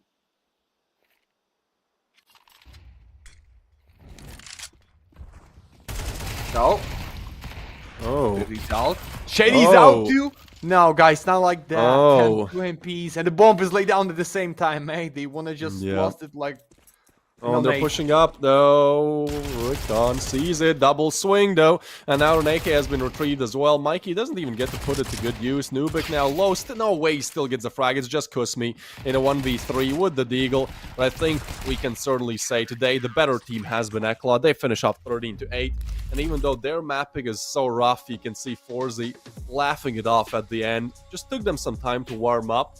And I thought the comeback was going to be possible, but man... FORZE just lose one too many rounds, right? The fact that I would lose round number 14 to literal just 3-piece from Mikey's deagle, and then another round like that, like, yeah, FORZE, I love what I'm seeing from them, but certainly they need that experience. They need to know what to do in situations like this when it's an easy conversion, but you're just a little bit nervous, and we're going to be giving Nubik the MVP, which I think is... let's say deserved. I think maybe not for the map. I would have given it to Mikey for the map, but I think for the series, Nubik has to be there just because of how consistent he was all throughout. Kept the team spirit alive after that suffering loss on first map. And yeah, that is going to be it, Max. We get through our 2 best of 3s for today. I'm quite happy with the results, honestly. We get one quick one. We get one going the distance. It was fun. Any final words, maybe from your dog? He has entered the room as well, I see. No, he just won't kill around as a crazy, not give me the chance to work as I want. So guys, as always, thank you for being with us. Follow Galaxy. It's not the end. We have 2 best of 3 more. CYBERSHOKE against Illuminar in less than 1 hour, and Z10 against Sashi close to midnight. So thank you one more time. Play CS and see ya in a few days, boys. Bye bye.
All I want is money, power. Can I take out money,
Ladies and gentlemen, welcome back to Galaxy Battle Phase 2. 2 best of 3s are done for today, and 2 best of 3s remain between us and finishing the day. My name is Luba, and I'm joined by Olex. How you doing, man? A lot of good Counter-Strike is yet to be played in Galaxy Battle Phase 2. Yeah, for sure. If you see Galaxy Battle, it's always about good and great CS. For the first For Us game today, it's going to be CyberShoke against Illuminar. We already recently saw the game of FORZE Reload, the team that came to the tournament from Open Qualifier, and now another team from Open Qualifier is going to play on our tournament. It's going to be Illuminar against CyberShoke. And what's your odds and beliefs? Who's going to take this win? Is it going to be CyberShoke or is it going to be Illuminar in this one? Well, I'm going to have to go with the side of CyberShoke. I mean, they come in as an invited team against a team that came from the open qualies, a team that we don't know a lot about. This Illuminar roster is quite new to the scene, and I'm very curious to see how they're going to go. Of course, they did manage to win one best of 3 so far, but one best of 3 is far from a statement that they could go all the way or that they can even manage to get to the top 16 phase. They're going to have to deserve it. Of course, moving on to the map veto, you can see that Mirage and Ancient will be the 2 maps that we will definitely be seeing, and of course the only thing that's left is to find out what our decider will be. Relatively unsurprisingly is going to be Dust 2, and this is a problem for CyberShoke coming into this best of 3. They really don't know a lot about Illuminar, how their map pool looks like, and you don't know what to ban, you don't know what to pick against them. You can't really find a punish pick against Illuminar at this point, so who knows, we might even see a position where CyberShoke have picked Illuminar's best map. Yeah, I mean, that's always a problem when you play against the teams that either are just newly created or the teams that just got from open qualifiers like Illuminar did. And talking about Illuminar and the way how they won the first game, it was against Sinners. And Sinners now are 0-2 in group stage. They never won a game on our turn in Galaxy Battle Phase 2 so far. And I commentated the second game, and it was not the best performance from Sinners. So maybe it was this game in which Illuminar were just better than Sinners, which are not in good form, not in good shape. However, I think we need to talk that CyberShoke are having good form right now. Yeah. They only lost in a few last games on the Galaxy Battle, and that's it. Now it's Rush from them on A side, and there's no defense at all that can face them at this moment, but a headshot from Spavaku, second one in jungle, and it was supposed to be fake on A, but now it seems like a huge problem for CyberShoke to win this round. Yeah, they're a bit between a rock and a hard place now because they've lost 2 players and gained no intel. The only thing they know is that there's no CT presence directly on that A bomb side, given that Glowing is already tucked in sandwich. But the problem is, wherever they go, whatever they do, there's a certain chance that they might get into the crosshairs of an Illuminar player. Now, Glowing seen his 2 teammates pouring in, and they want to get to that site and plant the bomb as soon as possible, given that they're in a disadvantage. Aseko, there's a good shot, and Blixie falls. More trouble awaits CyberShoke, and there's not even a chance for them to get the bomb down at this point, though they are going to try, and nobody is there to actually stop them in that. So at least the bomb plant found, and Spavaku finds a 4K to begin this best of 3. That's a good start as they win the pistol. Yeah, and for the CyberShoke fans in this pistol round, the best thing that you saw, that's a bomb plant. That's it, because 0 kills from CyberShoke on the pistol, Quadro from Spavaku, and the idea, it feels like idea just was not there, because you're faking like on A, but you just rushing together in jungle, dying from one guy without even some tries and normal shootings against him, and then Spavaku just pushed after the C4 is planted. However, we also have already an open server from Spavaku that did 4 kills in the pistol round, and we'll see how he's gonna work with that gun. But CyberShoke, the bomb plan, gave them a chance to make an force here. 2 pistols and 3 Galileos from them on round number 2. Yeah, it might be interesting. 3 Galileos means that they are going to be strapped for utility, as you can see, they don't have a lot of grenades to work with at this given time. But if the CTs play it passive, the Ts don't really need to spend a lot of their nades so far. It seems to be like an A crunch, and it's not going to be an easy job for the Illuminar players to hold this off. There's a Secco, there's a double. Good start of the round and completely destroys the players in Palace, and Disco Star pounces. Spavaku's up also fires away, and one by one, the CYBERSHOKE players fall. Illuminar, an unknown entity coming into this tournament, they are not playing. They're pretty ready for whatever CYBERSHOKE throws their way. Yeah, now once again, 0 kills from CYBERSHOKE and 0 kills overall from terrorist side so far after 2 rounds were played. And it seems like we're not gonna see a lot of kills in this round from them either, because it's Eco, that's how many Eagles? 3 Eagles from them, 2 Glocks 22, and it seems like a great start for Polish guys from Illuminar. Their Blixie starts with the first kill for T-side with a headshot through the smoke. Well, that's a start you want to getting your first kill in a map. That might be the difference maker for CYBERSHOKE, as that will spread the defense thin. A good nade to the feet of Lovicus. He loses 40 HP from that.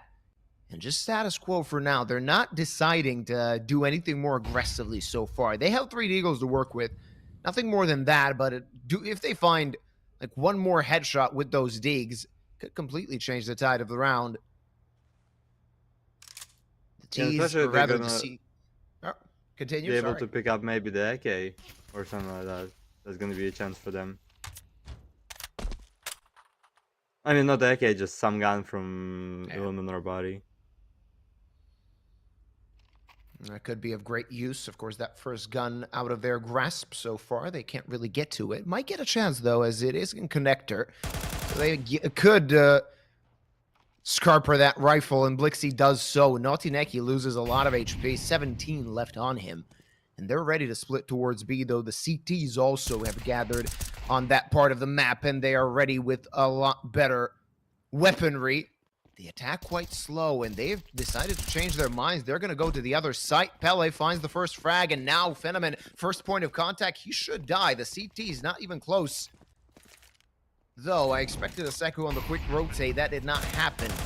It's a 4v4. Still a lot to do, though, for the CTs. And CYBERSHOKE can be happy with this. They got the bomb down, and they're in solid post-plant positions. They take away a few more rifles, and that's a solid victory for them. Might even happen as Glowing finds a headshot drive-by, though it now looks to be like an easy retake for the side of Illuminar. Only Blixie remaining.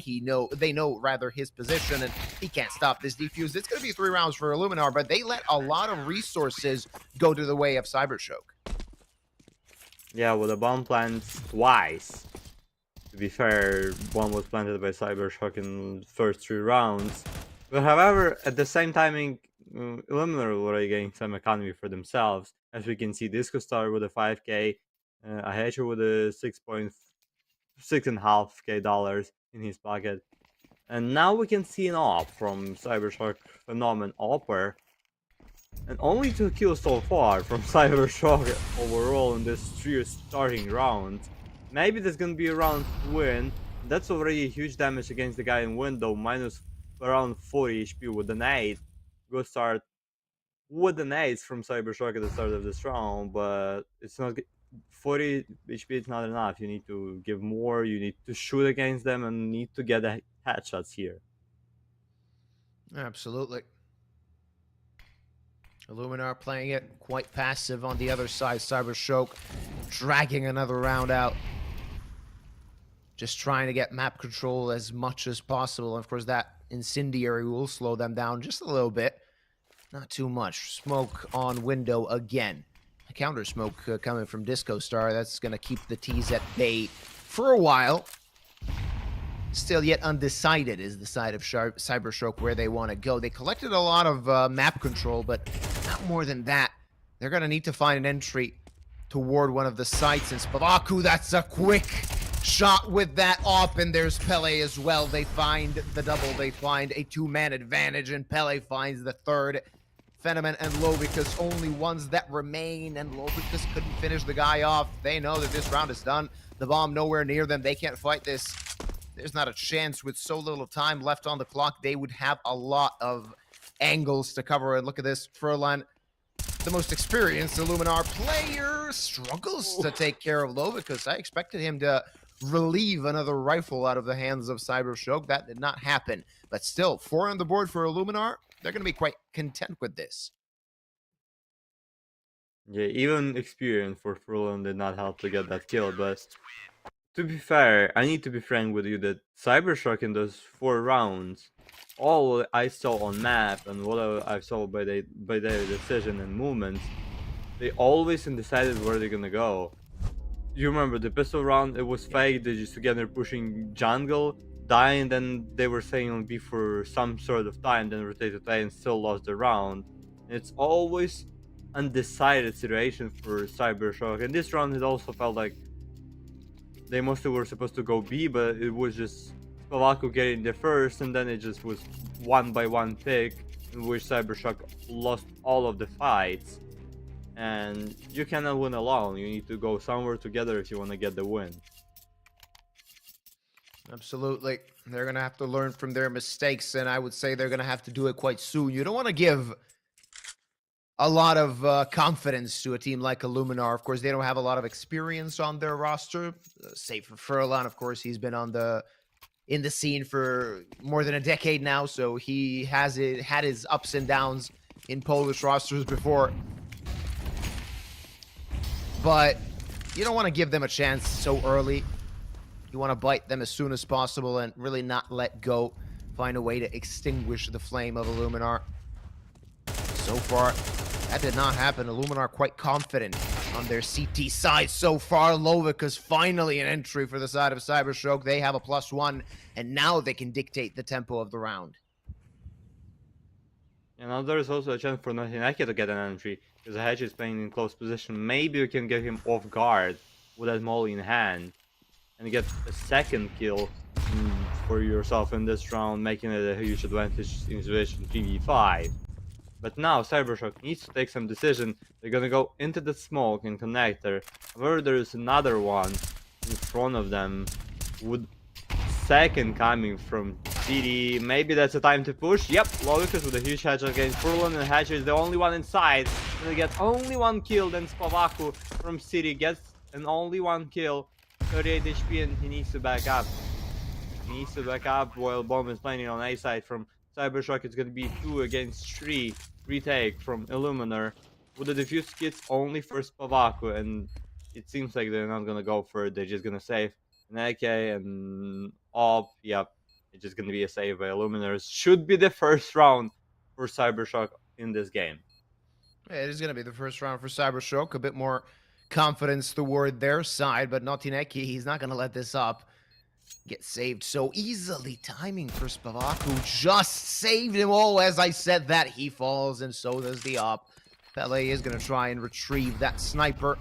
They do still have a good chunk and change on them, so they can invest back into an op. They can invest on all of their players, so not a lot of loss in terms of economy for the side of Illuminar. The problem is CYBERSHOKE won an important round, and maybe it could be the end of this Illuminar momentum they've gathered at the beginning of Mirage.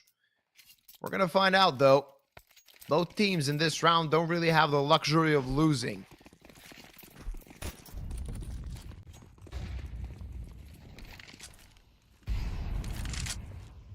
Was the idea from CYBERSHOKE in this round?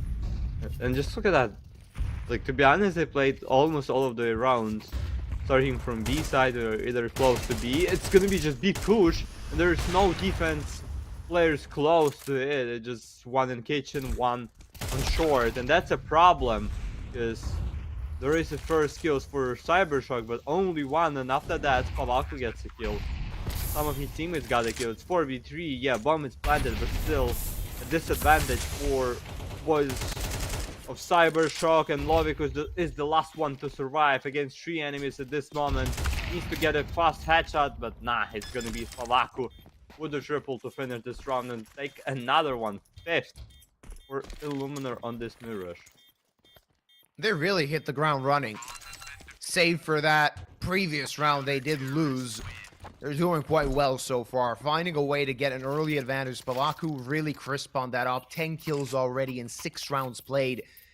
And currently, it doesn't look like anybody on the side of CYBERSHOKE has really connected to the server in full. Lovicus, of course, he's basically the guy that won them that previous round, getting those important entry frags. Before that and afterwards, we didn't really see a lot from CYBERSHOKE so far. Tech pause as Pele has left the building. Hopefully, he will return quite quickly so we can get back to the action. But Illuminar have impressed me so far by their CT side of Mirage. Of course, there's still a lot of work for them to do if they want to go through in that qualification series. Don't forget, this is a 1-1 bracket. A team that wins goes to the qualification match and is going to have 2 opportunities to get to the top 16 phase. A team that loses needs to win 2 best-of-3s in a row in order to go to the knockouts. Yeah, this setup against CYBERSHOKE seems like a good chance for Illuminar, especially with the CYBERSHOKE that started so bad, and as you said, it doesn't feel like they connected on the server. It happens sometimes when you're playing like the morning games at 10 a.m. or something like that, or 11 a.m., but it's already evening, it's already half, it's half 6 in Europe, so you need to wake up. And I think I also gotta mention the performance of Spavaku so far. 10 kills, only 2 deaths by him. Good performance as a sniper. But now we're starting round number 7, and once again, CYBERSHOKE keep playing close to the B side. But let's be honest, it's not working yet for them. Absolutely not. Taking control of mid as Illuminar have played a very passive game on the CT side so far. We did not see one of those mid takes from the CTs where, like, they have utility, they have an op, and they did that for, had that rather, for a while now, yet they decided constantly to play very passively. Though, as I said that, I see a Secco on T-spawn. He found a really good push, found the player that was actually carrying the bomb, and now that is a very smart play, just pulling back. Let them question where you could be residing. Let them think about what your choice could have been. That was a great play for the side of Illuminar. Did not notice that when I was talking about their passive play, though the rest of the players did just stick to their positions, and Blixie will check Furlan. Not quick, not crisp enough, is the veteran on the side of the Polish team, and now the attack commences towards B. And Blowing finds Spavaku, Pele falls, and whatever Aseko did at the beginning of the round, that does not matter anymore, as it will be the second for CYBERSHOKE. Finally for CYBERSHOKE, they found some sort of a game here in this round with a sort of split of B side, because we saw the guy in window, we saw the guy on short, we saw a guy from B apps, and that's finally a second for them. And there is already not enough money for some of Illuminar's players, which is Pele, which is a Hatcher here. And what we're gonna see is probably gonna be a farm gun. Yep, for a Hatcher it's gonna be an MP9 and 3 silencers on the server.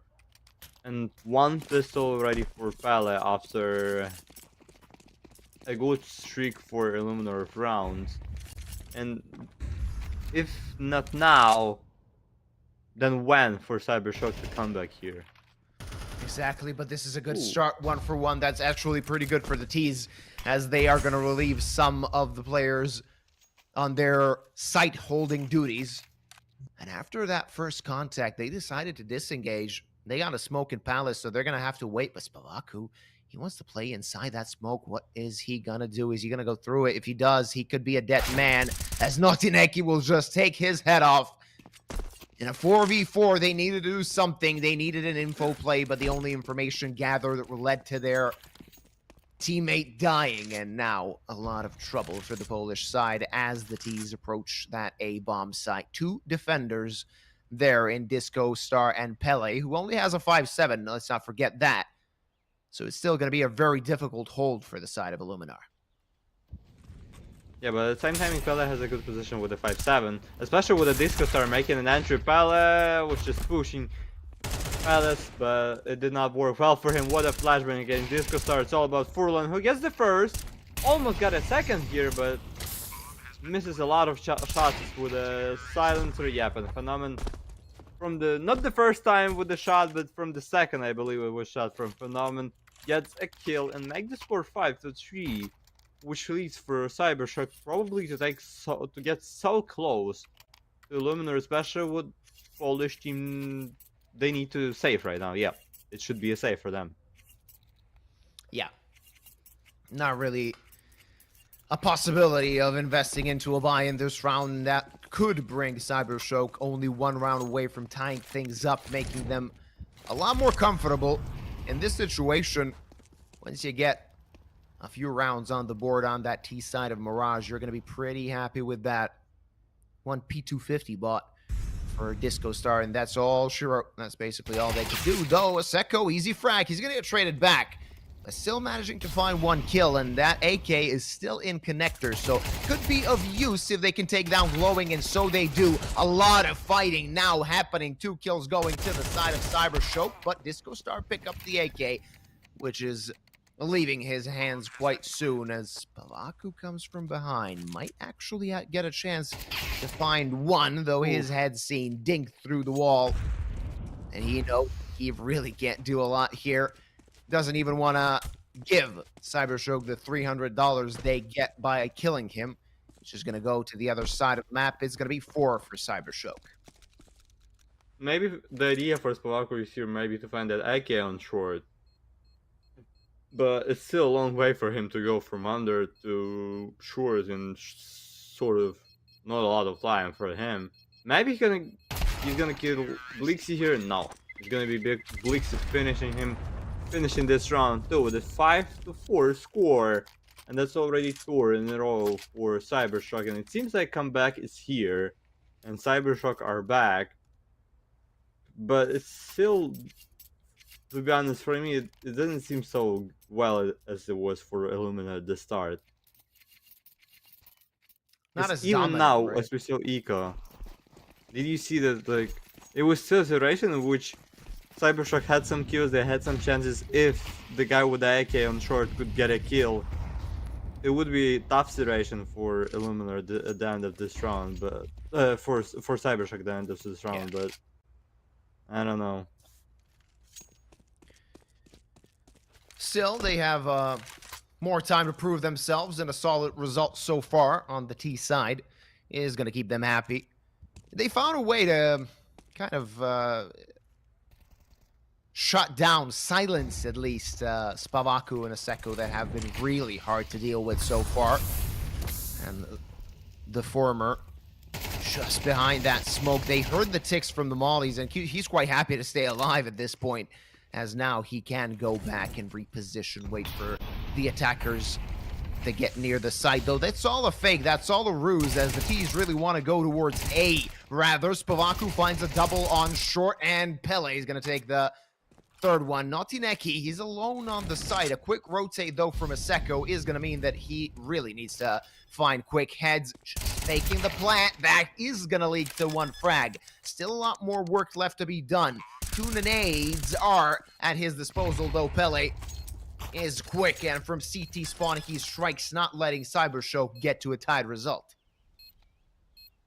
Yeah, good and great decision by Pele there, just running crazy plus W, but he knew that he could get the guy off guard with some sort of reload after you planted the C4, and that's what happened with the Pele finishing this round with a kill. And that's already 6 rounds for Illuminar, which means that they're not gonna lose in the first half. And they have 2 chances to take the win in the first half. Especially with... if they're gonna be able to win this round, it's gonna be a problem with the money for the next one for CYBERSHOKE if they're not gonna be able to plant the C4. So you need to use this chance. But now the question is from me to Illuminar. Why, boys, you have only 1 defuse kits? When you have 2k for a hatch, $800 for Pele, $600 for Spavaku, and that might be a problem, because if this Star is gonna die somewhere on the map, there would be no chance for them to find this defuse kits. So let's see what's gonna happen with the defuse kits. However, it's 1 minute 25, and so far we did not see any fights on the server. You don't need a kit if you don't let your opponents plant the bomb. And this is exactly what I was talking about when I spoke earlier before about that mid hold by the CTs currently, though it is not paying dividends as the Ts don't even want to consider going towards mid. 3 guys at ramp, as Zaseko will be the first point of contact, rather the only point of contact, because look at that, the CTs have fell for this. 1 kill, or 1 victim rather, was enough for CYBERSHOKE to completely tilt the defense. Now Zaseko is going to die. Players are quick on the rotate, but Spalaku really can't peek at this point, so he's in trouble and he's going to burn. Disco Star finds 1. It's a 3-on-3, but a bomb planted gives CYBERSHOKE a chance to hit 5. Blixie behind the smoke. He's quite low. He needs to be careful. Pele actually is going to survive for the first contact, though Lovica's good on the trade. It's 2-on-2 as Furlan approaches the site, and so does Disco Star. They're trying to keep this hold there, and they might do just that as Lovica takes the head out of the first, and only Furlan on his feet, but not a lot of time, and no kit, as you previously mentioned. Even if he had found the kills, that would not have been enough, as no diffuser means you're the loser, and it's 5 for CYBERSHOKE. Yeah, with the defuse kit, this iteration just proved what I was saying, and yeah, and maybe that was necessary to get some money in this round in case if they lost the previous one, but you don't need to think about losing the round if you had the defuse kits in this one. But it's 6-5, and that's a huge chance for CYBERSHOKE to finish this half with a draw, especially after such a tough start with the score 5-1 in favor of Illuminar. I just remind you that it was. Now it's Pawaku with the scout, Furlan and Pele with the MP9 in this round, and only 1 silencer for Ahecho in this round in defense, and that could be a problem. With CYBERSHOKE walking already in connector, look at that. Look at glowing right now. That could be interesting. Oh, the attack commences, and they know where Disco Star is. He's going to throw that defensive smoke, but he's going to fall, and so is Zaseko. Spalaku quick on the rotate, but the next frag needs to be found in order to have a chance in this round. He decided to go for the M4. His teammates only on those MP9s. There's really not a chance for them to get close to the site unless they do something miraculous, which Pele is not going to do, and neither is Furlan, though he finds the first kill, but still a 1v4. Not going to happen for the veteran. It is 6 at the half for CYBERSHOKE. Yeah, that was just a kill of self-respect for Furlan, but nothing more than that. It's 6-6. And could you imagine that we're gonna see that score after such a great start by Illuminar that we saw That was at the beginning of this Mirage? very unexpected that even Illuminar got the lead, but then we saw CYBERSHOKE really a resurgence of sorts to get a tied result, and they could be happy with 6 rounds after the T-side half of Mirage. That's pretty good, if I say so myself. And the skin given away to Vladi Killer, Melandrama, a solid dualies skin. Hopefully you'll get a lot of luck with it in those pistol rounds. Grab the dualies, don't forget, because they can give you a lot at the pistols. Yeah, for sure a lot. Cause what was the game that I commented on Galaxy Battle a few days ago? It was with who was it? That was, let me check. That was a Rush B, and Rush B played, I don't know, probably, yeah, 2 of their defense pistol rounds with the 5 players having dualies. Oh, And that was something that I don't impressive. see often. Yeah. And once on Nuke, they just destroyed every single of their opponent with those dualies. We'll see what's gonna happen in this round, as we see only 1 duelist for Blixie on the pistol, with Illuminar rushing through middle. Oh, Illuminar want to make a quick one. They want to push towards A and split towards A. Glowing finds 1 frag. Lucky to actually find 1, but Disco Star is taking heads, and Naughty needs to fire back. Put this back into a 3v3, though Lovica's doubles up, but Naughty a dead man. It's a 2-on-2. Still a chance, and Blixie, was he late to the party, or was he just baiting his teammate? Doesn't matter, as these dualies are firing away, and there you go. Really a good weapon on the pistol rounds, and Blixie just showed why. You just fire away, spam your left foot, chances are you're gonna hit something. Yeah, that's a dualies, and that's a dualies meta here from Blixie. Illuminar did not play in C4, and now it seems like a huge problem for them. Let's be honest, it doesn't seem well after such a great start by them, but now feels like CyberShoke just got control of that. And I do remember commentating their previous game, which was against Delta, and they also had a tough start because Delta got the start of the train. They won few first rounds, but after that it was just CyberShoke getting a lot of rounds in a row, and as we can see, Notaniaki just destroys Forlorn here and destroys everyone on A side who was coming to him. Ooh, Blixie with a great hatch against Pally. It seems like it's gonna be another one for CyberShoke, and don't you think that the next one is gonna be probably a round decider for Illuminar Live on this Mirage? Yeah, could be. Could CyberShoke actually get that first buy round? We can expect them to maybe start running away with map number 1. Of course, their map pick, so we do expect that CT side to be quite good, quite convincing. Of course, this round was easy pickings as it was an anti-eco and not a lot that Illuminar could have done. Taking out the big green already in the third round of the second half. That's going to be quite interesting, and I'm curious to see what Phenomen is going to do, as he was quite quiet in the first half. Didn't even really get a chance to use the ops so much, so of course now he does have a good shot at it when he's on the defensive side. Yeah, we'll see what's gonna happen from Phenomenon with the up here. We'll also see what's the plan for Illuminar on this round. It seems like we're gonna see two players taking some sort of control of middle, and there is a bump also there close to them on middle, which could be a problem if some of the Illuminar player gonna get the entry on B. Well, we'll see. Still 1 minute and 20 seconds left in this round, and some sort of slow round by Illuminar so far. Taking their sweet time is Illuminar. That was meaty that hit Glowing. Lovicus also getting tagged down to 19 HP. Though taking a player in the process as Furlan hit the deck. And now Illuminar deciding to even slow it down further as Furlan failed to find an opening pick towards mid. They're changing their minds completely. It seems that they're abandoning any attempt of going towards B, rather going towards the A bomb side, but that could spell trouble, though Lovicus was an easy target. Phenomen good on the up. That's a good double up as Phenomen and Glowing combined for 2 frags.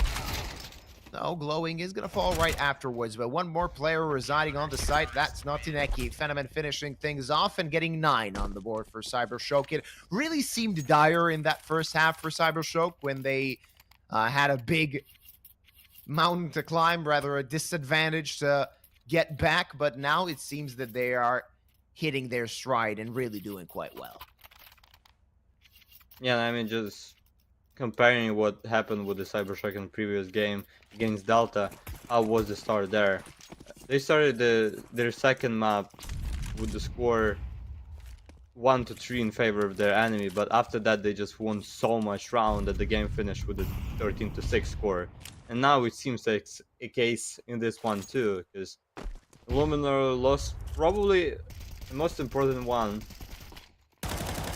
in the previous, and it doesn't seem like Blix is gonna do some mistakes here with the open, with the Lovicus getting a second kill. Yeah, that's just the kills for CyberShoke to get, with Phenomenal already coming here to the B side. It's 5 kills and 0 respawns from Illuminar in this round. It's 10-6, and it's already feels like after a good start, you know, Illuminar just lost it. Yeah. It seems that they're really struggling at the moment, though we do have to give them a bit of still room to prove themselves, as they've only had 1 real buy so far. This is the second one in the second half, though it is one of those situations where if they lose this one, we could see this map wrapping up quite quickly. Yeah, it's probably all about this round at this game at this moment. With already a great night against Disco Star, minus 49 HP again, that boy. And there is some sort of control of middle for Illuminar, but at the same time, I need to be frank and say that CyberShoke did not fight for it like so hard. Glowing, maybe. Oh, glowing. They might not expect him here. Glowing with the bad shootings here. Roland gets the first, then Pele gets another one in CV5, but Naughty just... Oh my goodness, Naughty and Blixie just overturning this round with a triple kill from them together. And it's just from 3 against 5, it just all comes to an advantage for CyberShoke. And that's a huge shock for Illuminar on this map. How did this happen? That's my question. 3 quick frags in succession for CyberShoke, and that's going to be the 4th. As Fenomen gets a freebie. It's only Spavaku, but he does have the bomb on his back. That's a free kill.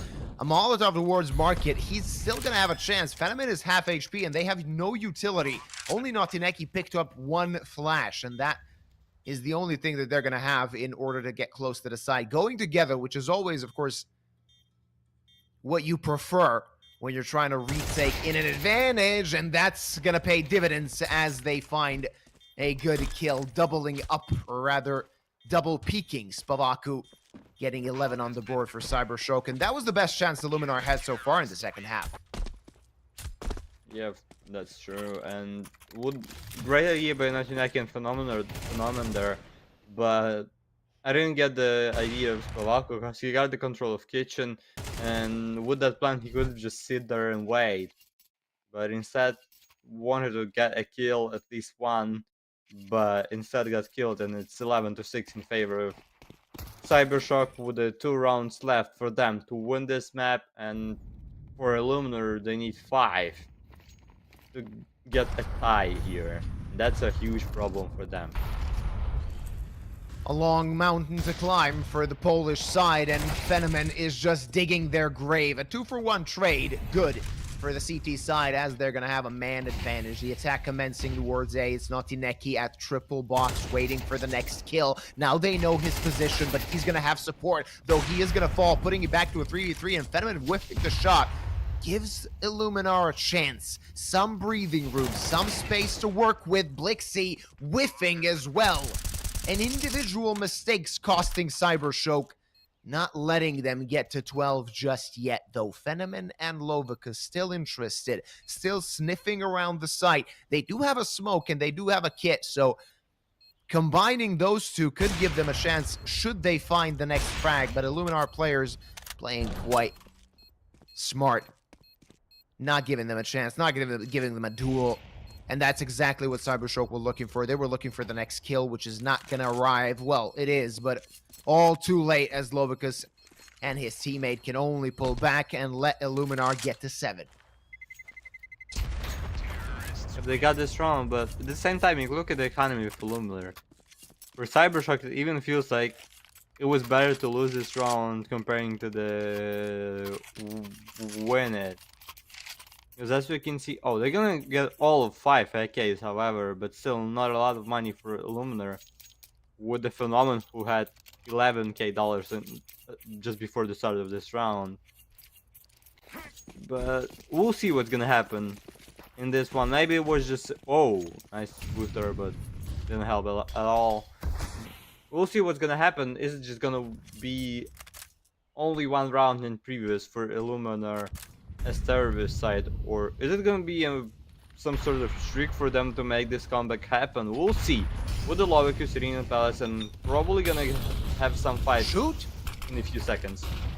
Yeah, Lovicus completely blind, and well, his teammate is gonna fall, though he will double up. It's a 3-for-3. Still Fenomen on the site, missing another shot. Costly yet again for his team. Blixie is quite close, so he can contemplate going into a duel, though Fenomen really not a lot of space to work with to escape. As the bomb is still on the back of Disco Star, the only thing that Fenomen needs to do is hold the line and wait for that bomb to peek him, or rather, he can peek the bomb carrier. That's going to give him a good chance, and he hits when it was the most important. Spavaku, the only one on his feet, and Blixie is yet to strike, yet to reveal his position, as Fenneman really doesn't want to peek. No reason to do that whatsoever. Just wait for Blixie to finish things off in its 5-map point CYBERSHOKE. Yeah, and what a great timing for Blixie to peek. Just at the right moment when your enemy just turned back away from the side, was going close to the T side, maybe to go for B in this round. But yeah, look at that. He just turned and got killed from Blixie. What a timing for CYBERSHOKE player there. It's 5 map points for CYBERSHOKE and 5 chances to win your own Mirage. Seemed quite difficult for CYBERSHOKE in the first half, but afterwards it was smooth sailing. Naughty nade in hand, not something you want to bring to a gunfight. He's going to re-peek, not going to find anything, not even damage, though glowing is there, and Naughty finally takes care of Spalaku, and it seems that this is all she wrote on Mirage, as the T's don't even have the bomb. It's a 5v3 for the rest of the Illuminar players to try and do something. Still 2 of them interested in going towards B, but if Disco Star falls, there's no way for them to get the bomb as Lovicos doubles up and it's only Disco Star there. They know his exact position and they're going to take care of him. It's 13-7 after map number 1. CYBERSHOKE proving why they were the favored team coming into this best of 3, beating the open quali side on, of course, CYBERSHOKE's map pick. There's still a lot of Counter-Strike to be played in this best of 3, though CYBERSHOKE leading 1-0 after map number 1.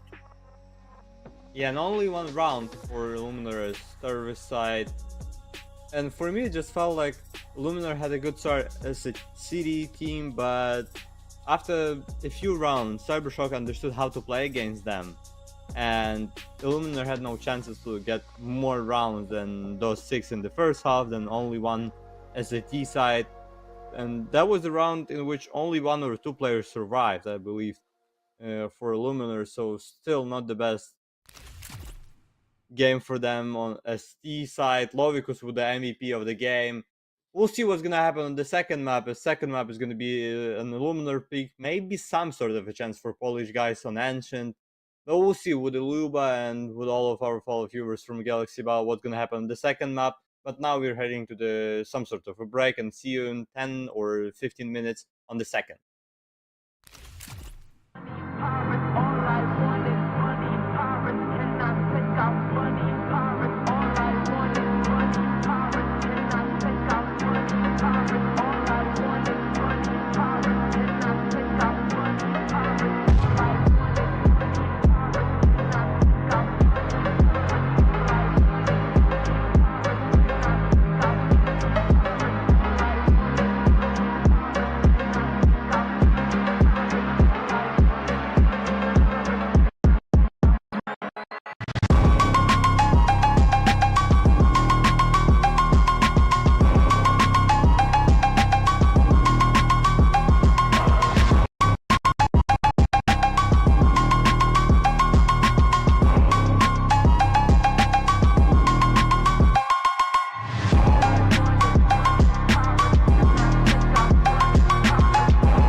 Welcome back, ladies and gents. 1-0 after map number 1. Of course, the side of CYBERSHOKE leading after their map pick. Next map is going to be Ancient, and a few question marks above the heads of the Illuminar players. Why Ancient in particular, Twisty, given the fact that they got battered and bruised by Astrum the only time on HLTV where you can kind of check their results. Ancient was a map they got defeated 13-6 on, so it was a convincing defeat, and it is one of the better maps for the side of CYBERSHOKE. I'm looking at this and I'm asking myself, what do Illuminar have in store? Maybe sometimes it's about the idea, like just by looking at Dash TV, as we can see 32 maps by CYBERSHOKE on Mirrors, then 21 maps on Ancient, and then this is the only one map which Illuminar wanted to play, on which CYBERSHOKE had a lot of maps. And maybe this is some sort of decision in which you see your opponent play a lot of on Ancient, and you have a lot of games and maps to analyze and make some decisions from it, make some struts against that. Or maybe just believe in yourself or something like that, because yeah, as you mentioned, after you lose 13-6 against not the best team, I'll be honest, with all due respect to Astrum, but that's and then previous Aurora squad, but still they had not a good results overall. Didn't qualify for major, that's why they get substituted with the Eternal Fire roster. And we'll see what's gonna happen in this Ascension, but I'm 100% sure that this Ascension is gonna be an exciting one. Should be an interesting one. Let's see what we have in store here. As expectedly so, CYBERSHOKE start on the CT side. Illuminar, the ones that will be attacking, as they are already grouping up towards B. Dooley's at the ready. Let's see what Glowing can do. He has support in Blixie, and also that smoke is going to keep the T's at bay at least for a little bit. Glowing, 3 kills, and there's the 4th by courtesy of Blixie. Is going to be a 4K for Glowing and a great start for CYBERSHOKE. That's a quick pistol round to start things off. And that's a Dooley's. Once again, told ya, Dooley's is the great gun to have on pistol. And did you see he was shooting at the first guy, but killed the guy in smoke instead, that he didn't even see it this round, and his enemy did not see him either. It's FORZE for CYBERSHOKE on this Ascension, as we see a technical power just coming for a few seconds, but we're gonna resume the game and gonna keep playing once again. Round number 2 with the Illuminar full saving here, because they got nothing in this round. Yep. They're going to go for a full eco with these Glocks. We're going to find out what they have in store for us, of course, when they get the full buy. So this should just be a quick cleanup for the side of CYBERSHOKE. They're going up against Phenomen, and he's the one with the SMG. A good chance for the Opera of the side of CYBERSHOKE to get some cash going, maybe even grab the big green in the first buy round. There's the chance, but they're going to swing him, and he's not going to find anything. Naughty gets taken out as well. Overwhelmed is the defense, and these Glocks doing work, even getting the bomb plant. This is quite good for the side of the Illuminar players, and they are going to get destroyed, but in the end, getting 2 frags and a bomb plant with only Glocks is something that's going to make you quite happy. Yeah, and I'm gonna say that's some sort of successful round for Illuminar with those 5 Glocks. Even with the team damage that they dealt against each other, that was kind of funny, because yeah, you see a Hatcher getting a kill against his own teammate, and we also see that Glowing killed one guy that was damaged by his teammates. So that was a lot of damage by some of the Illuminar players dealt in previous round, and they still managed to plant the C4, get some sort of money. It's still not enough to buy an all, but it's gonna be 5 AKs for Illuminar in round number 3 of Ancient. Not bad at all. Even though they lost that eco, they have reason to be happy, reason to be content with what happened there. Of course, a lot of things they need to do if they actually want to get their map pick. Again, going toward that A bomb site en masse, as of course 2 players have the task of taking control of mid, though Phenomen firing off quite quickly, taking care of Furlan. And that's a +1 for CYBERSHOKE. Now the attack commences. Naughty first point of contact. Actually, only point of contact so far. He needs to find a frag, and he's not going to do so. It's 4v4. Still something that Illuminar can do in this situation. Bomb planted, Phenomenon missing.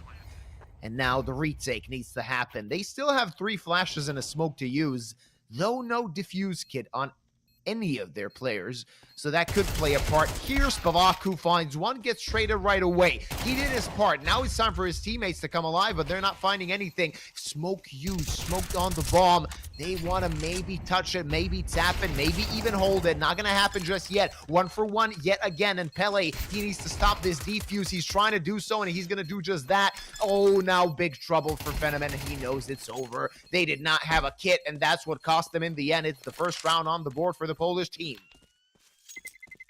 Yeah, and the decision there with the defuse was not the best one, especially with the not buying defuse kits, but because we saw Phenomenal with the op, some sort of protecting his teammate, but it was not, because he was recharging his op. He was out of bullets, and in that decision, putting the guy with an M4 or AK, but whatever, it was a rifle. Putting him on the bomb, that was not the best decision by CYBERSHOKE. That's why Illuminar got this round first for them, but still we're gonna see a buy of some sort of response by CYBERSHOKE with the op on Phenomenon, with the MP9, with the P250, with the glowing. Such a just messy buy by CYBERSHOKE on round number 4. Absolutely. Not looking good for CYBERSHOKE. After losing 1 round, they're already in trouble, and they're going to have to find something. That first pick needs to be theirs, though Furlan takes care of Naughty, and that is big trouble now spelling for CYBERSHOKE, as Illuminar already took control of the A-bomb site. They know this round is done. They know it's dusted. And the only thing that CYBERSHOKE want to do now is save what they got, and they got an AK, courtesy of Glowing. Maybe even contemplating looking for the next frag, but way too far away are they to even consider getting the retake. It's going to be a tied game after 4 rounds played. Yeah, but the question is right now, who's gonna be the one to take the lead? Is it gonna be Illuminar for the first time to take the lead on Anson, or is it gonna be CYBERSHOKE with the save right now to recover in the next one? We'll see what's gonna happen in the next one, but in this one, it's a win for Illuminar without a lot of problems. It was kind of an easy buy. Oh, Spavaku, what a recovering there, boy. look at that. Imagine him doing that in the middle of the round, in the middle of the fight. Yeah, somebody entered his room. Mom, not now, I'm playing. I don't want to eat, Mom. I already ate something before the game.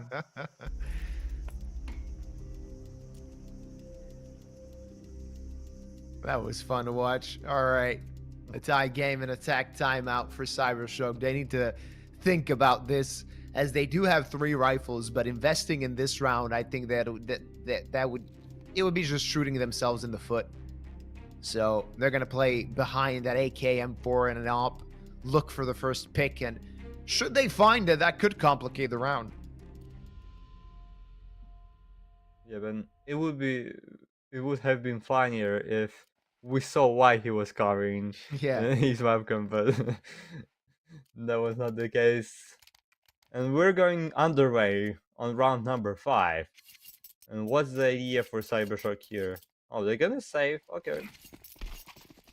Maybe those hero guns will make some difference. Will make some impact here. And where are they gonna play? That's the question. Phenomenon's gonna play in red room with that op. So they're gonna have 2 guns on B here. With Glowing play with the AK and with Logicus with the M4. And only one that an AK is on the A side with a pistol. So the idea here is probably in belief of CYBERSHOKE that it's gonna be a B, and Glowing gets an entry, but Phenomenon gets the kill. But what a headshot from Spavaku after that. It's 3v4 in favor of CYBERSHOKE, but no control of A side overall. There's wide open side for Illuminar to take. Yep, they're taking their sweet time doing so, which means that CYBERSHOKE can get close. And Sure, I mean, they picked up the rifles, of course, 2 players with no Kevlar, but still there's a chance for them to get close, find something. Pele good for 1, Naughty fast on that op. He should consider maybe upping in the future as it's a 2v2, but no kit. They're going to have to hurry up, and clearing Donut is very difficult. Just tapping that bomb. Oof, Naughty now missed, and they know that it's done. They know that it's over. No kit, no chance. It's third for the Polish side, as they're gonna get into the lead on their own map pick. Not looking too bad for them. Yeah, for sure, not too bad after you lost first and second round.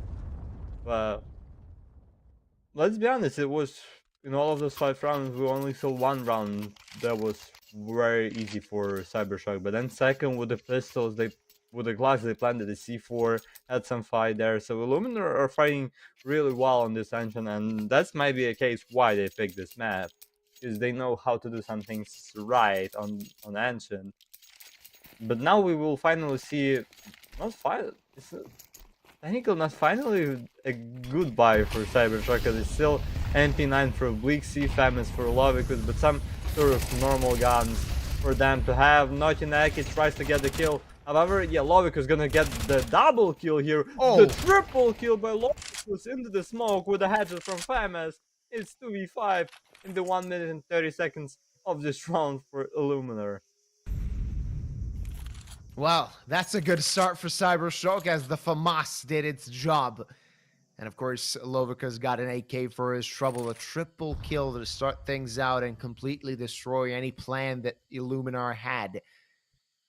Facing that B-bomb side, but already Blixie at the ready and off angle. That's going to cause Spavaku's demise. And for Alan, the only chance that the Polish team has in this round, really not much he can do in this position. They know his exact location and just hoping and spamming, praying through the smoke, getting it taken out by Naughty and CYBERSHOKE tying us up once more.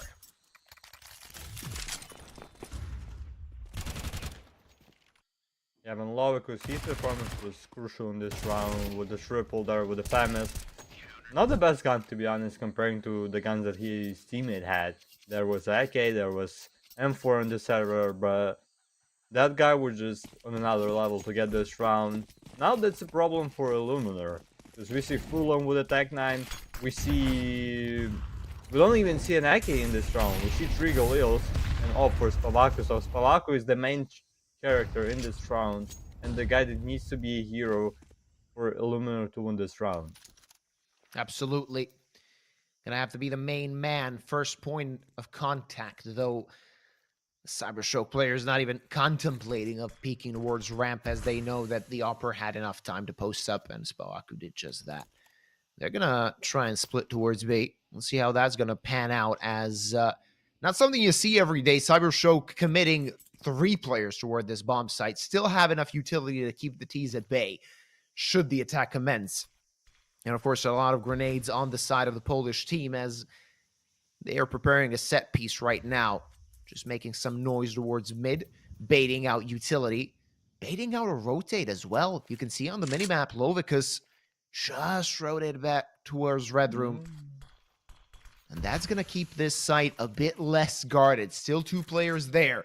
Let's see what Blixie and Glowing can do, as they've wasted all of their utility so far, and Lovicus has no more grenades either to work with. The attack commences, but Glowing doubles up. He clears cave and looking for more, finding the third and still alive. P250 in hand, but he wanted too much too early, and that could cause his team's defeat in this round. It's a 2v2 and now a chance for Illuminar, though a good angle for Naughty, and it's only Pele alive. That Galil is going to have to do work in a 4K necessary to get his team back in the lead. A Molotov not going to hit its target, but now they know where he is. Fenomen breaking the smoke and taking care of Pele. It's the lead for CYBERSHOKE. Yeah, that's a lead once again for CYBERSHOKE, and it's 4-3 score with a good performance by Glowing on that B side. As you said, he could have done better. Maybe he could have done 4 kills or maybe even an ace, but it was not the case. He was close, but some sort of rushed with a P250 there. and didn't get a kill. And what's the idea for Illuminar? That's insane. There's gonna be what, 2 smokes and that's it. Seems to be the case. Not a lot to work with as they're only down to pistols now. A chance for CYBERSHOKE to double their advantage.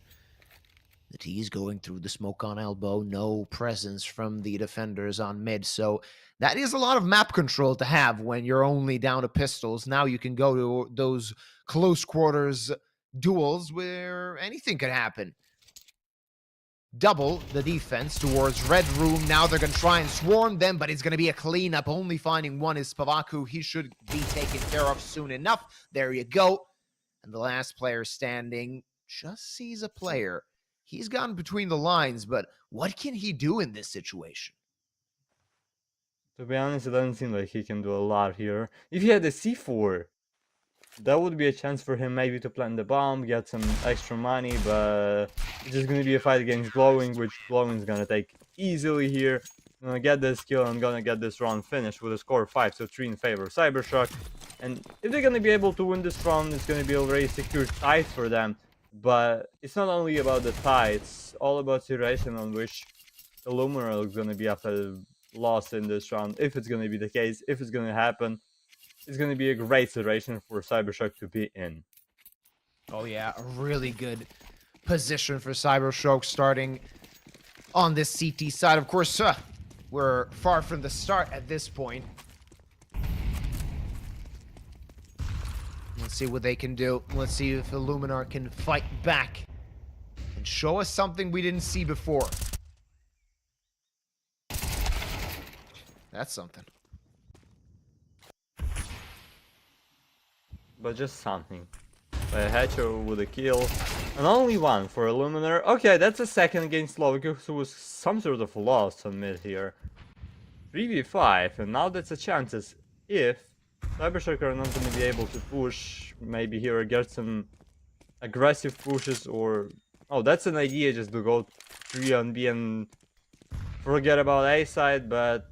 Nah, that's a bad decision for CyberShoke to take. This gamble did not work well for them, because we see Illuminar climbing close to the middle, close to the donut, and it seems like it's going to be in round for Illuminar, because maybe that's a time for defense to think about save. However, they have a lot of money, but at the same moment, they have no positions at all. Oh, they're going to get a hatchet here. Okay, that's an extra information for them. 3v4, and some chances maybe still alive, but it doesn't seem like they're going to go for it. Yep. Nah. Too far away, too many T's still on their feet, and it's going to be 4 for Illuminar. As CyberShoke still have a lot of work to do if they want to be happy with the CT side half. This round could have been pivotal. Rather it is, but for the side of Illuminar, as they are now the team that might grab some momentum. Important 2 frags, of course, found by them to get themselves to that A-bomb site relatively easily, as the aggression from the side of CyberShoke did not really pan out. Lixie on the peak. They want to relieve these guns, but that's not going to happen. Finding only one, that night really is not enough to ruin the economy of the Illuminar thing.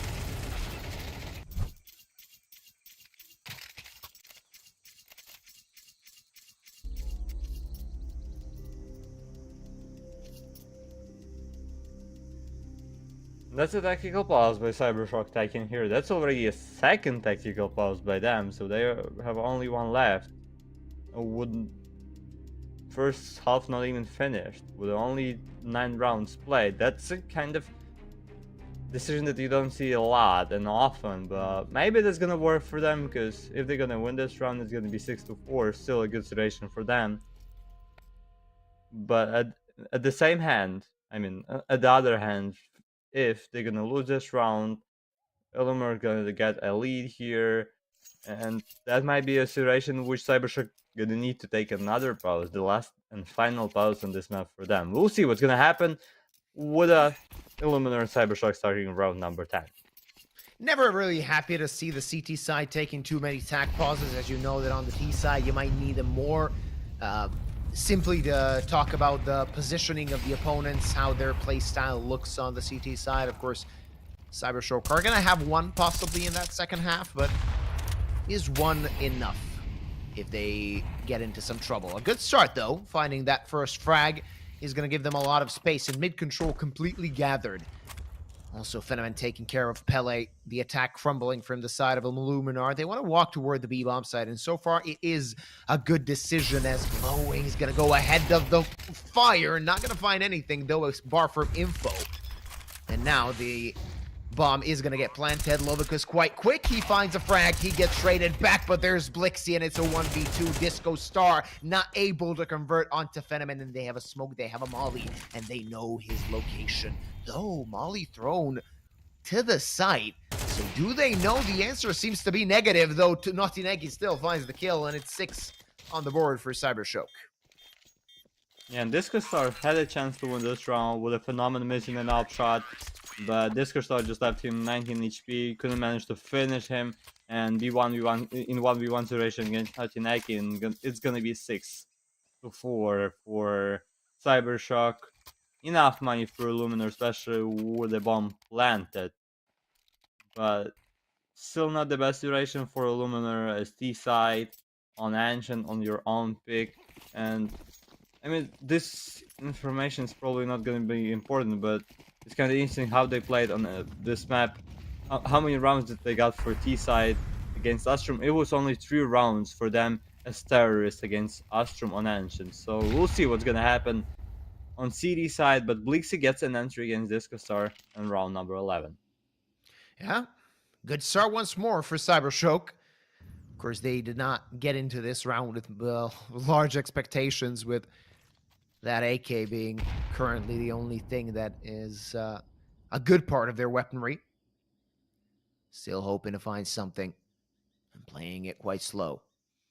A good presence on that B-bomb side, and it could be a lot of information gathered, good conditioning, because so far Illuminar have preferred that side, though Phenomen not careful enough, and this attack could commence. The pincer is there, and Glowing is low. Blixie needs to fight! Oh, that's good timing! Ooh. Doubles up, and there's Glowing as well to find 2 for himself, even though he was low. 7 on the board for his team.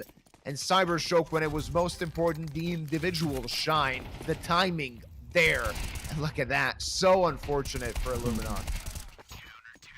Yeah, and Illuminar were just paid so a lot of attention against that wallbang shots, and because of that they didn't even expecting Blixie to pick from B side, and that's what they got from doing that, from trying to kill Glowing with the wallbang shots. They didn't kill Glowing, but got killed instead by Blixie. That's the last round of the half. Would it be score Star starting with a great headshot, but there's already a trade. Oh, Glowing dies on B side.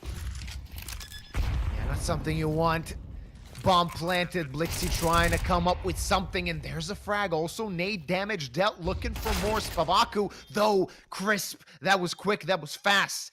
And the only players remaining are Phenomen and Lovicus, looking for something, hoping to get something as soon as this smoke fades. They have utility to use. Smoke thrown to cave, Molly to the site. This is looking quite good, getting you back to a 2v2 player back on the site, though he's burning, and Spavaku should not have let that happen. The bomb is not planted for the last player standing. It's Pele trying to not let the defuse happen, but it will happen nonetheless. It is 8 for CyberShoke at the half, and we could say that's a choke from Illuminar. That's a huge choke to make by Spavaku there, especially burning into that molly. And the positions and the plan were so bad by Illuminar to make this decision. You plan for for ramp, but instead you have 2 players that are just going into the cave, and they're not even trying to rotate to ramp. And that's a problem. That's a huge problem, especially when you got the smoke there on cave from some CD player. And that's gonna be 8-4 half for CyberShoke. Good one. Azot wins the M4A4 Tooth Fairy. Congrats, or moderator. And do you believe that there is a chance for Illuminar on the second half and just overall on this engine to get something going? I'm just hoping that they're going to get a pistol. If they get the pistol round win, then we could see anything. If they lose the pistol, then it's going to be uphill battles for them throughout this map if they want to tie things up. And it's going to be very difficult. Of course, they came in as underdogs, so CYBERSHOKE were the favorites. So this is sort of an expected result, both on map number 1 and map number 2. But it is worrisome for Illuminar, especially that last round. That last round might just got a lot of confidence from there. A lot of moral situation might be taken by those rounds that they lost at the end of the first half. Now we have a technical pause here. I don't know what's happened. We see all of the players on the server, but I don't know, maybe some internet connections or packet loss for some of the players. And I hope that we're gonna start pistol round as soon as it's possible. And maybe if CYBERSHOKE is gonna win this pistol round and get a lot of kills with Illuminar supposed to save in the next one, it seems like if CYBERSHOKE win this pistols on that score, it should be over for Illuminar in this best of 3. Seems like it. Double dualies on the Polish side. We're going to see how that works out for them. What is the plan for Illuminar, or rather for CYBERSHOKE, as they are quite aware of the importance of this pistol round that could lead to them cruising through this match, or rather this map and this match, to be completely honest. So let's see what's going to happen here. Glocks and utility available for CYBERSHOKE as they seem to want to split A. 2 players, though, are towards Donut. A 1-for-1 trade. Good start. Are they going to check the player? Yes, sir, they are. Furlan good, quick on the rotate, finding a frag, bringing us back into a 3-on-3, but the shooting so good for CYBERSHOKE. Spavaku finding one more back. It's a 2-on-2, and the bomb not close to the CYBERSHOKE players. And look at that, Pele rotating. He knows what's going on. These dualies can shred them. They can destroy them. They might do just that, and he's far and away, but not finding anything, though. 1-for-1, rather 1v1, as Notineki peeks and finds the frag. That was close. That was a chance for Illuminar, and CYBERSHOKE taking their chance straight out of the other team's hands. Yeah, not the best decision by Pele to taking that dual release from the ground in a situation in which it was 1v1. You know that your opponent is somewhere close to you. You had almost the same amount of HP they had in that 1v1. There was 26, I believe, for CYBERSHOKE player and 28 for Pele. But CYBERSHOKE player was the player to take this round, to win the first and the second half, to win this pistols, and probably win the game for them, because as we can see, Illuminar are saving. But however, look at that, they're stacking Donut, and we have 10 players almost on the same spot, at the same position, on the same side, with Notineki pushing with the Mach 10, gets the first. However, that's the only one kill that he's gonna be able to get, but Lovikus gets a double. There's a nade, Glowing gets an extra money with that Mach 10 kill. It should be over for Furlan, who is only 31 HP left in this round 1v4 with the USP. Tries to get some shots through the smoke, but instead gets killed by Phenomenon. It's 10-4 in favor of CYBERSHOKE, and it seems like if you win this round, it should be over for Illuminar on this map. Yep, looking good. Looking quite good for CYBERSHOKE at the moment. Illuminar, this could be their last full buy. Or, not last, but second to last if they lose this round. So it's not really the best position you want to be in. Let's be honest, that's probably the final chance to make some overturning of this game, change the points, change the positions, change the just flow, and all what's happening by CYBERSHOKE here.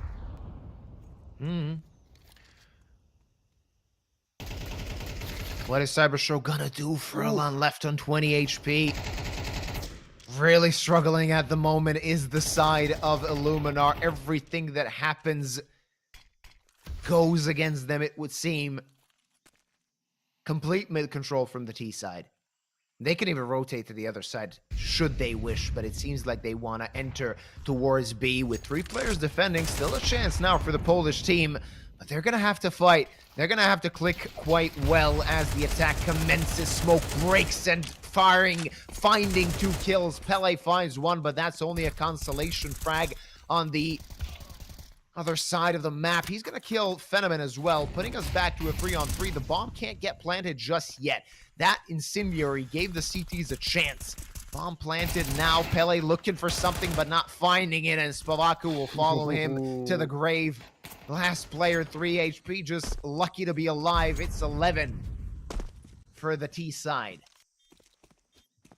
Yeah, but Blixie, what a great position by him taking there on long, and that's another one for CYBERSHOKE to win.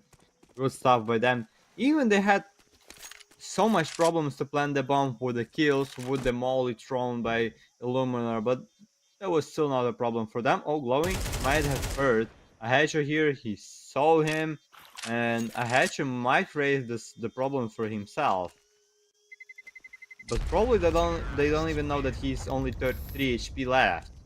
And that's why they're not trying to get him. But Blixie, no.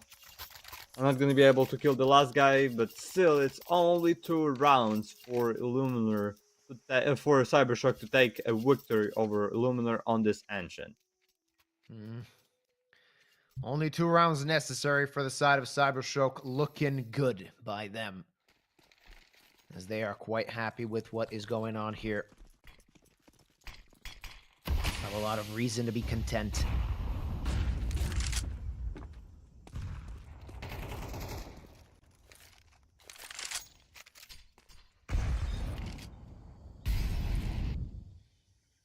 This round could be a gimme.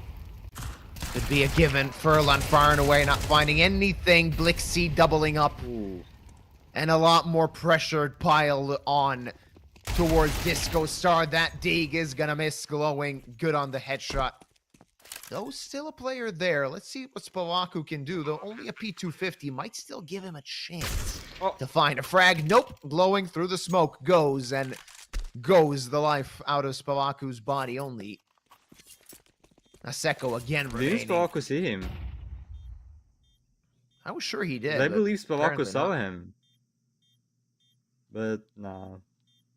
And look at the amount of HP of even 3 of the CYBERSHOKE players. They're on low level of health points, but it's still not a problem for them to win this round without dying.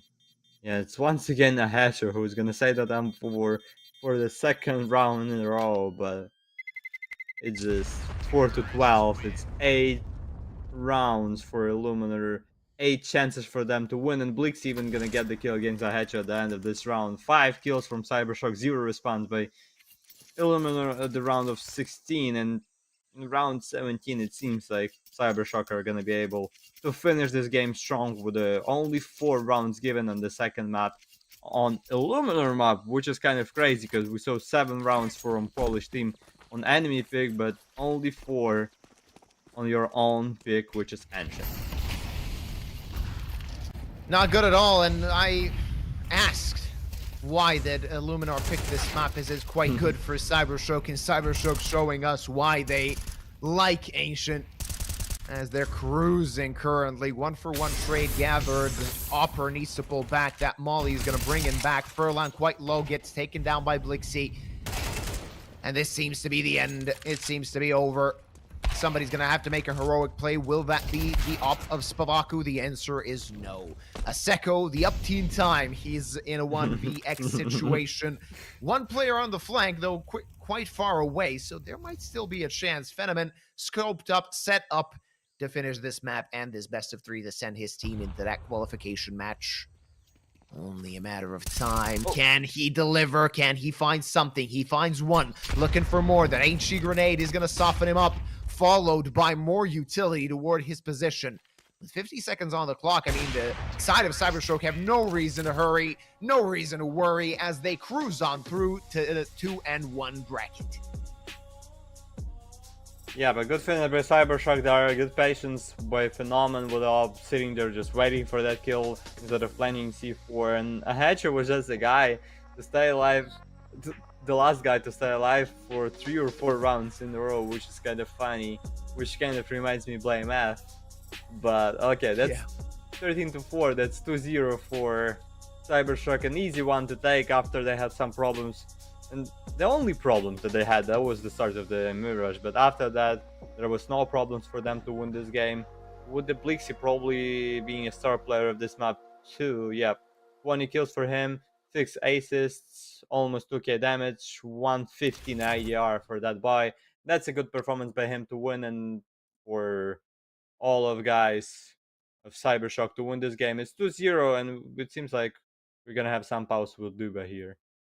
Yeah, we're going to have a long pause before the next best of three, or rather the last best of three for today starts, as we have one more, and it's going to be a fun one as Zero Tenacity take Sashi. It's going to be a very good best of three, though it is going to be 7:30, or rather 8:30. So a long break is ahead of us. Hopefully, we might get a chance to get on the cast a bit earlier, talk about things, though it seems that we're going to have to wait a long time for that last best of three of today. This one was a quick one. We did not expect it to go so quick, though that's what happens when we see open qualifier teams. Most of the time, they kind of struggle against the invited ones. Of course, we're going to go on that break, and we'll be back later on to cast the last best of three.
All I want is money, power, can I take out money?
Welcome back, ladies and gentlemen. After a long break, we have our fourth and last best of three for today. It is Zero Tenacity versus Sashi. A very interesting best of three is ahead of us, of course, as we've previously mentioned about the others seen today as well. The one that wins will move on to the qualification match, while the one that loses will move to the elimination match. It's Luba and Alexander here to bring you all the action. And how you doing? Can I call you Sasha? Is that a good nickname for an Alexander Yeah, in Ukraine? that's all right. You can call me Twisted. It doesn't matter. You can. All right. Someone calls me in US Alex. In Europe, everybody calls me Sasha. It doesn't matter. Oh, so there are so many different nicknames to use. I'm spoiled for choice. Yeah. That's a lot, but that's kind of an interesting game to finish. Today's day 7 already of Galaxy Battle. For me, it felt like it was just day 1 or day 2 yesterday, but it's already day 7 of our amazing Galaxy Battle Phase 2, yeah. and now with a map video here, we're coming. What's the first map for us today? It's going to be Anubis on this game. The pick that was picked by Zero Tenacity, then the second one, once again, we're going to see Mirrors, the pick by Sashi, and the final one, but I'm not sure that we're going to need it, or we'll see if we're going to need it after the second map. Is it going to be Nuke for Decider for us? And what's your thoughts? Who's the leader? Who's the favorite here? What's going to be the score? Is it going to be 2-0, easy 2-0 for someone?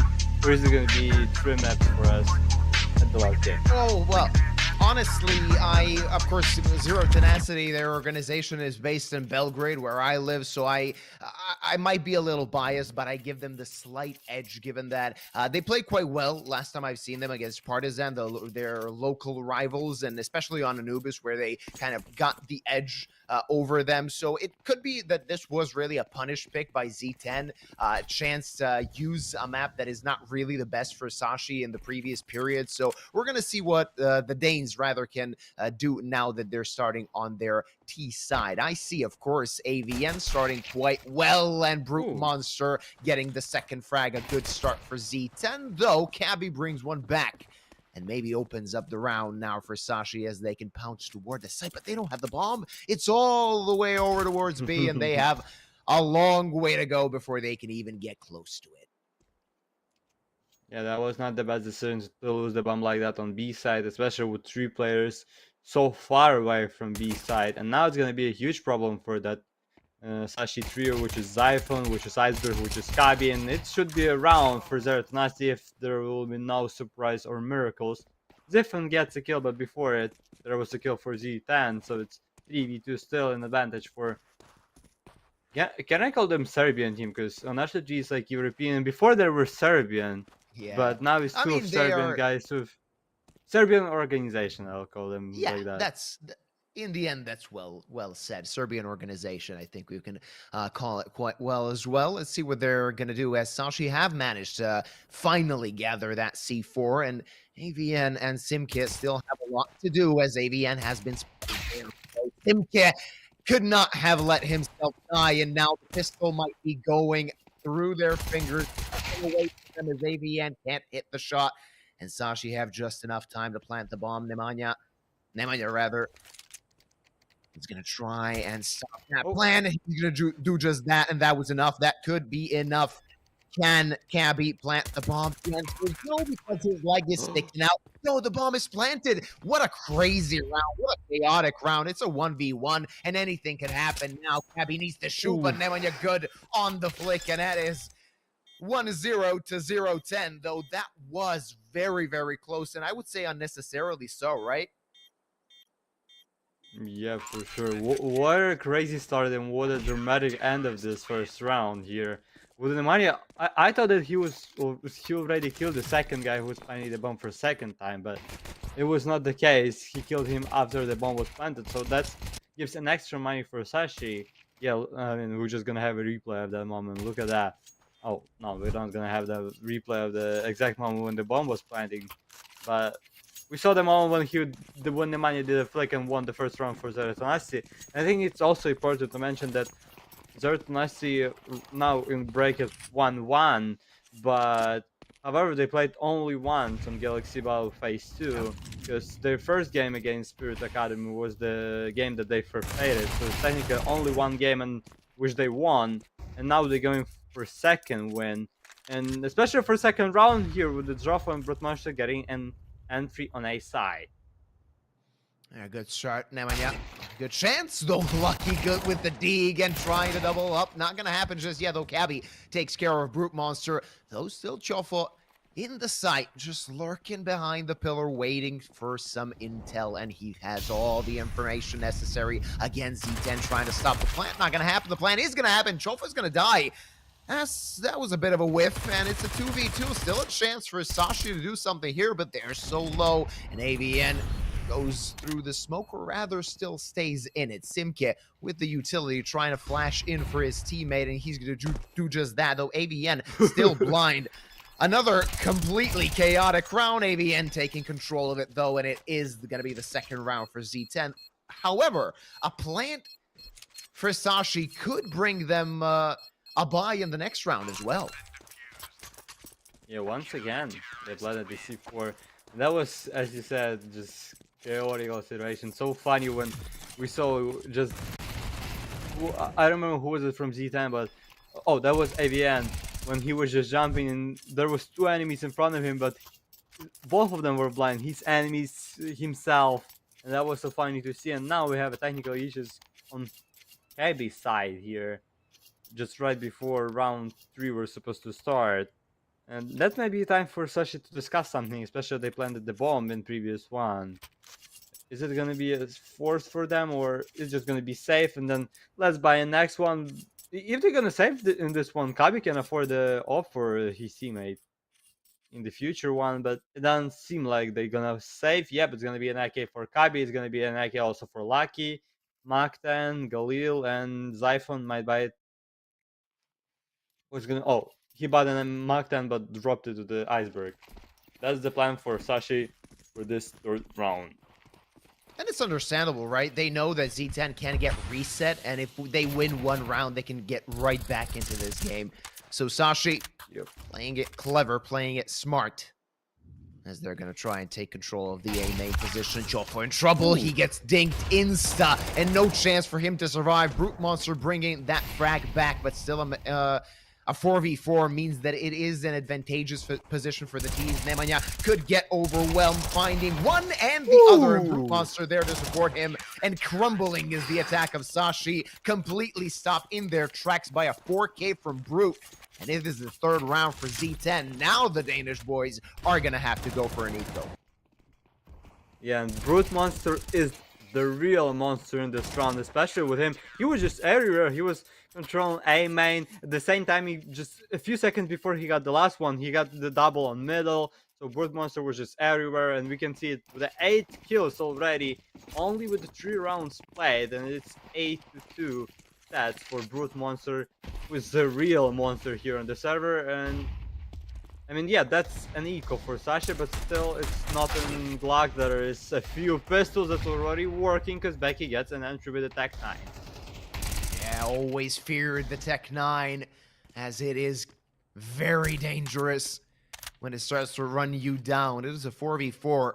However, now, of course, as the T's only have the pistols, they are not yet in a real advantage. The next kill, though, could prove to be crucial, as only one click of that dig could turn the tide of battle. They're turning toward that A-bomb side. They were annihilated on it in the previous round, though AVN looking for info, catching a hit from that dig. He's going to have to wait. Rather, it's not going to be a push toward A, it's going to be a split toward B. That HE grenade not going to deal a lot of damage, but the smoke might keep them at bay for a short while. Rather, they're pushing through the smoke, but AVN ready. Molly, actually, not the perfect kind, as AVN is forced out of position, and the timing was not the greatest. He could die here. He could be in trouble as the T's want to swarm the site. But Brute Monster taking control of things, though he gets traded right away as the T's have picked up that one rifle. They know where AVN is, but he is capable of fighting in a sticky situation. It is only Zyphon on his feet, and he's going to die. It's 4 for Z10. Yeah, and that's for sure a great start for Z10, especially as a CD side on your own pick. And 4 rounds with a 0 respawn so far by Sashi on Anubis. for CD side, that's a huge play by them, and we gotta give them credit for that's a huge start. But will they gonna be able to make the same situation with a win against the 5 AKs here? We'll see. Yeah. Still, it's not too late for Sashi to start fighting, as Z10 is still not the best in the economic department. Of course, we do see AVN on 5,400, but the rest of his team still could bounce their bank a little bit more. Lucky, the first victim of this round. Again, it seems that Sashi are planning to take that B bomb site. Only 2 defenders on it. Ideally, you want 3 to defend that site. Simply, when the first player falls, you still got 2. Simke in trouble, but he managed to find the first frag, somehow still alive. Gabby is going to take care of him, and AVN wanted too much too early. Nemanja brings it back into a man advantage for Z10, and now they can disengage. They can let that bomb plant happen and get ready for the retake. Yep, that's still a chance for Sashi, and it's alive. Especially with the Z10 walking so slow. Just really slow mode. It's already almost, yeah, that's 20 seconds away and 20 seconds left for Z10 to make this retake, and they're not even rushing, they're still going so slow. Z10 with the first, with the second. Broad Monster is 1v1 against Becky, who's in connector, and there is Demoling the bomb. Broad Monster knows about his last enemy, but no scope doesn't work well for him, and Becky's gonna take him and gonna win this round first for Sashi here, and that's a good start with a full buy by them, but still it's 4-1 in favor of Zero Tenacity, and that situation with Zyphon here, yeah, with the first and second. And don't you think that Zero Tenacity lost the round by themselves by walking so slow? Yeah, I completely agree. They took too much time to get close to the side, and as you said, with 20 seconds left, a team is prone to making mistakes, and they did just that. That was not quick enough, and look at their equipment in this round. Losing so many players in the rounds they've won has led to a very unstable financial situation, as they're going to have a player with a pistol, a player with an SMG ABN on that FAMAS. Only 2 guys with the good rifles in hand. Always an interesting boost to see. Let's see if it pays dividends for Zero Tenacity, as Sashi are playing this one quite slow. It's like they know that the economy is not the best on their opposing side, so they want to milk that utility, make the CT side wasted for as long as possible so they can enter a site with not as much resistance.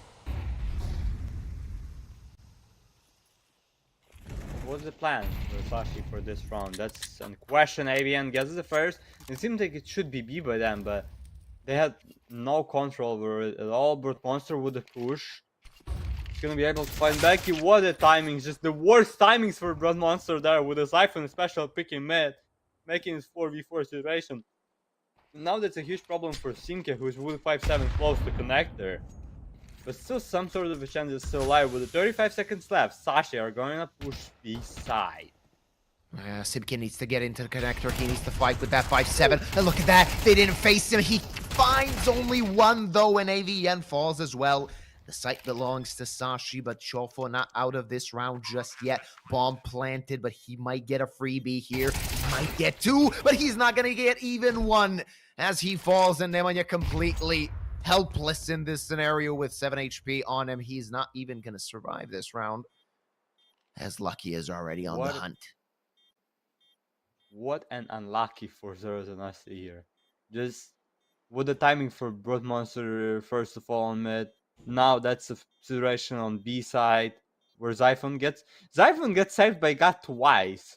First he when he got the just easy kill on middle, and then he got that kill on B side, which is for Zyphon is good, but for Zero Tenacity is just an unlucky, and it's 4-2 with the Sashi killing the economy of Zero Tenacity. Yeah, Nemanja saved an op at the end of this round, at the end of the previous round, but there's so low amount of money for Zero Tenacity, and that's gonna be a problem for them, because Sashi might get close to a draw here. Yeah, they could tie this up. Barring an incredible performance from Nemanja with that op, he's going to have to be very proactive and try and find picks as soon as possible. I'm interested to see how this setup is going to look, as there are 4 players on the A-bomb side that are posted on B. But Sashi, all the room necessary already gathered so early in the round. Minute 30, they're already ready to take the control of that site and just pouncing in as Iceberg first contact, and these USBs are helpless. They can't really do much at this point, as they're just gonna fall, they're just gonna die. And it is gonna be the round for Sashi. Maybe Simke can do something, though. Iceberg clotheslines him, drive by with the Glock. It is 3 for Sashi. Yeah, that's a 3. And if Z10 had not a USP here, even though if like they had dualies or 5-7s or Deagles in this round, they could have a chance, because a lot of Sashi players were just running into the side with the smoke or with the maul in hand, and they dealt some damage against them, but and missed a lot of shots because they had the use and not a normal pistol. And if they had something like that, that could be a round for Z10, but now it's just once again a save of that sniper rifle for 2nd time in a row. Nemanja saves that AWP Prince Trim, and that's going to be a 4-3, and only 1 round away Sashi from getting into a draw after Z10 starts with the 4th round without single response by Sashi, but now there is no response by Z10. Yeah. Not a position you want to be in if you're Z10. Sashi bringing 3 on the fly.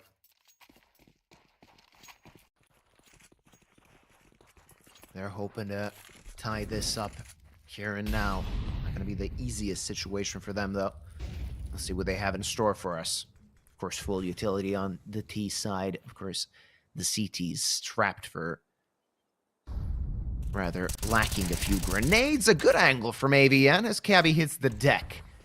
AVN only losing 1/3 of his health points. He's still battle ready to continue the fighting.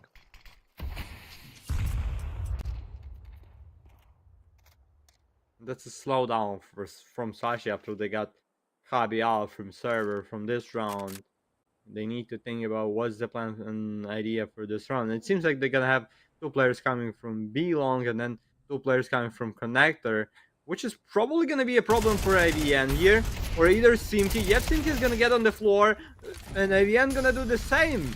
It's just 2 kills for Sashi without some sort of even defense by Z10 in the middle, and it's already seems like a save for Serbian organization here. Yep, it's gonna be a save for Broad Monsters, Rafa, and Nemanja in this round, and it's a draw.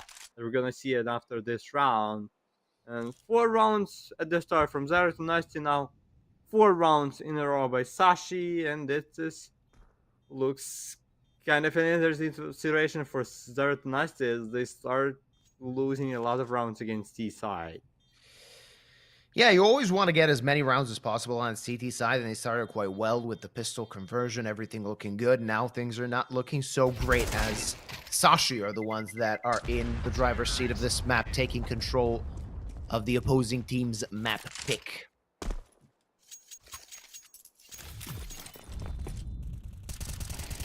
Yeah, I mean, good start for AVN, but after that, we'll not see anything from Z10, especially from that two B anchors, and they were just sleeping some sort of, because they did not expect the guy from connector, and then just one guy on the backside was left alone without a chance to do anything else, because you had the enemy from right side, from left side, and if you got the kill, that would be great for him, but nah.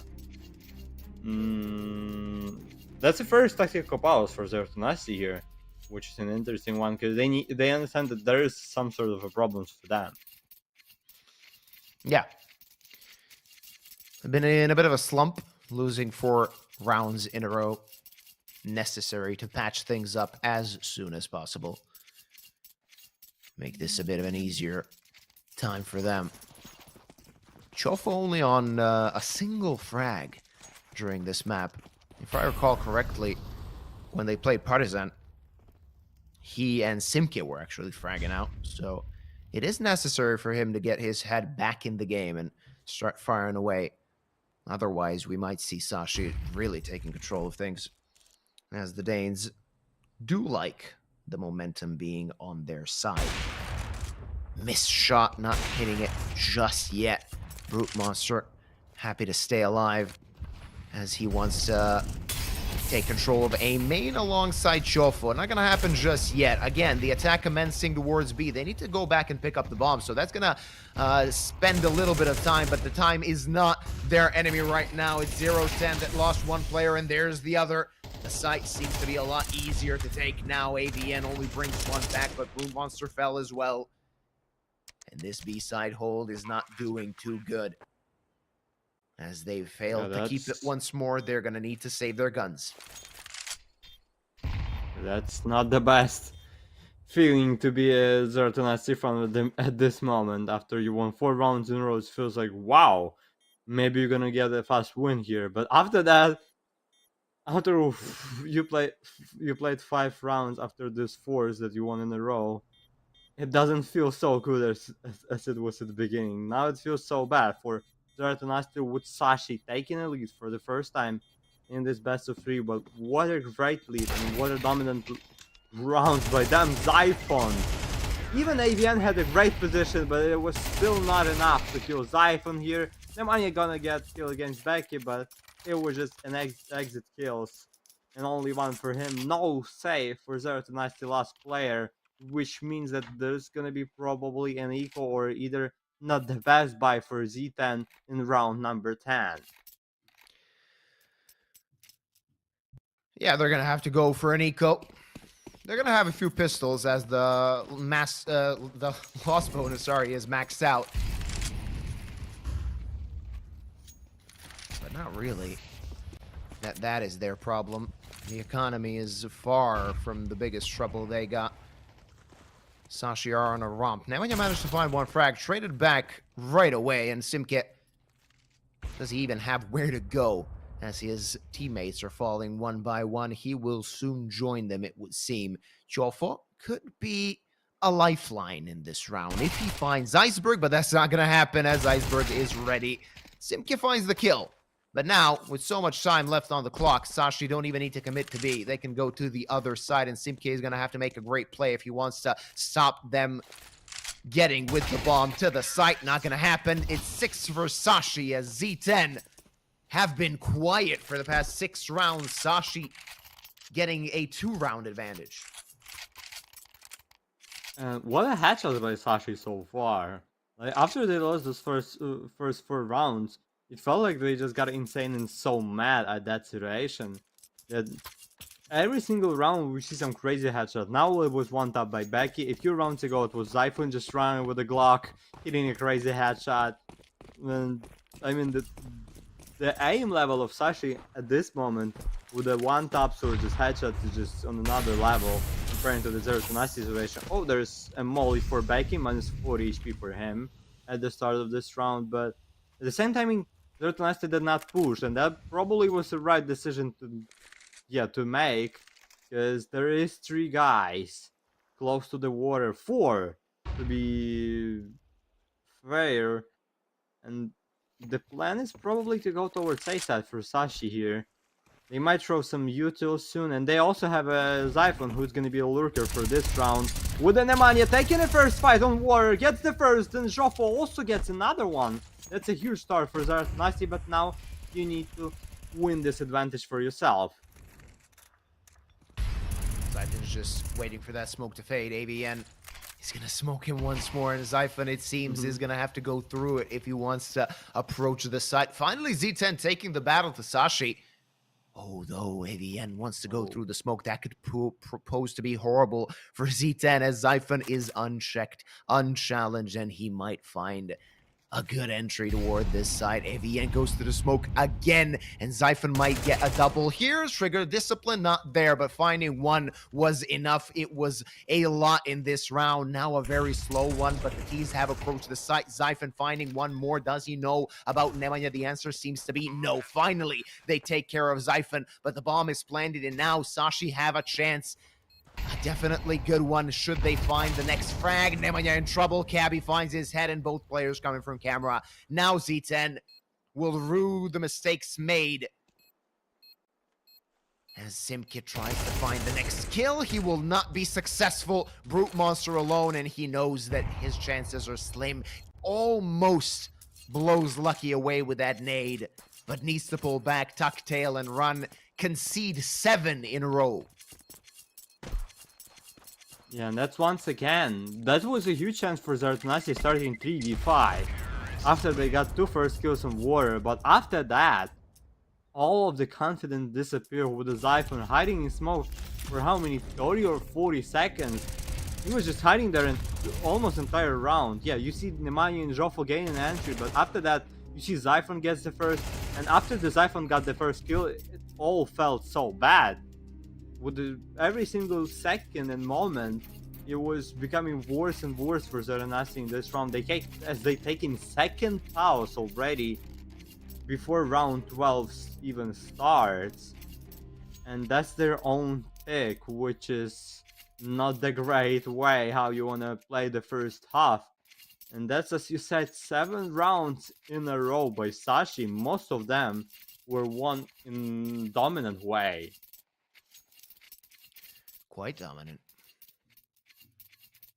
Z10 looking for something. They want to stop this Danish onslaught as they have been conceding rounds left and right, not one site being able to be held. They need this one, not only when it comes to the result, of course. 7-5 is a lot better than 8-4 when you're on the receiving end, but they also need it for confidence, and that might be the confidence booster. But they've been in this situation before, getting an advantage and wasting it. Nemanja over the smoke finds Becky. Now, will they waste another 3, or rather 5v3? That is the question. What do Sashi have in store? And the funniest thing right now, that now 3 of the players that were in previous round for Sashi are once again alive. It's Zyphon, Lucky, and Kabi. Maybe that's gonna happen the same situation and scenario that happened in previous round. Now with the Simke gets a kill against Lucky. It's 2v5 for Zyphon and Kabi in this round with the 50 seconds left. They have a bomb for them, so there is a chance to plant the C4, but they also have 2 players, 2 enemies in connector with the Kabi making a double. Okay, that's still a chance. For sure he's gonna plant the bomb here, but after that, how can you win? There's only 1 defuse kits for Joffo, and that could be a problem. Kabi almost got the win against Brute Monster, who's playing with the op. 10 bullets left. Kabi gets the first, then needs 2 more. Kabi almost, that was close, to be honest. If he had like more bullets, he would be so confident to get maybe another kill, but it's gonna be the 5th. And finally, Z10 got the round for themselves.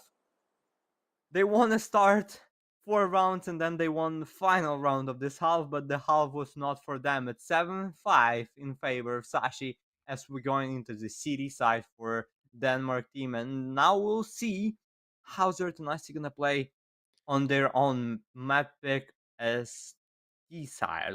Is it gonna be a good side for them or not? Let me know, Luba, as you're the fan or some sort of a fan.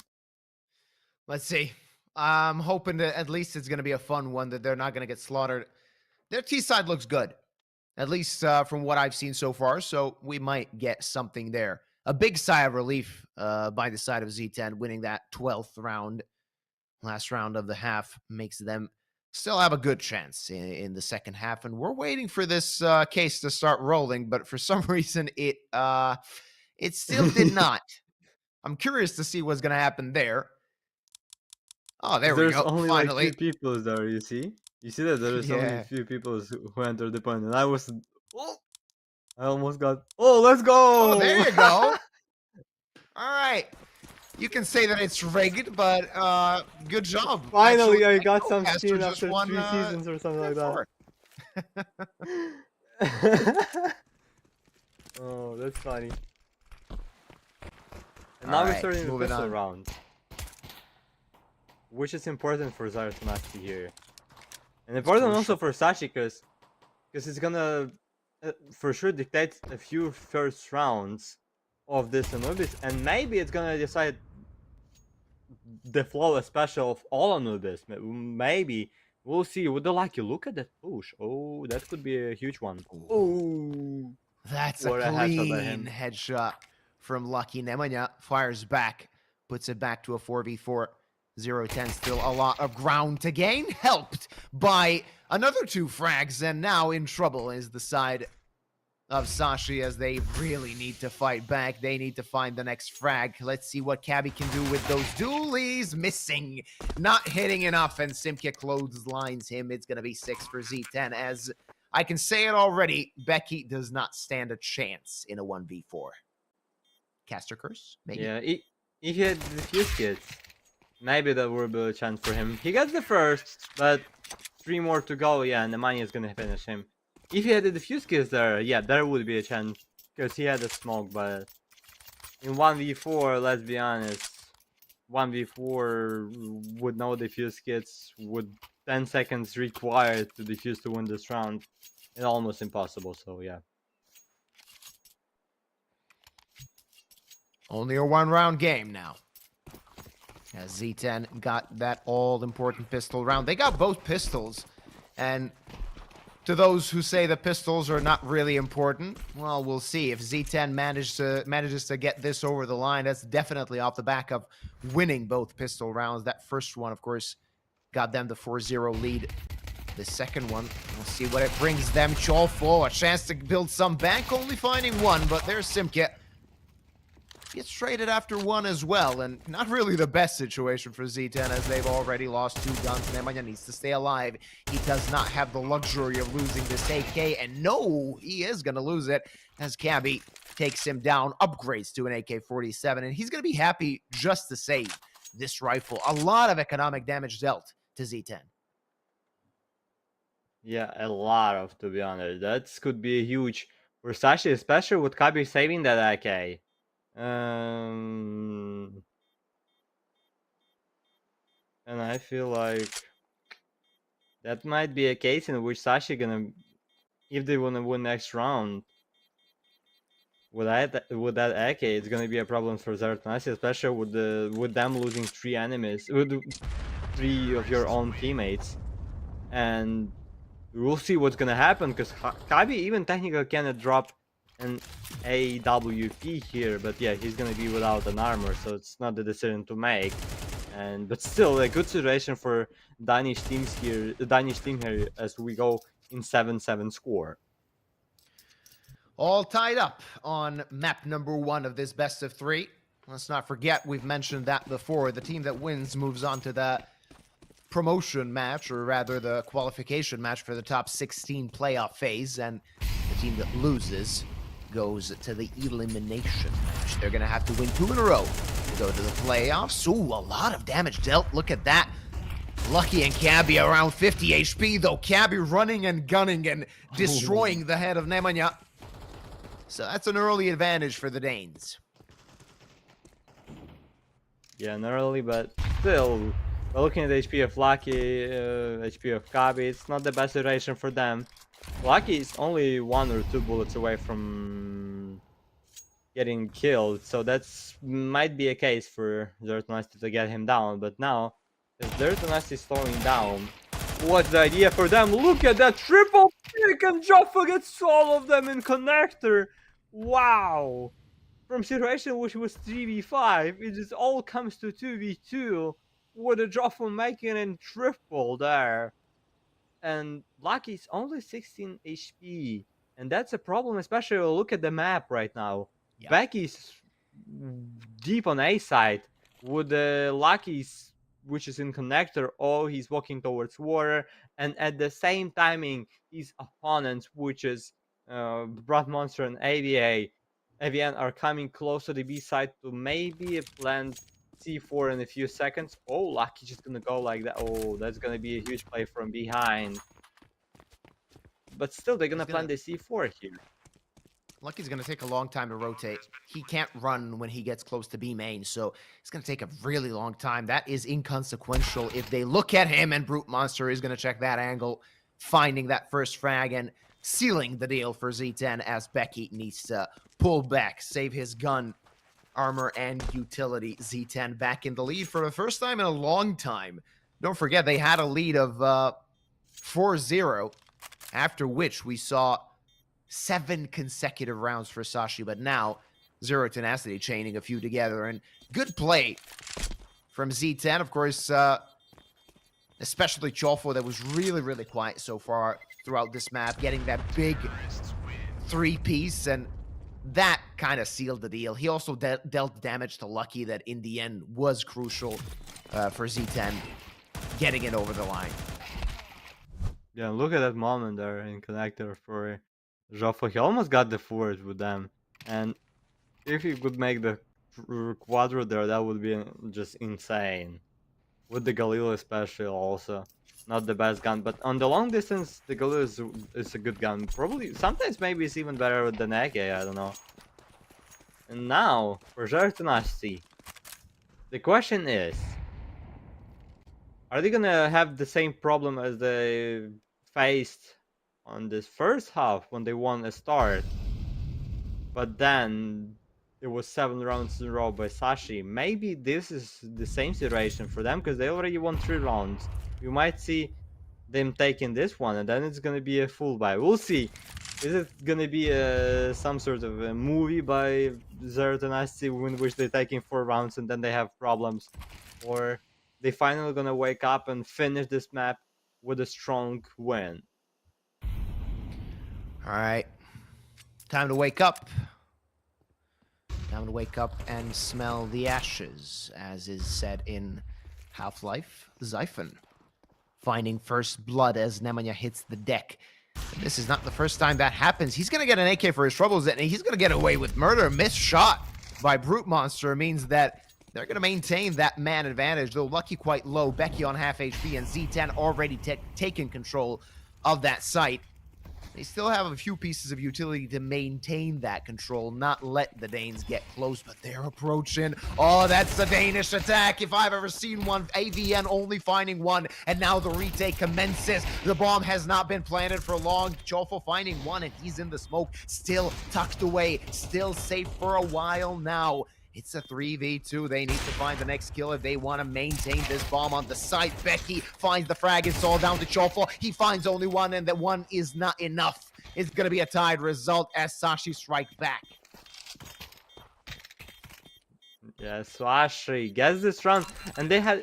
How many guns did they have at the start of this round? 2 or 3 was it? Something like that. They had a pistol, which got them first kill, then picked up that AK.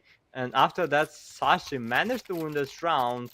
And look at this sort of problems. That's not even a sort of problem. That's a problem for their Tenacity money and economy. Because as we can see, they're probably going to have not only 2 guns. Okay, they're going to have 3 guns. From which is... Yeah, there is Scout for Brute Monster here. Some sort of confusing with the drops that they were giving some guns on the floor or just redropping.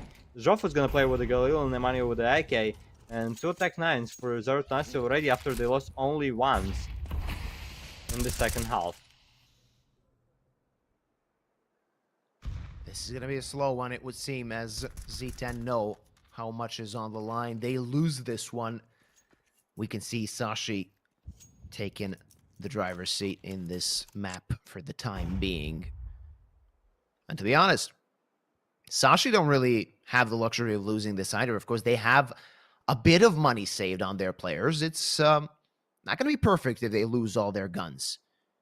Very slow round for Z10. They're just waiting for Sashi to try and make a play. And play they are making. Though Z10 now ready to strike. Zyphon finding first blood and Chofo in trouble. Does he expect Iceberg? The answer is definitely resoundingly no. And Cabby should be getting the better of him. Though the Tech 9 does damage. Now the attack commences forward toward A. 2 players defending it. Iceberg nade in hand. He should die, but he's somehow living long enough for Becky to find the kill. Now, bomb planted. 3v3, but a lot of chaos still to unfold as the trades are coming in. AVN in trouble between a rock and a hard place. That Tech 9, though, on close range, can still do a lot of damage. Now, they know where the Sashi players are coming from. They know where they are, but AVN, no bullets. 1v1 goes to the side of Lucky, and it's a round for Sashi.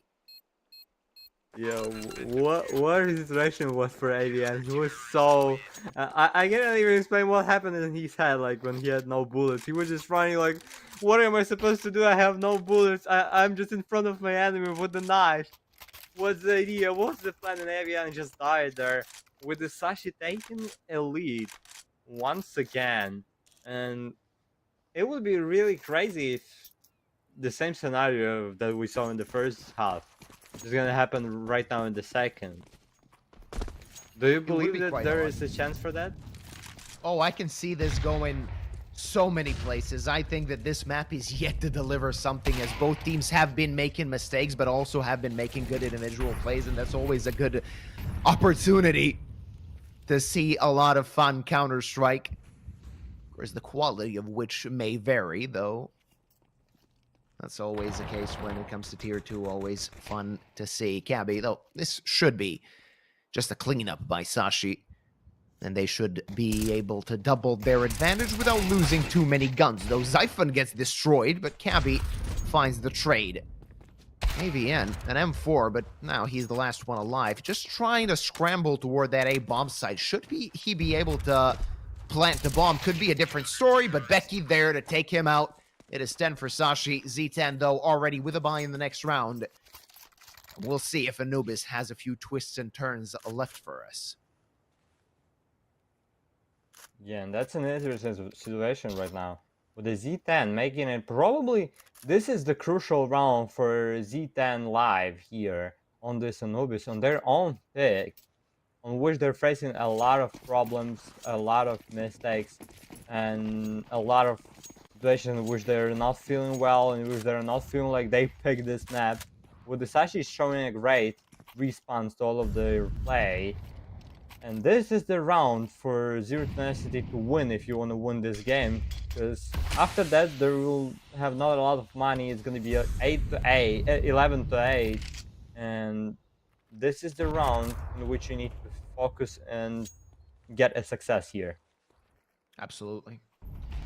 This is a pivotal round, a crucial one for Z10 to win. For Sashi to win as well. Z10 striking toward the side. Cabby good on the frag to Simke. It's a +2, and the CTs are already there. Z10, they need to tuck tail. They need to run maybe toward the other side, because on A, they will not find success. Jofo brought down to 16 HP. A quick rotate toward B, but so many angles to check. He's gonna allow Sashi to rotate in time. Not maybe to stop the bomb plant, but definitely to get ready for the retake. And an important situation here, and moment here, that the Joffo is only 16 HP. And that's going to be a problem, but he's coming from behind. But is it going to be enough for him? Yep, because Brute Monster gives a kill. It's 3v2. Oh no, he's not going to go from behind. He was just sitting somewhere in the middle, and now he's in connector. It's 3v2. And it's 20 seconds already away. For Zereth nice to take this round with Joffo. Ooh, huge headshot. It's 1v1 for Lucky with the sniper rifle against Joffo. Who's low HP? Lucky. He's in the left corner. Lucky's gonna kill him with the defuse kit. It's enough time for him to defuse that C4. What a close round to win for Lucky, for his teammates with the triple. Oh, that could be a crucial 1v1 clash, and that's a tactical pause taken by Zeratunasi just right after that iteration. Yeah, if Joff had more HP, he could have won this round, but unlucky for him and lucky for Sashi, and happiness for Sashi fans here after they won this round. They have so much reason to be happy right now, as Sashi are definitely taking control of the opposing team's map pick. Let's not forget, we're still yet to get to Sashi's playground.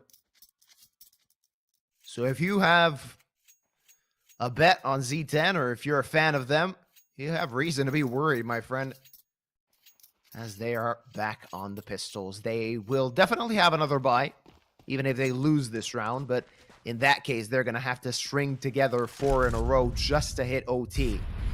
I don't see that happening so easily, because the rounds they won, especially in the second half, of course, that was the conversion of the pistol. And that one really good round by Chofo. Good flick from Lucky, looking for more. Missed shot could cost them. Rotate is coming in. Is Tech 9 is going to do enough? And Zyphon is there to find 3. Nemanja is the only one alive. They know where he is. He's going to pick up the op. And he can be quite capable on it, though Cabby is not going to give him the time of the day, not going to give him the chance. It's 12 for the Danes, as they have 4 map points. Yeah, for Z10 fans and for Z10 especially, I mean, you're getting twice. On the first half, you got a great start with a 4-0 score.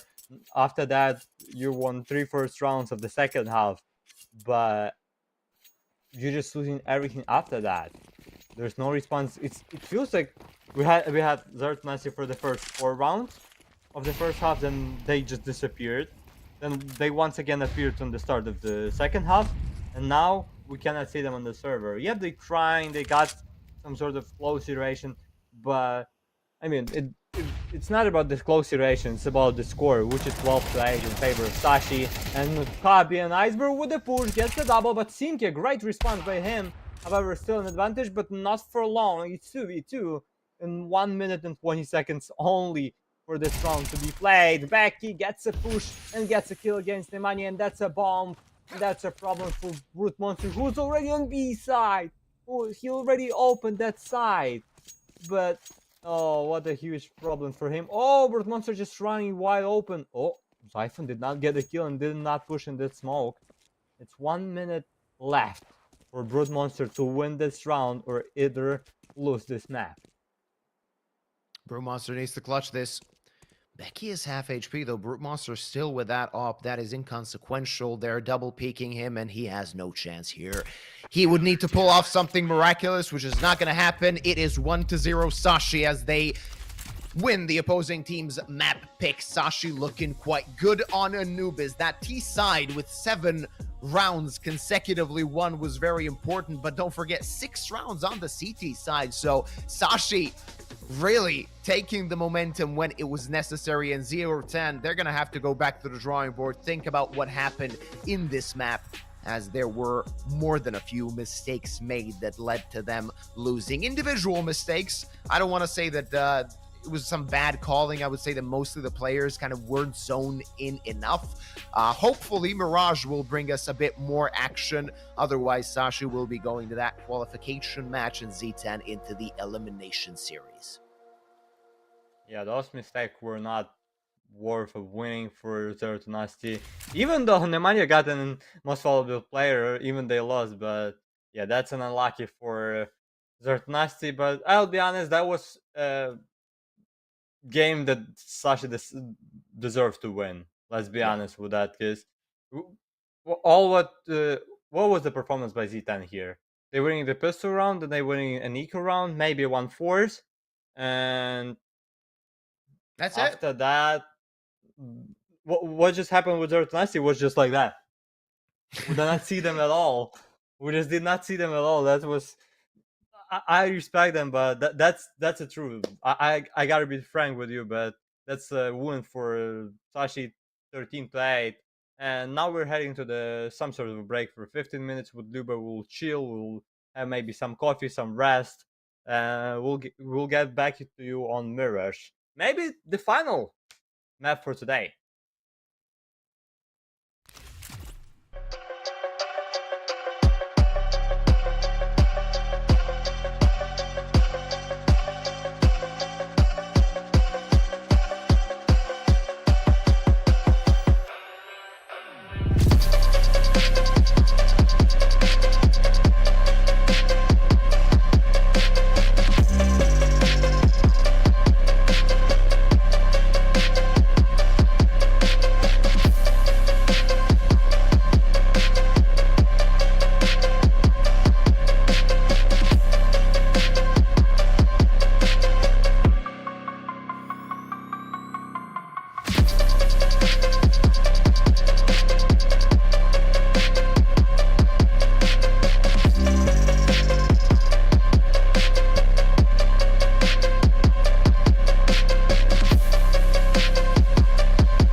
Welcome back, ladies and gents. This could be the last map of today, or we could be in store for one